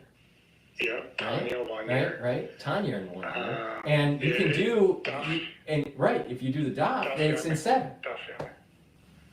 Or if you really push it, if you read 10 pages, if you read 7 pages of Talmud a day, you do it in 1 year. And reading 7 pages of Talmud in English, for an English learner, is very possible. Yeah, you know those Schottenstein edition of the Talmud? The Schottenstein ones? Yeah. I don't know which one you use. No, I use our scroll. It's very authentic and easy to get through, I think. But it got me thinking on how, because, you know, you always hear like, oh, in history they were slaves, or in history they were like peons, but people don't realize we're the same today. We're serfs, we live in apartments, we have feudal lords. We're living in Egypt. We're all living in Egypt right now. We're all living in Egypt. If you have a credit card payment or a loan or a mortgage, and you know you're in Egypt. And we're building the great towers, which is like we work for. I love Elon Musk, but we work for people like Elon Musk, and we're building these great towers of civilization. Not only that, I saw a meme, but I think it's very true. Think about when you create a work product for your boss, you're giving it to them. You know, you're either physically handing it to them at their desk, or you are emailing it to them. Right? So you're doing work, and you're offering a product to them, and they're above you in the organization. Now, if you look at the hieroglyphics for Egypt, the Egyptian hieroglyphics, you have these people providing things to their deity. Yeah. And so our bosses are our deities, and we're producing a product, so we get life called a paycheck. And we're living in Egypt. And we're slaves because we work by the hour. So most people work by the hour. So you are literally a slave. Because your time is owned, you're not even selling your product, you're selling your time. But it got me thinking, like, how if we're alive for such a short amount of time, then I get why they would anoint certain people to kind of maneuver the flock, you know? So you have all these to kind of shepherd the flock of the large masses of people, which is, I think, why we have like so much everything from disinformation to like put out by the government, and like you said, like even like the rap, and they're like, you know, they're trying to control the population, to get them to do what they want, and I think I wonder whether we've talked a little bit about secret societies last time, but I wonder whether, you know, whether they teach some of this larger like meta picture in these secret societies, which is like, because I have Morals and Dogma, which is Albert Pike's kind of one of the main Masons, his like famous book. And I think it goes in there, and I think it starts off by saying like that, in fact I should pull it out and read it, but it's, because that would be interesting. Let me pull it out and read it. So I have two. I have my grandfather's one. Let's see. So, let's see there. Okay, here it is.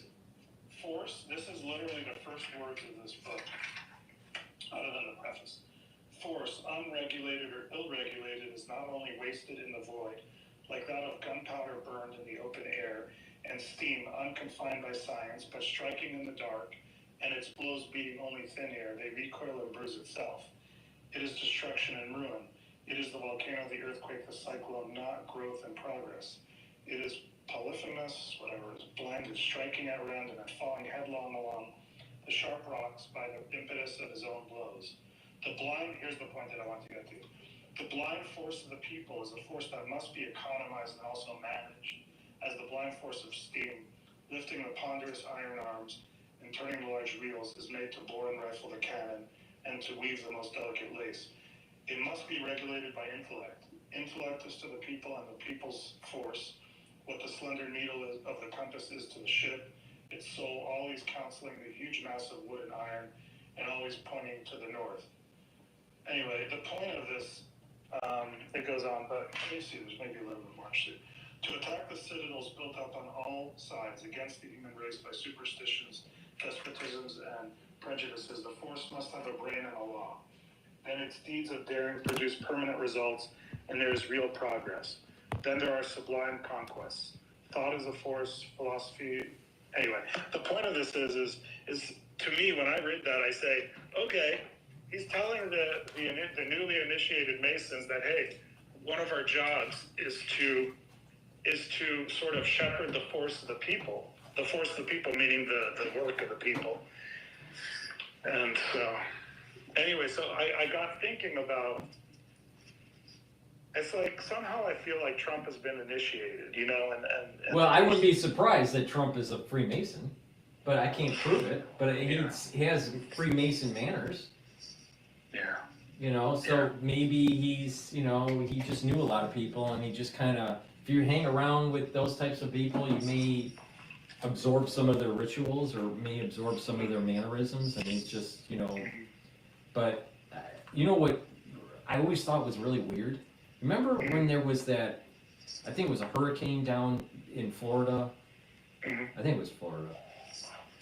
And remember, he went down with Pence, with FEMA, and he had a bottle of water on the table, and he put the bottle of water underneath the table, and then Pence did the same thing. Okay. Yeah, there's a video of that. I don't know. There was like some signal that he did. I don't know what it exactly meant. It was very odd. Very, very odd. It's like as if some negotiation was off the table, was the interpretation. Now, what negotiation? What was off the table? I mean, all he did was take a bottle of water and took it off the table, and then Pence did the same thing. No one else in that room did. Now, why? Yeah. So there's like, I think it's 13 blocks from the White House. It's called Temple of the House, or the House of the Temple. It's the Freemason Scottish Rite Temple in DC. And I was in there going through the museum, and there's all this Kabbalistic stuff on the wall, meaning like, I didn't realize Freemasonry is full of Kabbalah. Mm-hmm. And, yeah. And, I haven't, you know, I've only studied Kabbalah through Hasidus. So I've like picked up, I was at a library and I you know, picked up a Zohar just to like scan it to see if there was anything interesting, but it was... The way to read Zohar, I'm in my third reading of Zohar, all right? Okay. The way, if you just read Zohar, you will not understand it. That first reading, you will not understand, but you have to read it. Okay. I mean, it's hard, but you will not understand it because it's like you don't know the key, you don't know what the code they're talking in. But you have to read it the first go through, knowing that you're gonna absorb very little. Mm-hmm. All right. Then you read Tanya, and then Tanya has the keys to unlock what's in the Zohar. Oh, I see your point. And then you reread Zohar in conjunction with Tanya, and then it starts to make sense. But you have to read Zohar first, knowing you know zero. You will not absorb any of it. But then, because you're familiar with the method of the style of writing in the Zohar, because it has its own method, because it's these rabbis that are traveling and they're talking and they run into a character and they go into a cave or they go into a forest, and it's like it has its own kind of rhythm. So and then once you read that and you read it in conjunction with Tanya, then it totally starts to make sense in the third round. That makes sense, because I've only read Tanya, and I think you'll understand more about Tanya when you read Zohar, and then you'll understand more of Zohar when you read Tanya. This is the reason why you start. Yeah. You either start with Tanya, then because that first reading of Tanya, it doesn't make any sense. Yeah. It's only when you read it the second time where it starts to make sense. Do you use a certain translation of the Zohar? I'd have to look it up. I had to look up which. Do you use like the? There's two. I use the one that's from the UK. The UK. Let me look it up. There's a UK one, and then there's one from California. Oh, the one from California, I think is that the one from like the Kabbalah Center? No. Okay. No, it's from David something that's a scholar. He's the professor. Yeah, the scholar. Which did you try? Did you check out the one from the scholar too? No, I haven't read that one. Okay. I know you're talking because what about, he did was he translated it from Aramaic. He's an expert in Aramaic. Daniel Matt. Daniel Matt. So I have the other one. There's two authoritative Zohars that are in English. The one from the UK and then the one from California. Okay. And that Daniel Matt is the authoritative one of the authoritative one for in English too. So there's two of them. It's his and then the one in the UK. Okay, so I'll write that down. I bought mine and read it before Daniel wrote his volume set. Yeah, because he was coming out with books over time. I don't know if he's finished. I assume Right. But I had my Zohar book before he even started writing his Zohar series. How big is your series? Or what does it look like? Is it green cover? No, my edition is blue. It's a blue with a flame on it. Oh, it says the Zohar in English translation has like a candle burning in the front. It's a flame that's in the shape of an olive. Oh, okay. No, so it's not these. I'll have to look. But I mean, I bought mine like you were probably only 10 years old when I bought mine. Okay. You've been thinking and studying this stuff for a long time. I started going really deep into it probably in 92, 93. No kidding.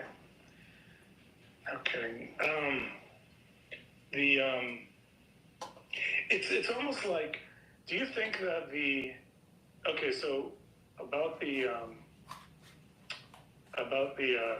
let's see if there's anything else to cover on the Messianic thing.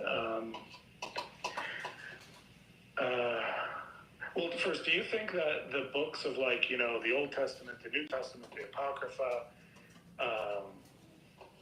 the Hasidic books, all the Christian books, Catholic, all that stuff, and then the Muslim books, it almost seems like all these books are occult books. In other words, and I don't mean anything I'm using the word occult in the sense of hidden, in the sense of these are sacred books that have a meaning deeper than the surface, all of them, including the Asian kind of Well, I think they're tapping into a deep a deep meaning of life and a deep meaning of spirituality on the soul. Yeah, right. But do you also think that like sometimes it's like, because like they say there's 5 levels to read the Bible, you know, like Pshat, Remez, Jewish side, or whatever. It's like one of them is a hidden level, one of them is just the basic understanding, one of them is sort of metaphor, those kind of things. And so, do you think that when we read all these different books, that there's all, in other words, that there's deeper meaning? Well, I mean, there's 50 levels of understanding. There's 50 levels of understanding on anything. Right. So I mean, it's but I think you can apply that to even secular. I mean, you think about it. You go deep enough on any subject, you'll eventually get to probably like quantum physics on any subject. Yeah. You know, like someone complains about, you know, let's say someone complains about their bicycle not working. Yeah. You know, and you go, you know, deeper and deeper and deeper into it, and you'll eventually get to the essence of the essence of matter, or the essence of life, or the essence of. Yeah, that's kind of the journey I've been on, which is I started. Well, I've been on this journey after I left Chabad, was to like figure out how the world really works, and then through that journey, and then you know they always say like, okay, what's the answer? And so you look outside yourself, and you look, and then you find out the answers are all inside yourself. But also you find out that... And you'll notice that every time you ask the question again, the answer has changed. Yeah, and it also... the inside of go ahead. Of yourself mirrors the outside world. So as you get deeper in the outside world, you go deeper in yourself, and as you get deeper in other words, it's doing exactly what you said, which is you go to these levels and you get down to... So as I've been doing this, you know, searching, I've been really into like politics. But the politics for me is just a stop-off to understand, like I just took a class on banking, you know, how the Federal Reserve works and all that. But it's just like, when you start understanding, you're like, okay, I got enough understanding on that, and then you move to other things. And then, yeah, so now I'm like, okay, I need to study more like philosophy or even religion, you know, and it's exactly what you said. You keep going, and then you just find... You gotta just blaze your own path. I mean, that's even written in the Sefer GETTR. You don't need to know all the letters and all the permutations. You just blaze your own path within the 32 paths of wisdom. Everyone has their own blazed path. See, the problem is that scholars think they need to know it all. And the point is that if you go deep enough, you will learn that you'll know lots of subjects. Yeah. Just because of the depth of it, the depth of the top, that you just keep on learning like deeper and deeper, right? And it's fractal, and you'll know these other subjects. You don't need to know. You don't need to go, okay, I'm going to learn everything about physics, and then I'm going to go and I'm going to learn everything about history. Eventually, what you're going to do is if you just study physics, you're going to actually learn history, and vice versa. Study history, you're going to learn physics. Because if you like, for example, if you're studying history deep enough, you're going to start learning. Well, there's lots of wars. Well, what were some of the modes of warfare? You know, what was, you know, and what was some of the technologies that were involved in? How did they forge the steel?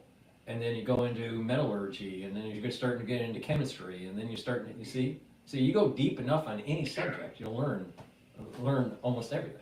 You'll learn a lot, but you have to blaze your own path.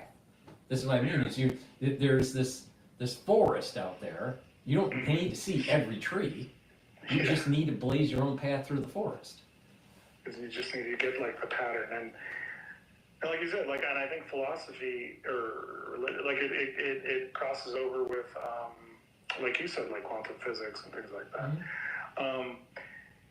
All right, last thing, and then last thing, just about World War III.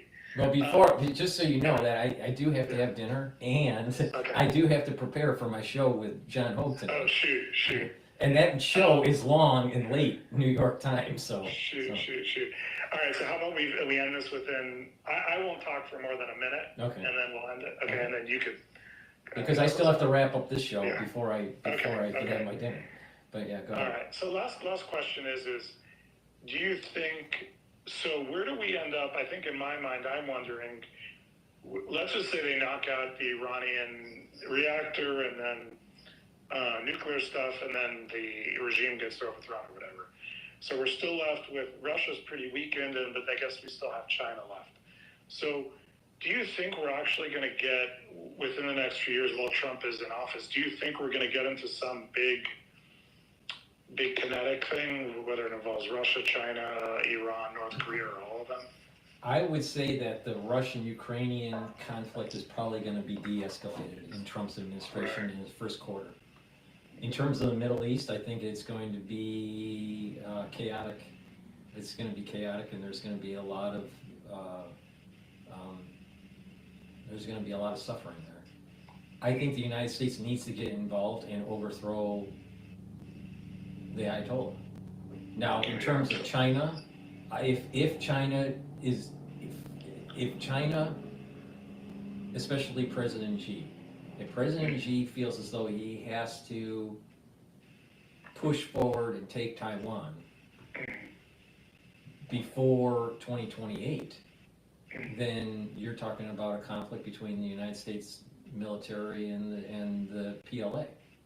Yeah. So I would not be surprised that the United States is involved in a kinetic conflict with China. But I think that is something that needs to happen. Because just like, like I said, I don't want war in general. I think war's bad. But the thing is that sometimes you need war to have peace. I know it sounds like it's 1984 when I say that. Well, we got to punch them in the nose. But the thing is that we can't have a 250 years in the future of prosperity and freedom for the world if it's run under a system that's a one-party communistic system that the CCP represents. That system has to fail. It has to fail. It can't be allowed to live. And it's just like what Reagan said. We win, they lose. There is no. I mean, that's the situation in Asia. It's like China has to lose. Has to lose, or what will happen is that other countries around the world and people within our own country will say, let's have a one-party system and follow the model of China. Yeah. And so China has to lose. Yeah. That's where Biden was heading, yeah. And I just hope there are enough people with a backbone in this country by that I mean like deep state, that there's enough good people versus deep state that are able to prevail. Well, I just there's also the hand of God too.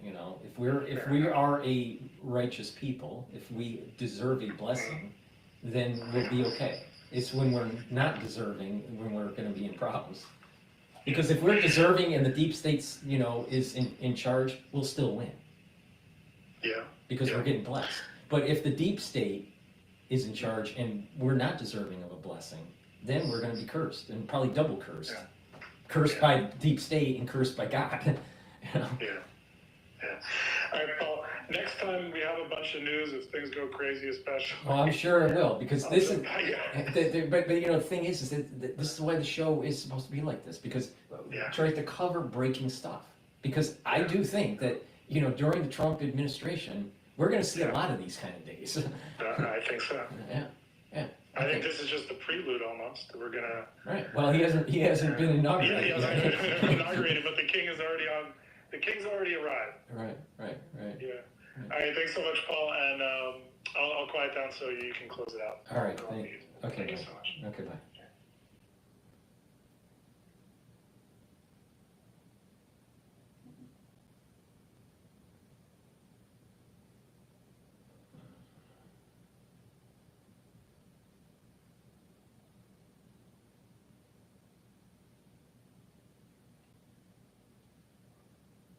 Okay, so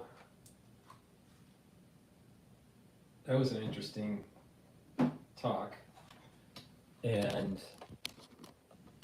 I want to remind the audience on all the channels and the feeds, I'm going to be talking with John Hogue tonight. It's planned. 10 p.m. New York time. And I'm going to be opening up X Spaces for a call-in so you can ask a question to John. I think it's going to be interesting. I think he's going to say some interesting stuff about Syria and obviously the reopening of Notre Dame. So, please listen to Spaces tonight. I'm not sure if I'm going to do a live feed into the channel when I am interviewing John Hogue. I might. I just haven't made that decision yet. But definitely on Spaces, it will be live and you'll be able to listen in. And you'll be able to raise your hand and call in to talk to John. That's at 10 p.m. New York time tonight. Okay? Before I go to the video to see what has transpired, there's a little bit of stuff that's been happening since I've been talking. But let me plug in some products. I haven't plugged a product in a little while. Please help support my work, all right? It's through you going to the store, the-studio-reykjavik.com, and purchasing the products and following what I do to improve my health. You do that, you're going to improve your health and you're going to be supporting this channel. And so we can have a larger community, all right? Of more people calling in and giving an opinion and data collecting and this is a team effort, right? But I need your support. So please go to my store, the-studio-reykjavik.com. Follow the protocols that I do to help support your health. This stuff works, all right? It's obvious it works, right? Because I do it, right? So get vitamin C with magnesium. This helps to boost up your immune system and it also helps with your skin health. I have a supplement called Goodnight Formula, all right? And take this. This has melatonin and tryptophan in it, and it has a lot of other different, supplements and ingredients in it. Go to the store and take a look at the label. Don't have time to go over it all, but the main ingredients are tryptophan and melatonin. But the thing is that you want to have a well-rested sleep. So you are in deep sleep and you have the REM cycle, so you consolidate memory, detoxify your central nervous system, and be well rested. Really important. Take this Goodnight Formula so you are well rested and your body is going to be healing. All right? If you're chronically not sleeping well, then your cortisol levels are higher, your blood glucose levels are higher, your immune system is down. You're not going to have the energy levels that you get, and then all of a sudden you get sick. Well, and then if it's chronic, if you do this chronically, then you're increasing the chances of early onset of dementia. You don't want that. So please go to my store and get the Goodnight Formula. And resveratrol. It's an antioxidant and also gets rid of senescent cells. Really important to add this to your stack. It is synergistic with C60, NAD+, and ubiquinol, and some of the other supplements that I offer. Probiotics, really important to take. I'm going to be real quick here. I have a powdered version that I take with hummus, which you actually saw me eat, and a veggie cap version. Both are very high quality. Go to my store and get the probiotic and improve your gut health. And vitamin B complex, really important. Why? It helps with your mitochondrial health to build that ATP. The first few B vitamins actually target the mitochondria and the electron transport chain, so you're increasing your ATP. And the vitamin B complex helps with cellular metabolism. Really important. And it improves neural health. You get older, you're going to need to take vitamin B complex to improve your neural health. All right. With that, let's take a look at any breaking news that has been happening the last couple hours or so. Video shows rebels escorting Syria's prime minister. All right, this is CNN here.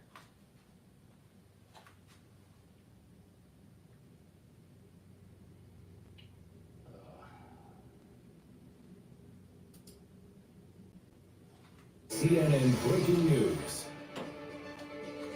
Good morning, I'm Victor Blackwell. Good to be with you. I'm Amara Walker. There's major breaking news in Syria as we are coming to air this morning. A lightning-fast rebel offensive ending 50 years of authoritarian rule in Syria.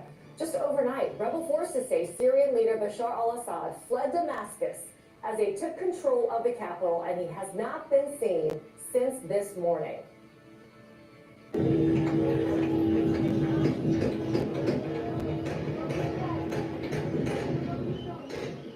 You hear it there. The news met with celebration across Syria and beyond. The gunfire. I'm gonna go to face the nation.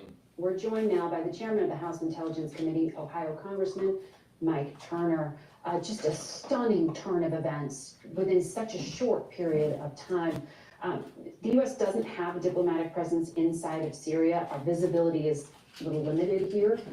What is it that you think Americans need to know about this turn of events?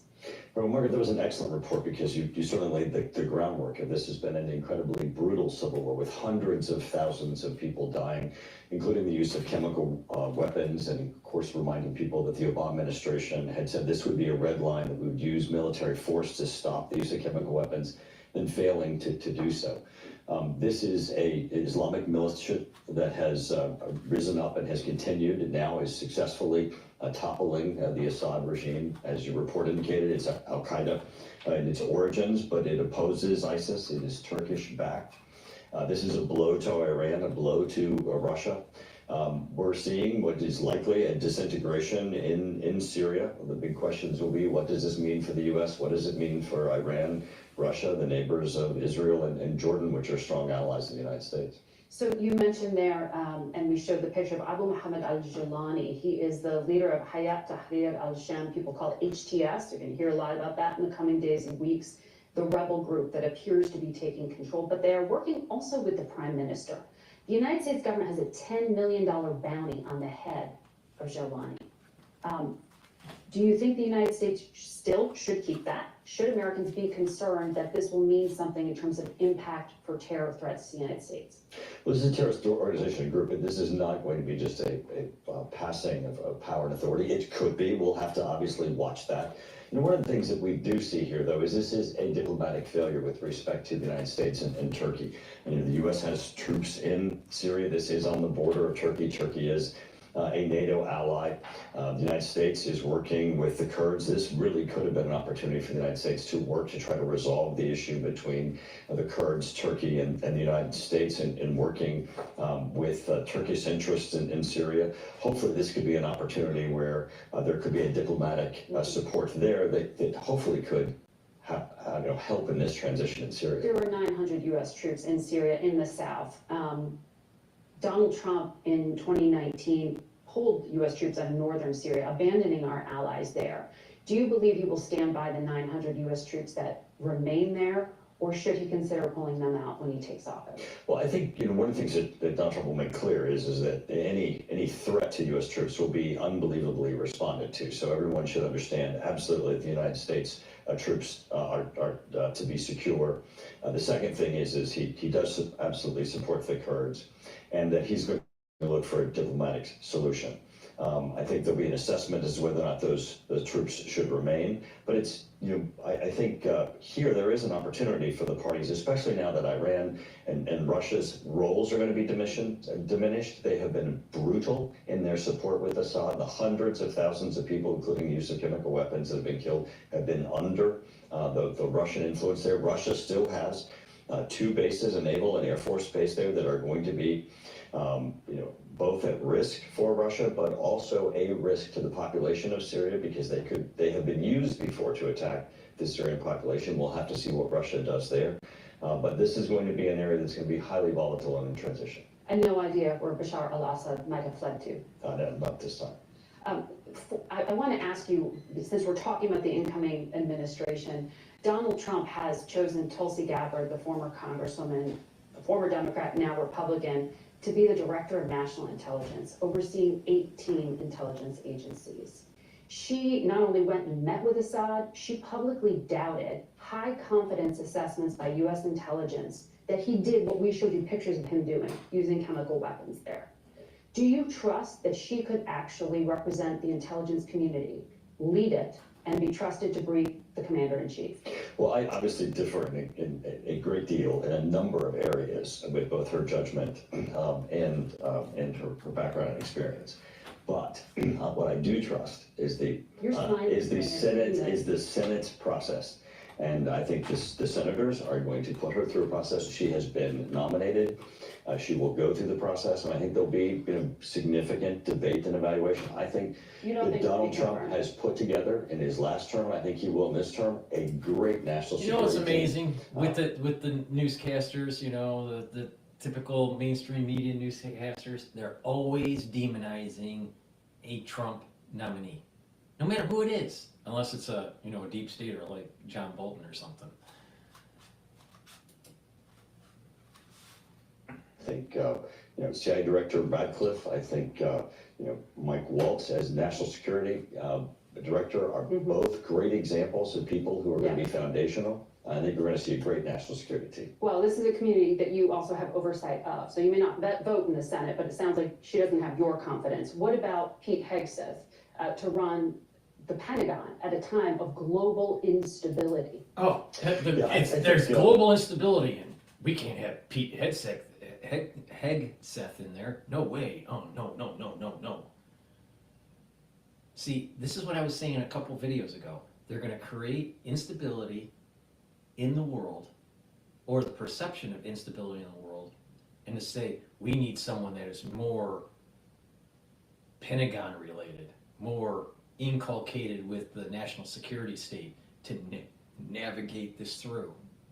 And this adds to the potentiality of another 9/11 situation, that it's possible that the deep state does something internationally that allows them to go to Congress and to give justification of continued emergency power, or to continue on their course instead of being restructured. Maybe what she should have been doing is saying, where's the money, Pentagon? Where's the wasted money? Why have you not won wars? Like since World War II. Maybe the international instability is because of our national security state posturing.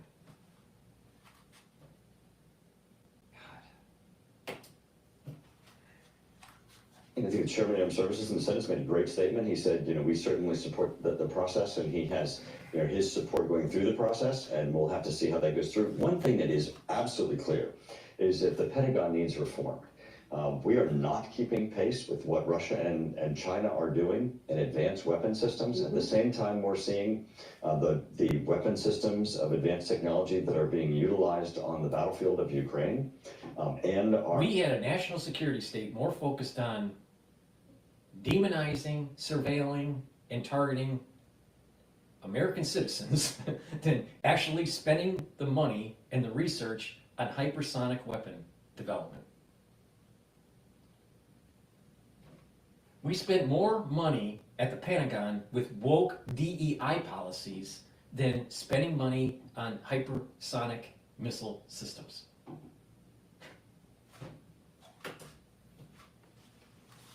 Acquisition systems. We also spend too much money on forging metal for participation for our generals at the Pentagon, even though they don't win any wars. We spend more money on that than developing hypersonic missile systems.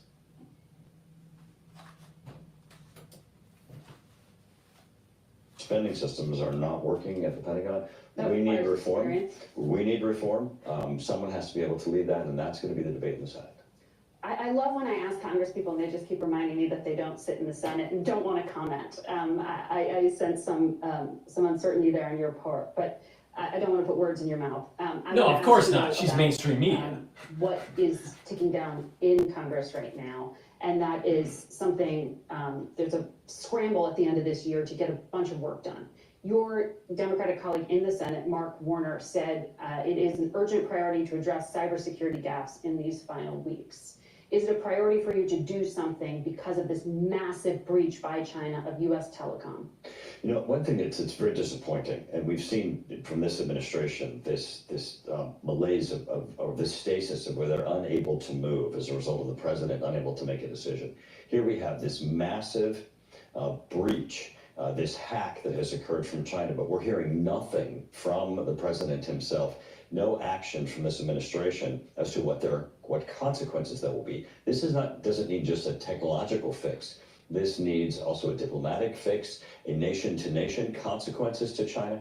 You know, in the Obama administration, in the Obama administration, China hacked the personnel management system of the U.S. government, and there were no consequences. And now we're seeing China hack the entire system of the nation. Yeah. There needs to be consequences. They can be economic, they can be in a number of ways, but right now we have zero. We have nothing coming out of the administration. What we need to be talking about is not technologically how do we fix this, but how do we address, which is what Donald Trump is doing, is coming in and saying China is our most gravest threat. How do we address the fact that China is aggressively attacking the United States, and they're doing that in our telecom?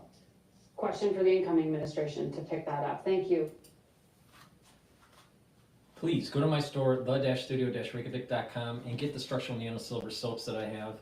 I have 4 different varieties, so they're very high quality, great for gifts, for the holiday season. Get a couple bars, get a few bars for your household, get them as gifts, help support my work, help support your health. Get these very high quality soaps. They're structural nano silver soaps. They don't have all the fancy chemicals that Procter & Gamble has. So go to the store, the-studio-reykjavik.com, and get the soaps. Myotrol is really important to take. If you're older, or you work out regularly and you're an athlete, or a semi-pro athlete, or whatever, right? Myotrol is important to take. Why? Because what this will do is it'll help you build muscle, it'll help you maintain muscle, it'll help you recover. It helps to improve the health of your mitochondria so you can build up that ATP so you can maintain that muscle, all right? Myotrol is formulated in such a way where it's going to help with the gene expression to make more muscle, all right? So please go to my store, the-studio-reykjavik.com, get the Myotrol, do a little bit of resistance training. If you're older, this is going to allow you to maintain your muscle and get more muscle mass, which is really important, especially for back posture, especially for mobility, improving your musculature structure for your legs, the core of your body, really important. Most of the reason why people start to have problems with their back, either pain in their back or they're curving their back, is bad musculature structure, right? And the atrophy. Well, stop that. Do some resistance training, build some muscle, and take the Myotrol. And if you work out, take Myotrol. It'll help you recover and help you to get more muscle for your particular sport activity. Omega-3, really important for cardiovascular health. You should be taking it every day. It improves your lipid profile. Another great product that is dual purpose is olive leaf extract. Olive leaf extract helps with the immune system and your cardiovascular system. It brings down inflammation and it improves your lipid profile. Digestive enzyme complex, really important to take, especially when you're older. Your pancreas doesn't work as well, all right? When you're older, your pancreas doesn't work as well, period, no matter how healthy you are, all right? So you need a little bit of help to break those carbohydrates, proteins, and lipids.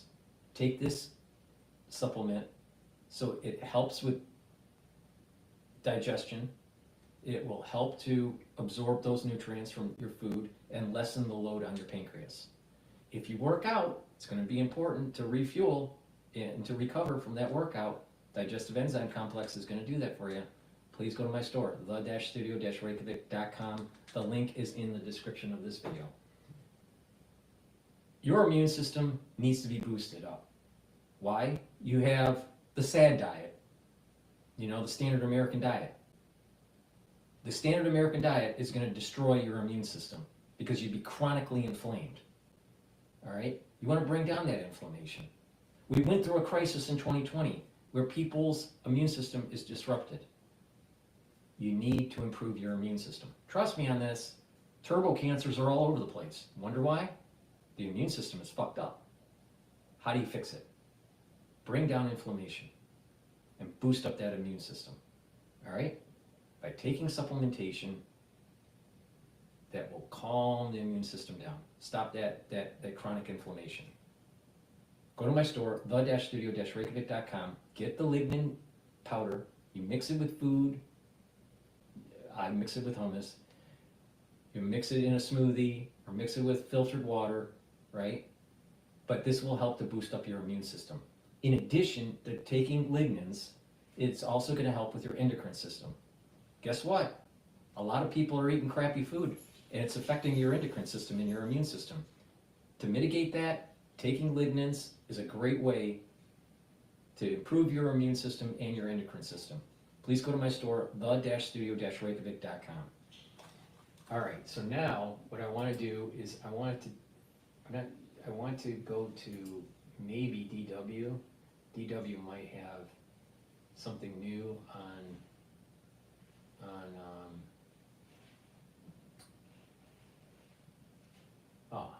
I want to hear Ian Bremer. So he's interesting. He actually got a Ph.D. and it was about Ukraine, if I'm not mistaken. The dictator forced out, overthrown. Hi everybody, Ian Bremer here, and a quick take. Over the weekend, yet again, because there is entirely too much blowing up around the world here, I want to focus on Syria, where just a few hours ago, Bashar Assad, the dictator, forced out, overthrown by a large number of militarily strong opposition forces led by the radical Islamist group HTS. A lot to talk about here. This whole thing lasted less than 2 weeks. And initially, the Russians and the Iranians provided military support for Assad, but his complete inability of his army to fight and offer resistance and the distraction that the Russians have, the stretched thin from their fighting in Ukraine, from the Iranians providing support to a resistance forces that are doing very badly against Israel, particularly Hezbollah in Lebanon, meant there wasn't all that much capacity or even that much political will to provide support, and so Assad has been overthrown.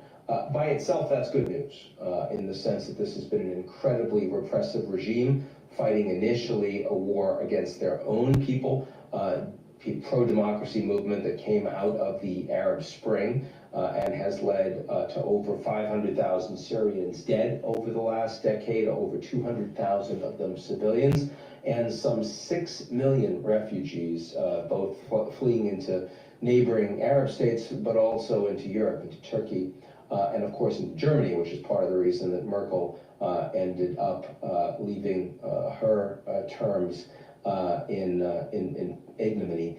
That is the initial background, and there has been a lot of support for various opposition groups in Syria, from Turkey, most notably from the UAE, from Saudi Arabia, and from the United States, while the Assad government was being supported principally by the Russians in terms of air support, some intelligence, some cyber capabilities, and from the Iranians on the ground, particularly the Islamic Revolutionary Guards Corps. And that was largely enough through the majority of this war. The rebel groups by 2018 had retreated into the northwest, this Idlib region, and by that point, the rebels that were left were mostly led by ISIS. And that meant, a common enemy on the part of the United States and Turkey had turned from Assad to,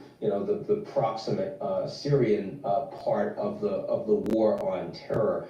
And if that had failed, it had the potential to turn Syria and neighboring Iraq into a terrorist state. ISIS lost that battle. Assad consolidated most of Syria under his regime. And then about 4 years ago, Turkey and Russia brokered a ceasefire in Idlib, which was at that point under opposition control. That brings us to today. And to HTS, which stands for Hayat Tahrir al-Sham. It's a former al-Qaeda affiliate in Syria that has since formally cut their ties with the terrorists, but they're still called a terrorist organization, labeled one. See, this is, they used to be part of al-Qaeda, but now they're a kindler and gentler al-Qaeda. So the international community should get all on board with HTS? I don't think so. Something is fishy here. All right? I don't believe that there's going to be major stability in Syria in the short term. I think it's going to be potentially boiling over to other borders. Now, what would be interesting is if this boils over into Turkey, because if Turkey is part of NATO and they're attacked, doesn't that mean that Article 5 is initiated for NATO? And not a lot of people are talking about that. States and its allies in NATO, and they are the de facto leader of the armed opposition and led the now ouster of Assad. Now, they've become kind of Hezbollah-like in the sense that they're providing a lot of Syrian citizens with government services. They've managed to coordinate sort of rebels and eliminate infighting underneath that. And they've also promised to protect Syrian Christians and Muslim Alawites and have gotten the tacit support of the Turkish Erdogan government, who basically gave them at least a blinking yellow, if not a green light, to go ahead and launch this war against Assad 2 weeks ago.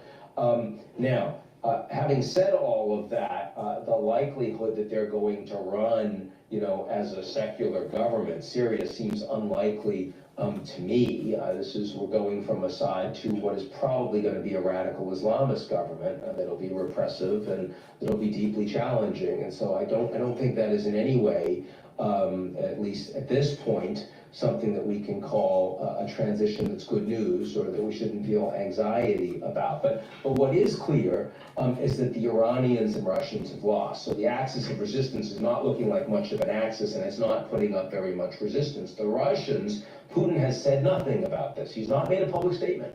And that's not surprising. I mean, frequently when he is surprised and he faces sudden embarrassing losses, he doesn't say anything about it to his people. And if you look at Russian state media, they've been talking about France and South Korea and Trump and all those things, but almost no coverage of Syria, where the Russians have lost an ally and they've lost a military base that's important to them in Tartus, and they've not been able to put up much of a fight. Now, the good news there is that if you're Putin, you should be more cognizant of the fact that there are major costs of continuing to fight an incredibly bloody war in Ukraine, where you're making some gains, but you're losing huge numbers of Russian citizens. And so if Trump is coming in and says he wants to cut a deal, Putin should be more incented to do that. There's also good news on the Iranian front, in the sense that Syria falling means that they no longer have a corridor to provide military support for Hezbollah. And that means that the 2-month ceasefire, which has been announced by the Israelis and by the Lebanese government, is more likely to hold. Now, if you put those two things together, kind of interesting, looks more likely that Trump gets inaugurated and he is indeed able to announce that the temporary ceasefire becomes a permanent end of the war between Israel and Hezbollah, and that he's able to negotiate a ceasefire between the Russians and Ukrainians that does not give up the store I think the peace between Ukraine and Russia is going to happen in the first couple months of Trump's term. Okay? Now, he did say he would do it before he was even inaugurated, but I don't know. But the thing is I don't believe that there's going to be lasting ceasefire between Hezbollah and Israel or Hamas and Israel. I don't believe that for a second. No way, no way, no way. This is going to escalate during the Trump administration. Putin. The former is an easier bet than the latter, but both of them certainly look more likely on the back of Assad being ousted. The bad news, more challenges, more humanitarian degradation for the Syrian people on the ground. Could easily see another million refugees on the back of the fighting that we've had, depending on what happens with governance going forward. There are very few hospitals that are presently functioning. There is very limited humanitarian aid on the ground that's necessary in very short order, and it's hard to say that fighting isn't going to break out amongst the various factions that have held together in fighting a common enemy. If that's going to lead to coherent governance going forward, depends so much on what happens when HTS becomes not the leader of a rebel group, but suddenly is responsible for governance on the ground in Syria. And your guess is as good as anyone as to what is going to happen there. So that is the best I can tell where we are right now. It's a fascinating issue and an temporary expansion of the war in the Middle East, but hopefully one that we can see bringing a little bit of stability to. This is the difference between Dr. Brenner and Dr. Cottrell, all right? Interesting, fascinating is his take. Let's just rewind just a little bit to get the exact words he used. But suddenly is responsible for governance on the ground in Syria, and your guess is as good as anyone as to what is going to happen there. So that is the best I can tell where we are right now. It's a fascinating issue and an fascinating issue. Expansionary. Temporary expansion of the war in the Middle East, but hopefully one that we can see. Fascinating issue. Expansionary. You know what? It's metaphysical. And it's been predicted for almost 2,000 years. And we're in the middle, we're seeing it in real time on CNN and, PNN. But it's a major understatement that it's fascinating. Yeah, it's fascinating. Thanks, Dr. Bremer. Thanks. Appreciate it. It would be really interesting to see Dr. Bremer and Dr. Cottrell talking it out about the Middle East. Please go to my store, the-studio-reykjavik.com. Help support this channel. Help support your health. Really important. I want you to be healthy, because by you being healthy, you're going to be able to fight the CCP. All right? Please, go to my store, the-studio-reykjavik.com. Get the structural nanosilver gel. It's a dual-purpose product. It helps to neutralize pathogens. It helps to heal wounds. And guess what? You can use it as a skincare. And you can get it either in a tube form or in a dispenser form. So please, go to my store, the-studio-reykjavik.com, and get the structural nanosilver gel. Very important to take and use during the cold season. Put it on your hands, around your mouth, around your nose, around your eyes, around your ears. Lightly coat your nostrils. Stays active for 5.5 hours. Very important to take structural nanosilver toothpaste. This is the best toothpaste you're going to get. It has no fluoride in it because fluoride makes you stupid. This toothpaste is going to make your teeth whiter. It's going to freshen your breath. It's going to neutralize pathogens. It's going to improve your gum line. And with good oral hygiene, you're going to have better cardiovascular health, and you're reducing the chances of valvular disease. When you get older, you start building up calcium plaques that can cause stenosis. Bad oral hygiene can cause inflammation at the valve level. And if you disrupt the valves, you can get a prolapse or you can get regurgitation really bad, especially if it's chronic. Because what happens is your heart will start to remodel and you're down the path of heart failure. Now, do you want to buy a really good toothpaste or take the crap that you're taking now, right? It's up to you. You're either going to be following my advice or years later see the effects of not following my advice. Please go to my store, the-studio-reykjavik.com. Get the best toothpaste that you can buy. Get a few tubes of this. Go to my store, the-studio-reykjavik.com. Dr. Paul Cottrell, why do you try to promote so many products, during these shows? Because people need to go to the store to buy to support the channel. And people need to go to the store, the-studio-reykjavik.com, and stack these supplements the way I'm doing it so you slow down the aging process, boost up your immune system, so you don't get the turbo fucking cancers. Please go to my store, the-studio-reykjavik.com, and get the NAD+. Why? Because this boosts up your energy levels, helps with your mitochondrial health, it's neuroprotective, and it helps to heal your DNA damage. Guess what? When you're older, you get a lot of DNA damage. And if we have a nuclear war, we're going to have even more DNA damage. So you better stock up with the NAD+. Please go to my store, the-studio-reykjavik.com. Get the NAD+. And it stacks really well with ubiquinol. Ubiquinol is the best bioavailable form of CoQ10. Really important. It's an antioxidant, helps to boost up energy levels, helps the mitochondria. Are you noticing a little bit of a theme here? And ubiquinol helps with neural health. Very important when you get older. When your neurons stop working, you're going to wish you paid attention. NAC.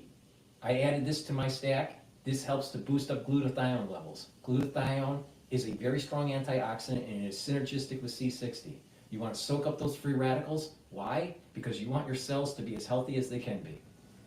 Go to my store, the-studio-reykjavik.com, and get the NAC. Boosts up glutathione levels, helps to calm down your nervous system, helps calm down anxiety. You don't want that. People that have anxiety, their cortisol levels are up, their body's inflamed, their immune system's down, and they're not very productive at work. And NAC also helps to detoxify your liver and your kidney, especially if you take acetaminophen. And lastly, C60. Really important to take every day. It's part of my daily routine to soak up free radicals. It's a very potent antioxidant. Take a teaspoon a day. You can get it in avocado, MCT coconut oil, or extra virgin olive oil. C60 is a molecule of 60 carbons that looks similar to a soccer ball, and the way the molecule is designed, it soaks up free radicals in a higher concentration. It can soak up hundreds of free radicals compared to one molecule of vitamin C where it can only soak up one free radical. All right? So this is part of the reason why it's so potent. Take a teaspoon a day, and what you're going to notice is that your cells have less stress. You're going to have more energy because your mitochondria in those cells are going to be improved. You're going to have more ATP. Your immune system is going to be better. Your endocrine system is going to be better. You're going to actually think better. Why? Because your neurons have lots of ATP, or it needs lots of ATP through mitochondria. So if you improve the mitochondrial health, you're going to have more ATP for those neurons to create those neurotransmitters. All right? When you get older, your ATP goes down and you get older faster.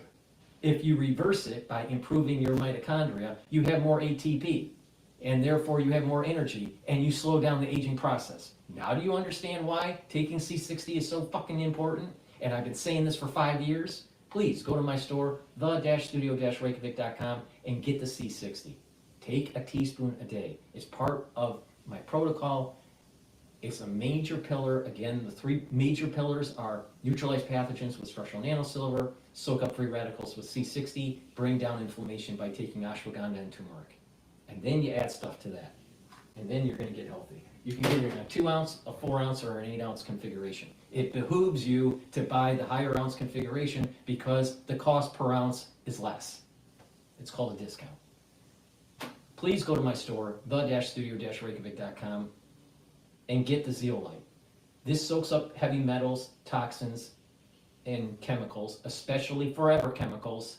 You know, guess what? We got chemtrails being sprayed all over us because, you know, Bill Gates wants to, you know, save the planet by shutting off the sun. So, you know, there's chemicals all over the place. You have your city spraying stuff in your municipality. Our food has pesticides all over it. The clothing that we wear have PFAS chemicals, the forever chemicals. Some cooking wear has PFAS. So the clothing you wear, some of the cooking wear you use, the air you breathe, the food you eat, the water you drink has heavy metals, toxins, and chemicals in it that are bad for your body that disrupt your endocrine system and your immune system. That's really bad. That's really bad. You need to get it out.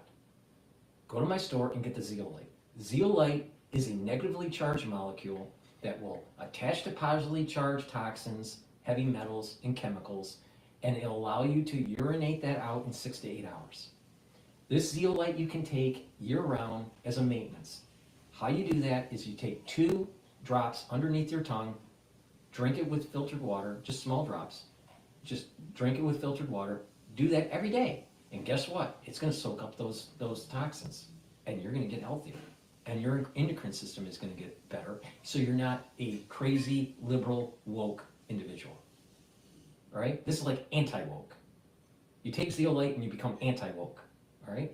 Anti-liberal. All right? Because it's fixing your endocrine system.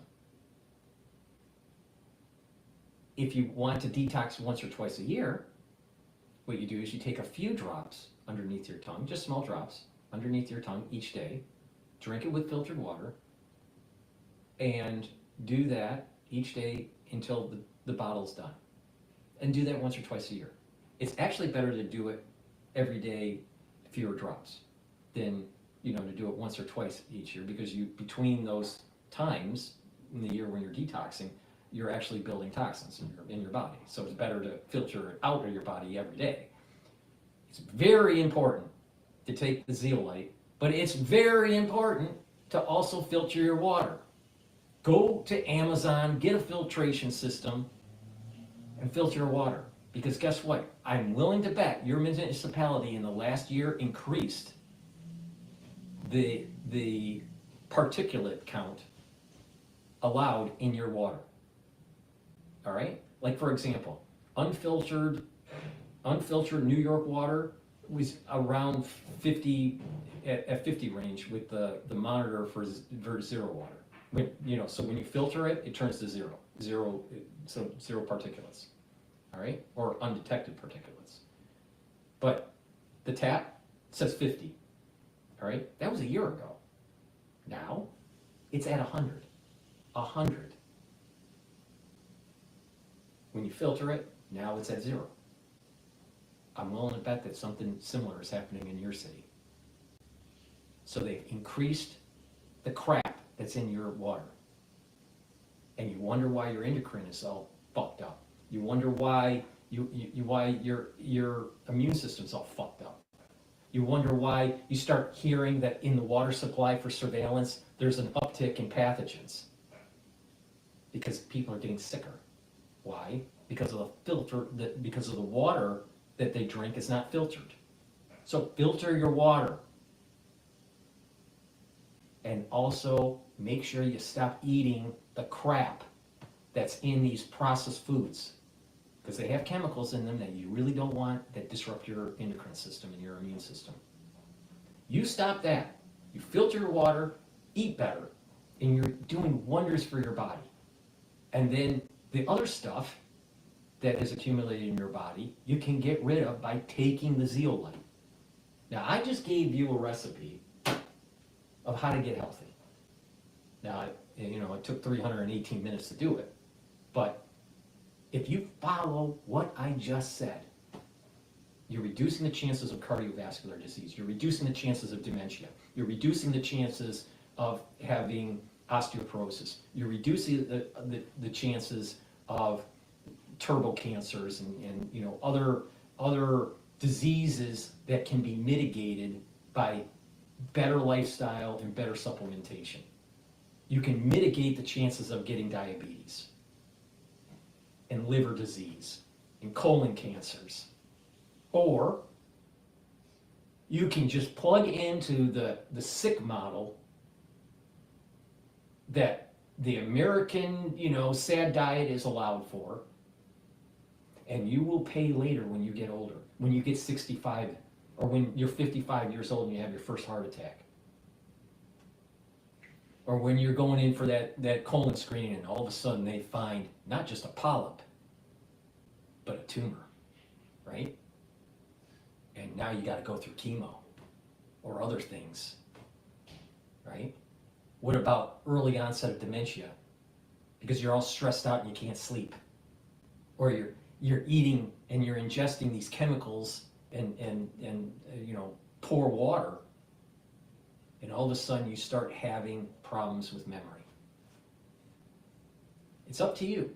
Do you want to go down the path of sickness, or do you want to go down to a path of longevity? Now, I told you which path to take. Now, it's up to you to do it. Please go to my store, the-studio-reykjavik.com. Dr. Paul Cottrell, why are you so passionate about this subject matter? Well, my father is in a nursing home because of ischemic dementia. And my mother died in a nursing home because of a weapons program. Please go to my store, the-studio-reykjavik.com. Help me support building up this channel so I can reach more people and inform them on how to improve their health. Thank you for listening and have a nice day.